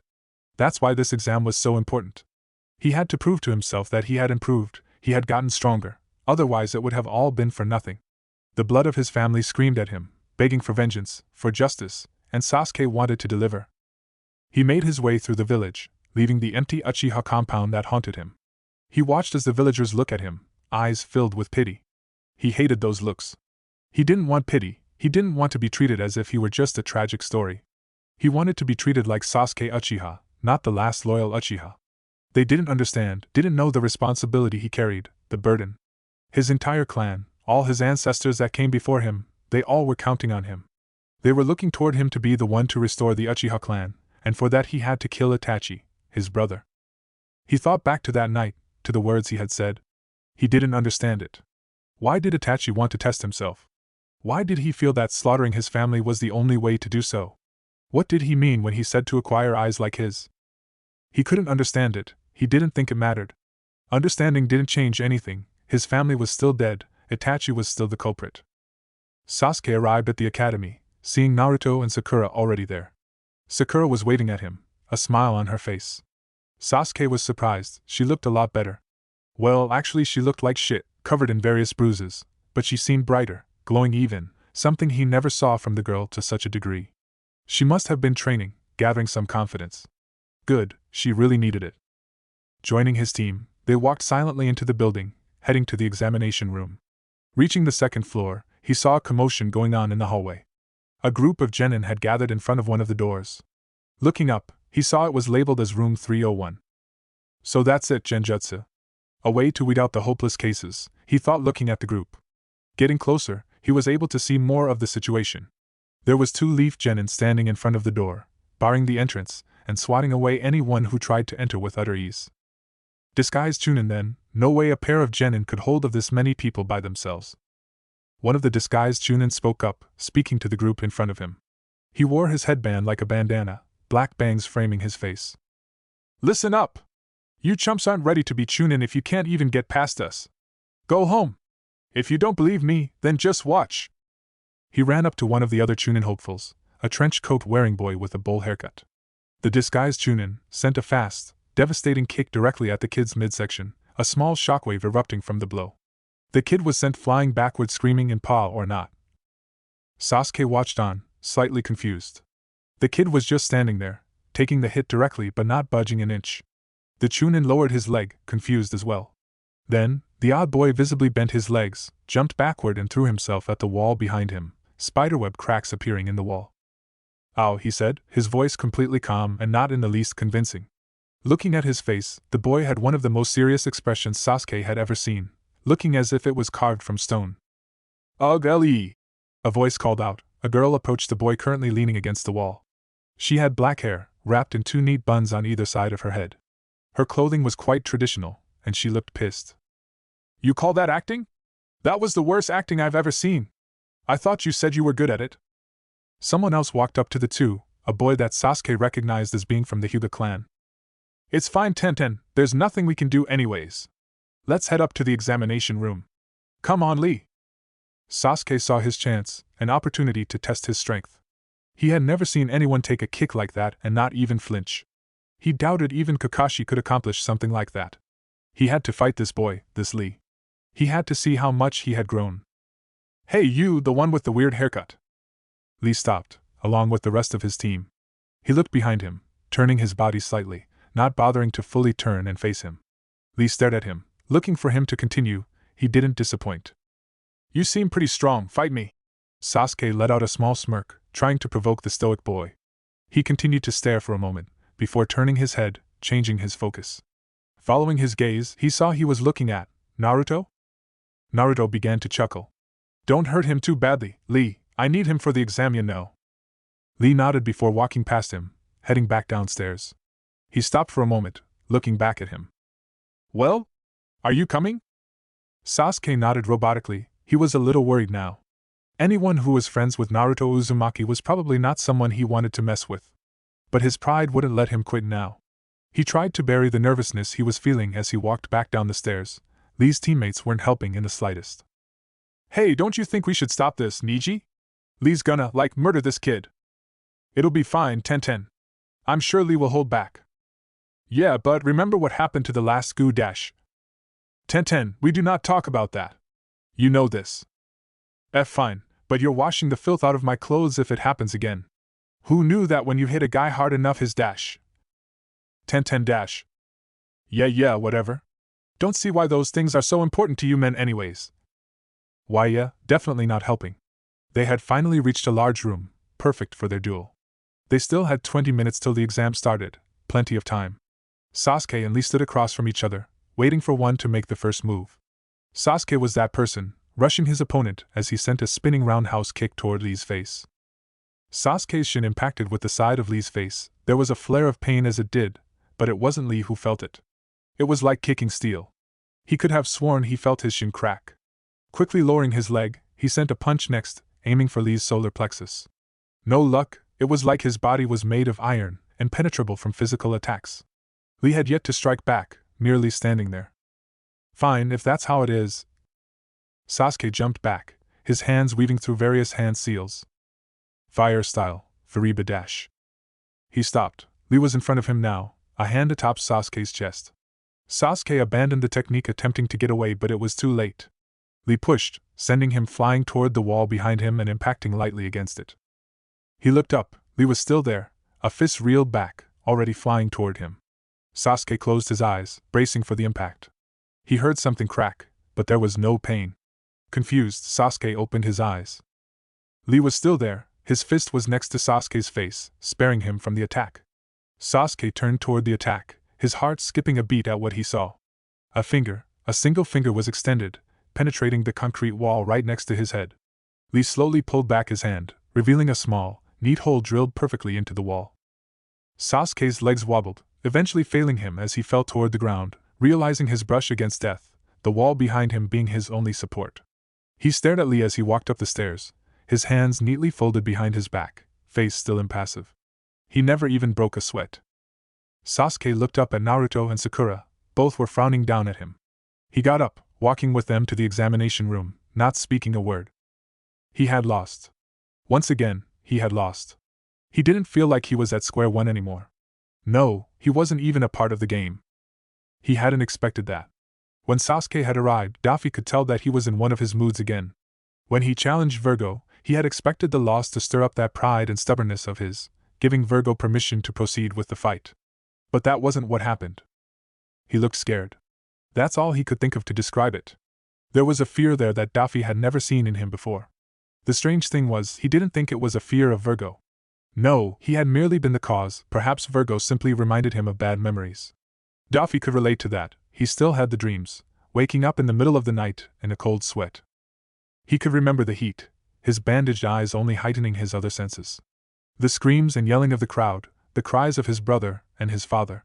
He could remember feeling it coursing through his veins, the hate and rage running through his body. The sensation of feeling his conqueror's haki rush through his body for the first time, even if he couldn't recognize it at first. Yes, Daffy knew all too well what it was like to be reminded of such memories. He and Sakura waited for Sasuke to reach them. Looking over, he thought about the pink-haired girl. When she arrived at his door a few days ago, he had been surprised. Her desire for training even more so. Still, hearing her words, they brought back memories too. That desire, so like the others in his family, the family of his previous life. She wanted to grow stronger, just like them. She wanted to help him, just like them. She wanted to stay by his side, just like them. He had looked toward Virgo, asking for advice, but he provided none. They both knew that this was something only he could decide. So, he took the girl in, trained her and brought her into his fold, into his family. The thought had made him hesitate, still unsure of its purpose. He didn't know what the purpose of his family would be, but when he looked at Sakura, he couldn't help but envision her pale face, lifeless and bloodied, slowly sinking into the ocean. The thought made his blood boil. He wouldn't let that happen, that much he knew. Whether or not he continued his revenge against the world, he knew one thing that would change. He would protect his family. He would not fail them again. The three continued to walk, finally reaching room 301. Kakashi was waiting for them there. He was leaning against the wall, his nose in that orange book of his. As they approached, he looked up and cracked a small smile. "Ah, good, you all made it. What a relief, I had doubts, but I'm glad to see you decided to come along, Sakura." She tilted her head, confused for a moment. "What do you mean, sensei?" Kakashi snapped his book clothes, walking to stand in front of them. "It's nothing, Sakura. Now then, the hard part begins just behind that door. Good luck, all of you. I know you'll do just fine." He gave a small wave as he vanished in his usual poof of smoke. Daffy turned to the others, grinning at them and leading the way. "He he he. Come on, let's get going." They walked into the room. There were more people than Daffy thought there would be, around 150 if he had to guess. His haki tried to gauge their strengths, but there were too many too close together. They looked around, eventually seeing that the other graduates of their year had arrived as well, Ino being the first to announce her presence. "Sasuke!" She had jumped onto his back, giving him a hug from behind. She looked towards Sakura while sticking her tongue out, teasing her. Sakura just smiled at the two, shaking her head slightly. Ino stilled, shock evident on her face, as Sasuke used her shock as an opening to get her off him. "Man, you guys are here too? What a drag!" A voice, dripping with the Sinnoh said, approaching them. Shikamaru was there, his eyes drooping as if he were fighting off sleep with Choji standing next to him, a bag of chips in hand. "Ha! Of course, Naruto's team is gonna be here. With him, the rest of these chumps don't stand a chance," a rather boisterous voice called out. Kiba emerged from the crowd of Genin, Hinata and Shino at his sides. "He he he. I'm glad to see you have so much faith in me." The three rookie teams gathered, finally being all together for the first time since graduation. "Oh, shut up, Kiba. Naruto's not the only strong one here. You forgot about my man Sasuke." That was Ino, in case you couldn't tell. As she said that, he could tell that she was eyeing Sakura. Interesting. "You know, you should quiet down, you're gathering a lot of attention." A voice called out from a Leaf Genin, someone not in their graduating class. The rookie nine looked toward him in confusion. He had white hair tied in a ponytail, with black-rimmed circular glasses. He was crouching by the wall, a deck of cards in his hand and a small smirk on his face. The rookie 9 approached, Kiba being the first to respond. "Oh yeah? And why's that, 4 eyes?" The genin merely chuckled at the insult. "Why? Just look around you." They did as he asked, seeing all the other genin in the room eyeing them, bloodlust evident in their eyes. Daffy couldn't help but chuckle. This was going to be fun. The mysterious genin resumed his conversation. "Take it from someone with some experience in these exams, you'll want to keep your heads down. It only gets harder from here. I'm Kabuto, by the way." Shino caught on to his words. "Experience? So you have taken the exam before then?" Kabuto chuckled slightly nervously, his cool and calm expression giving way as he scratched his cheek with his finger. "Well, yes, this is my 7th time actually, heh?" Hearing that, Shikamaru began to rant. "7th time? Ah man, I knew this was gonna be a drag." Ino smacked him upside the head. "Oh. Damn it, woman, what was that for?" "That was for always being such a lazy bum." Kabuto chuckled, lifting the deck of cards in front of him.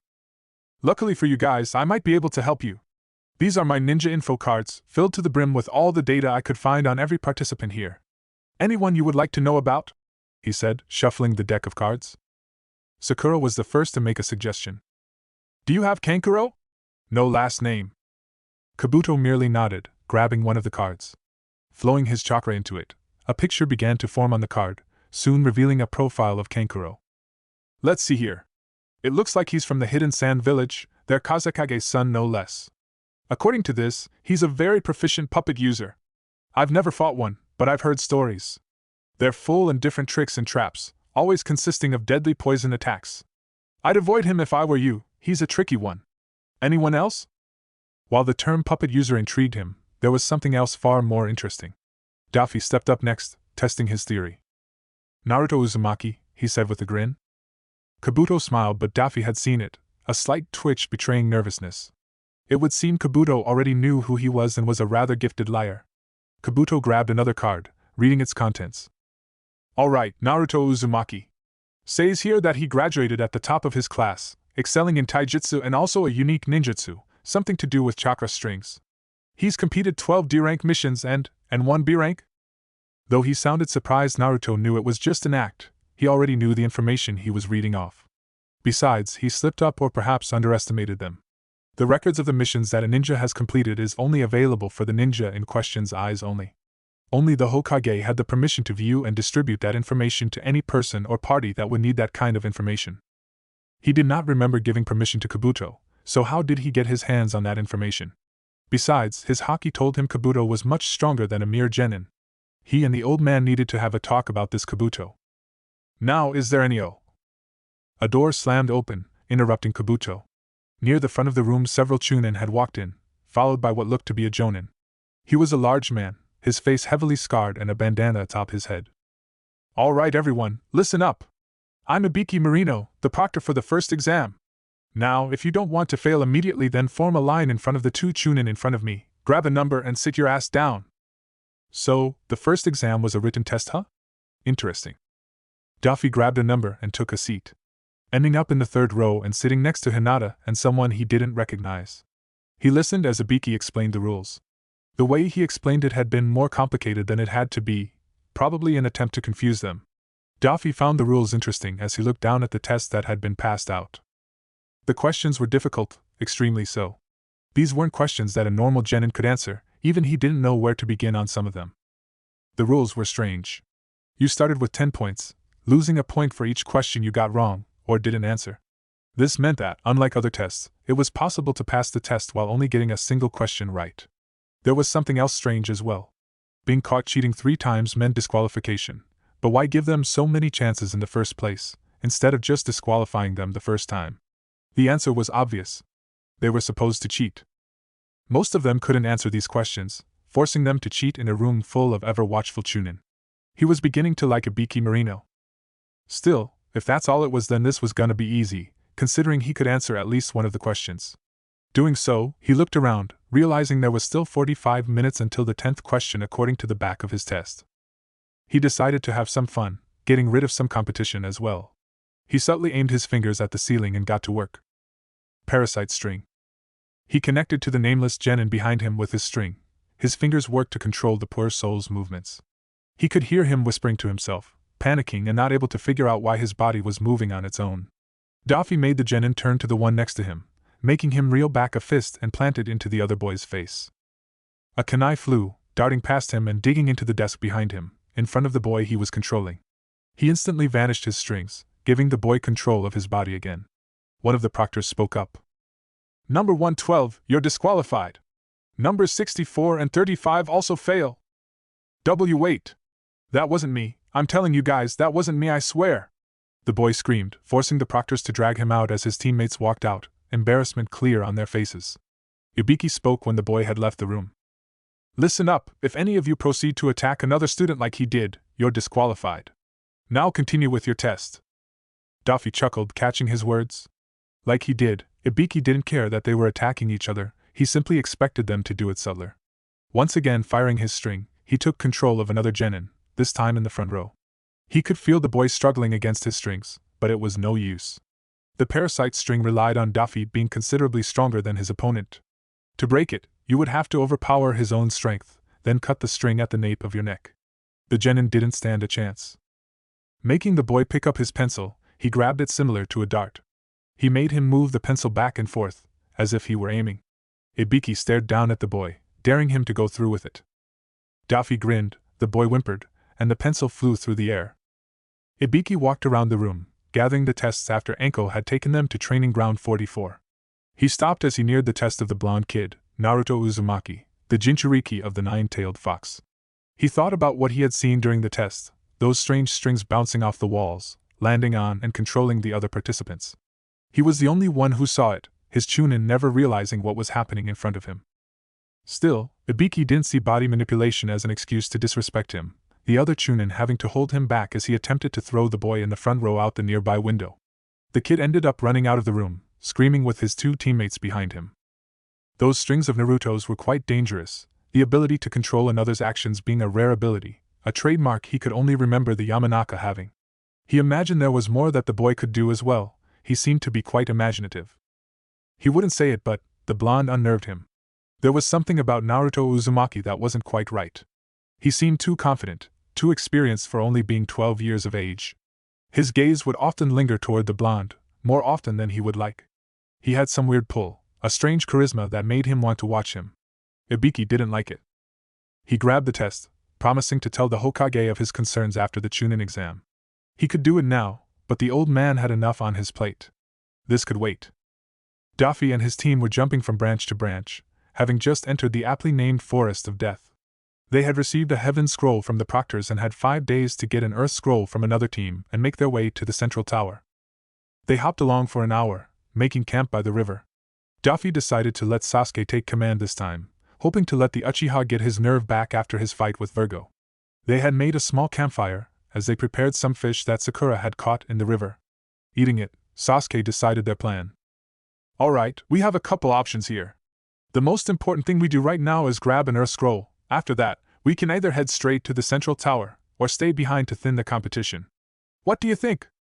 Surprisingly, it was Sakura who spoke up, giving her thoughts. We should probably head straight for the tower. While we could stay behind and thin the numbers, we don't know what we'll be doing after these, we might need the energy for the next test. Hehehe. Pinky's got a point there, Sasuke. As boring as it would be, let's just hurry on through this little examination. Sasuke looked at the two of them before nodding. Alright then. Naruto, you're a sensory type, right? Sasuke asked, to which Daffy nodded too. Good, you'll lead us to a nearby team, and hopefully they'll have an Earth Scroll.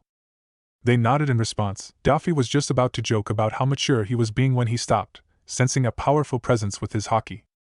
We need to move now, he said, already taking off into the trees, his teammates following some ways behind him. The presence was gaining on them, moving extremely quickly. He wanted to move faster, but that would mean leaving Sakura and Sasuke behind. They kept moving, it had almost reached them.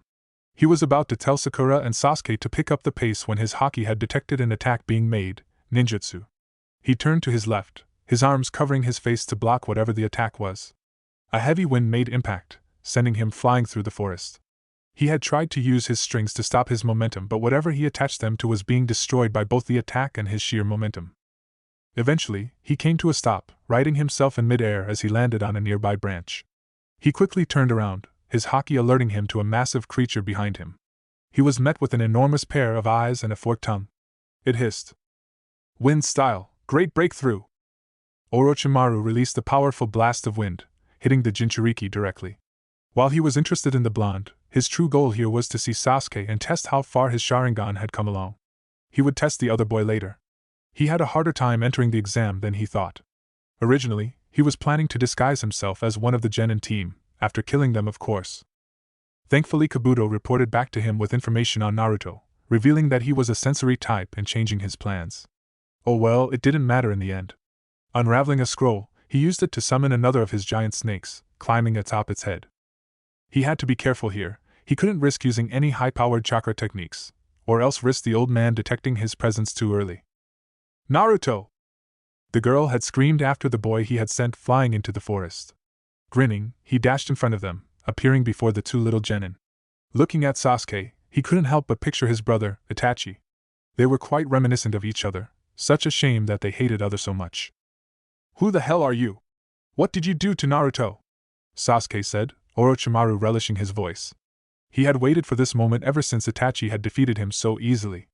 Now he could begin his plan to acquire the ultimate ninja tool. Oh, don't worry about him, Sasuke, I just wanted to get him out of the way for a moment. I wish to have a little spar with you, he said, begging to chuckle lightly. He watched as Sasuke narrowed his eyes, watching them morph into the Sharingan. It was still incomplete, a shame really, but he was a patient man. Ah, the Sharingan. Yours is different than your older brother's, weaker. That did it. Sasuke roared, charging at him with a kunai in hand. Orochimaru waited for his approach, dodging the stab that he sent toward his stomach when he reached him. The two continued like that for a moment, Sasuke fighting wildly and with ferocity while Orochimaru elegantly dodged all his attacks, his body seeming to almost bend out of the way, unnaturally so. He knocked the kunai out of the boy's hand, landing a small kick and sending the boy further away from him. He watched as the boy flipped onto his feet, performing hand signs as he did. He didn't struggle as he felt the ninja wire coil around him, tying him to the tree trunk behind him. An impressive move. Sasuke held the end of the wire in his hands, putting it in front of his mouth and taking a deep breath. Fire style, dragon flame jutsu! A small flame quickly ran down the wire, moving closer to him and increasing in size as it did. When it finally reached him, it had become an inferno. He felt the flame latch onto his skin, disappointed. It was only causing minor second-degree burns on his skin, granted he had made several modifications to it. He phased into the tree behind him, his flesh healing all the while. He reappeared behind Sasuke from the ground. As disappointing as Sasuke was now, his hate for Itachi was more than sufficient. With the cursed seal manipulating that hate, Sasuke would come to him all on his own, a far better solution than simply kidnapping the boy. His mouth opened, fangs appearing as he prepared to apply the cursed seal. Sasuke! The girl cried out, trying to warn the boy, but it was too late. Orochimaru lunged down, aiming for his neck. He felt someone's foot impacting his face, sending him flying into a nearby tree. His body crashed into it, the bark splintering as his body was embedded into its surface. He looked up to SE who had snuck up on him. It was the Jinchuriki, Naruto. Heh. That's quite rude, you know, beginning the party without the guest of honor. I've killed over less. The boy began to laugh, a smirk on his face as Orochimaru stared at him, now truly intrigued. He had doubted Mizuki's words when he said that Naruto Uzumaki was someone he would be interested in, but seeing him now, landing such a powerful blow, he almost regretted killing the man. Almost. Orochimaru grabbed his lower jaw, relocating it with a sharp twist. He smiled at the boy, ready to have some fun. Sasuke, Sakura here, he said, handing out an earth scroll to them. Head toward the central tower. I've got to kick some manners into tall, pale and freaky here. Orochimaru eyed the scroll, reaching into one of his pockets. It was gone, one of the scrolls he had grabbed, hoping to use it to bait Sasuke in case he still refused to fight, was in Naruto's hands. Now he knew, he had to have the boy. His two teammates quickly grabbed the scroll, heading toward the center of the forest while looking back at Naruto, worry in their eyes. You're a rather confident one, aren't you, Naruto? Orochimaru didn't give him the chance to reply, launching out of the tree and striking at the boy. Naruto had jumped into the air, dodging his attack and lashing out with a kick. Blocking it, he retaliated with a punch, watching in fascination as the boy seemed to float around him, dodging his attacks. So, this is what he uses those strings for, he thought, watching with sharpened vision as the strings connected to his body began to shift and pull. He connects them to his body and the surrounding area, using them to suspend himself in midair and pull him to safety, allowing him to dodge in any direction at great speeds. Still, what will he do if I do this? Orochimaru quickly regurgitated his Kusanagi blade from his mouth, extending it to cut through the strings around him. He pulled the sword back, then re-extended it toward the now falling boy's stomach. He watched in amazement, watched as the boy's feet began to blur, somehow kicking off the air itself and propelling him forward, dodging his attack. Naruto landed a few feet in front of him, his back turned toward him. Orochimaru knew what he had to do. After seeing this display, there was no way he could choose between the two. He made his choice. He would take Naruto's body, then implant Sasuke's Sharingan eyes into it, creating the ultimate vessel. With a body like that, he would be unstoppable. His neck began to stretch, hurtling toward the blonde's neck with his mouth agape. He reached him before the blonde could turn around, biting into his neck and delivering the enzymes that would form the curse seal upon his back. He felt elation at the deed, almost giddy at his plans, the body he would soon possess. It was after that when he realized that he didn't taste any blood. He looked down, watching the boy's body begin to turn a stark white, unraveling to reveal thousands of strings. His eyes widened, having, yet again, witnessed a technique he had never seen before. Orochimaru tried to jump back, but the remains of the string clone exploded outward, beginning to wrap itself around him. Thinking quickly, he looked up, unhinging his jaw and praying he would be in time. A pair of hands emerged from his mouth, another Orochimaru sliding out, shedding his skin just before the strings pulled, slicing his previous self to pieces. He ran. Orochimaru ran away. The sheer thought of it brought rage and disbelief, but he couldn't fight that boy like this, having to constantly hold back to avoid Sarutobi's gaze. Using his unique substitution technique required a large amount of chakra. He had no guarantee that one of the various ninja around the testing area didn't sense it. Sarutobi could already be on his way. He had failed in his mission, but he had learned something extremely important today. Naruto Uzumaki was powerful, and Orochimaru needed that power. Gaara of the desert slowly closed his hand, tightly curling it into a fist. He watched as his sand slowly began to crush the ninja he had captured within, eventually causing a downpour of blood. He wasn't really paying attention to it. He was thinking, trying to unravel his mother's words. She kept telling him to kill it, to somehow kill the fox. He looked for hours now, but he still couldn't find the fox she was speaking of.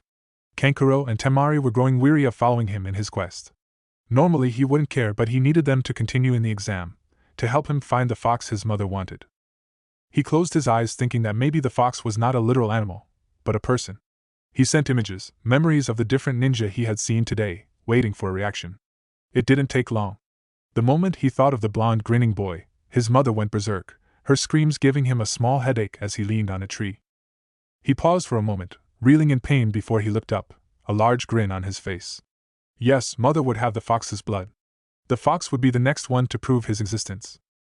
He called his sand back into his gourd, and began his trek toward the central tower, Temari and Kankuro watching him with concern.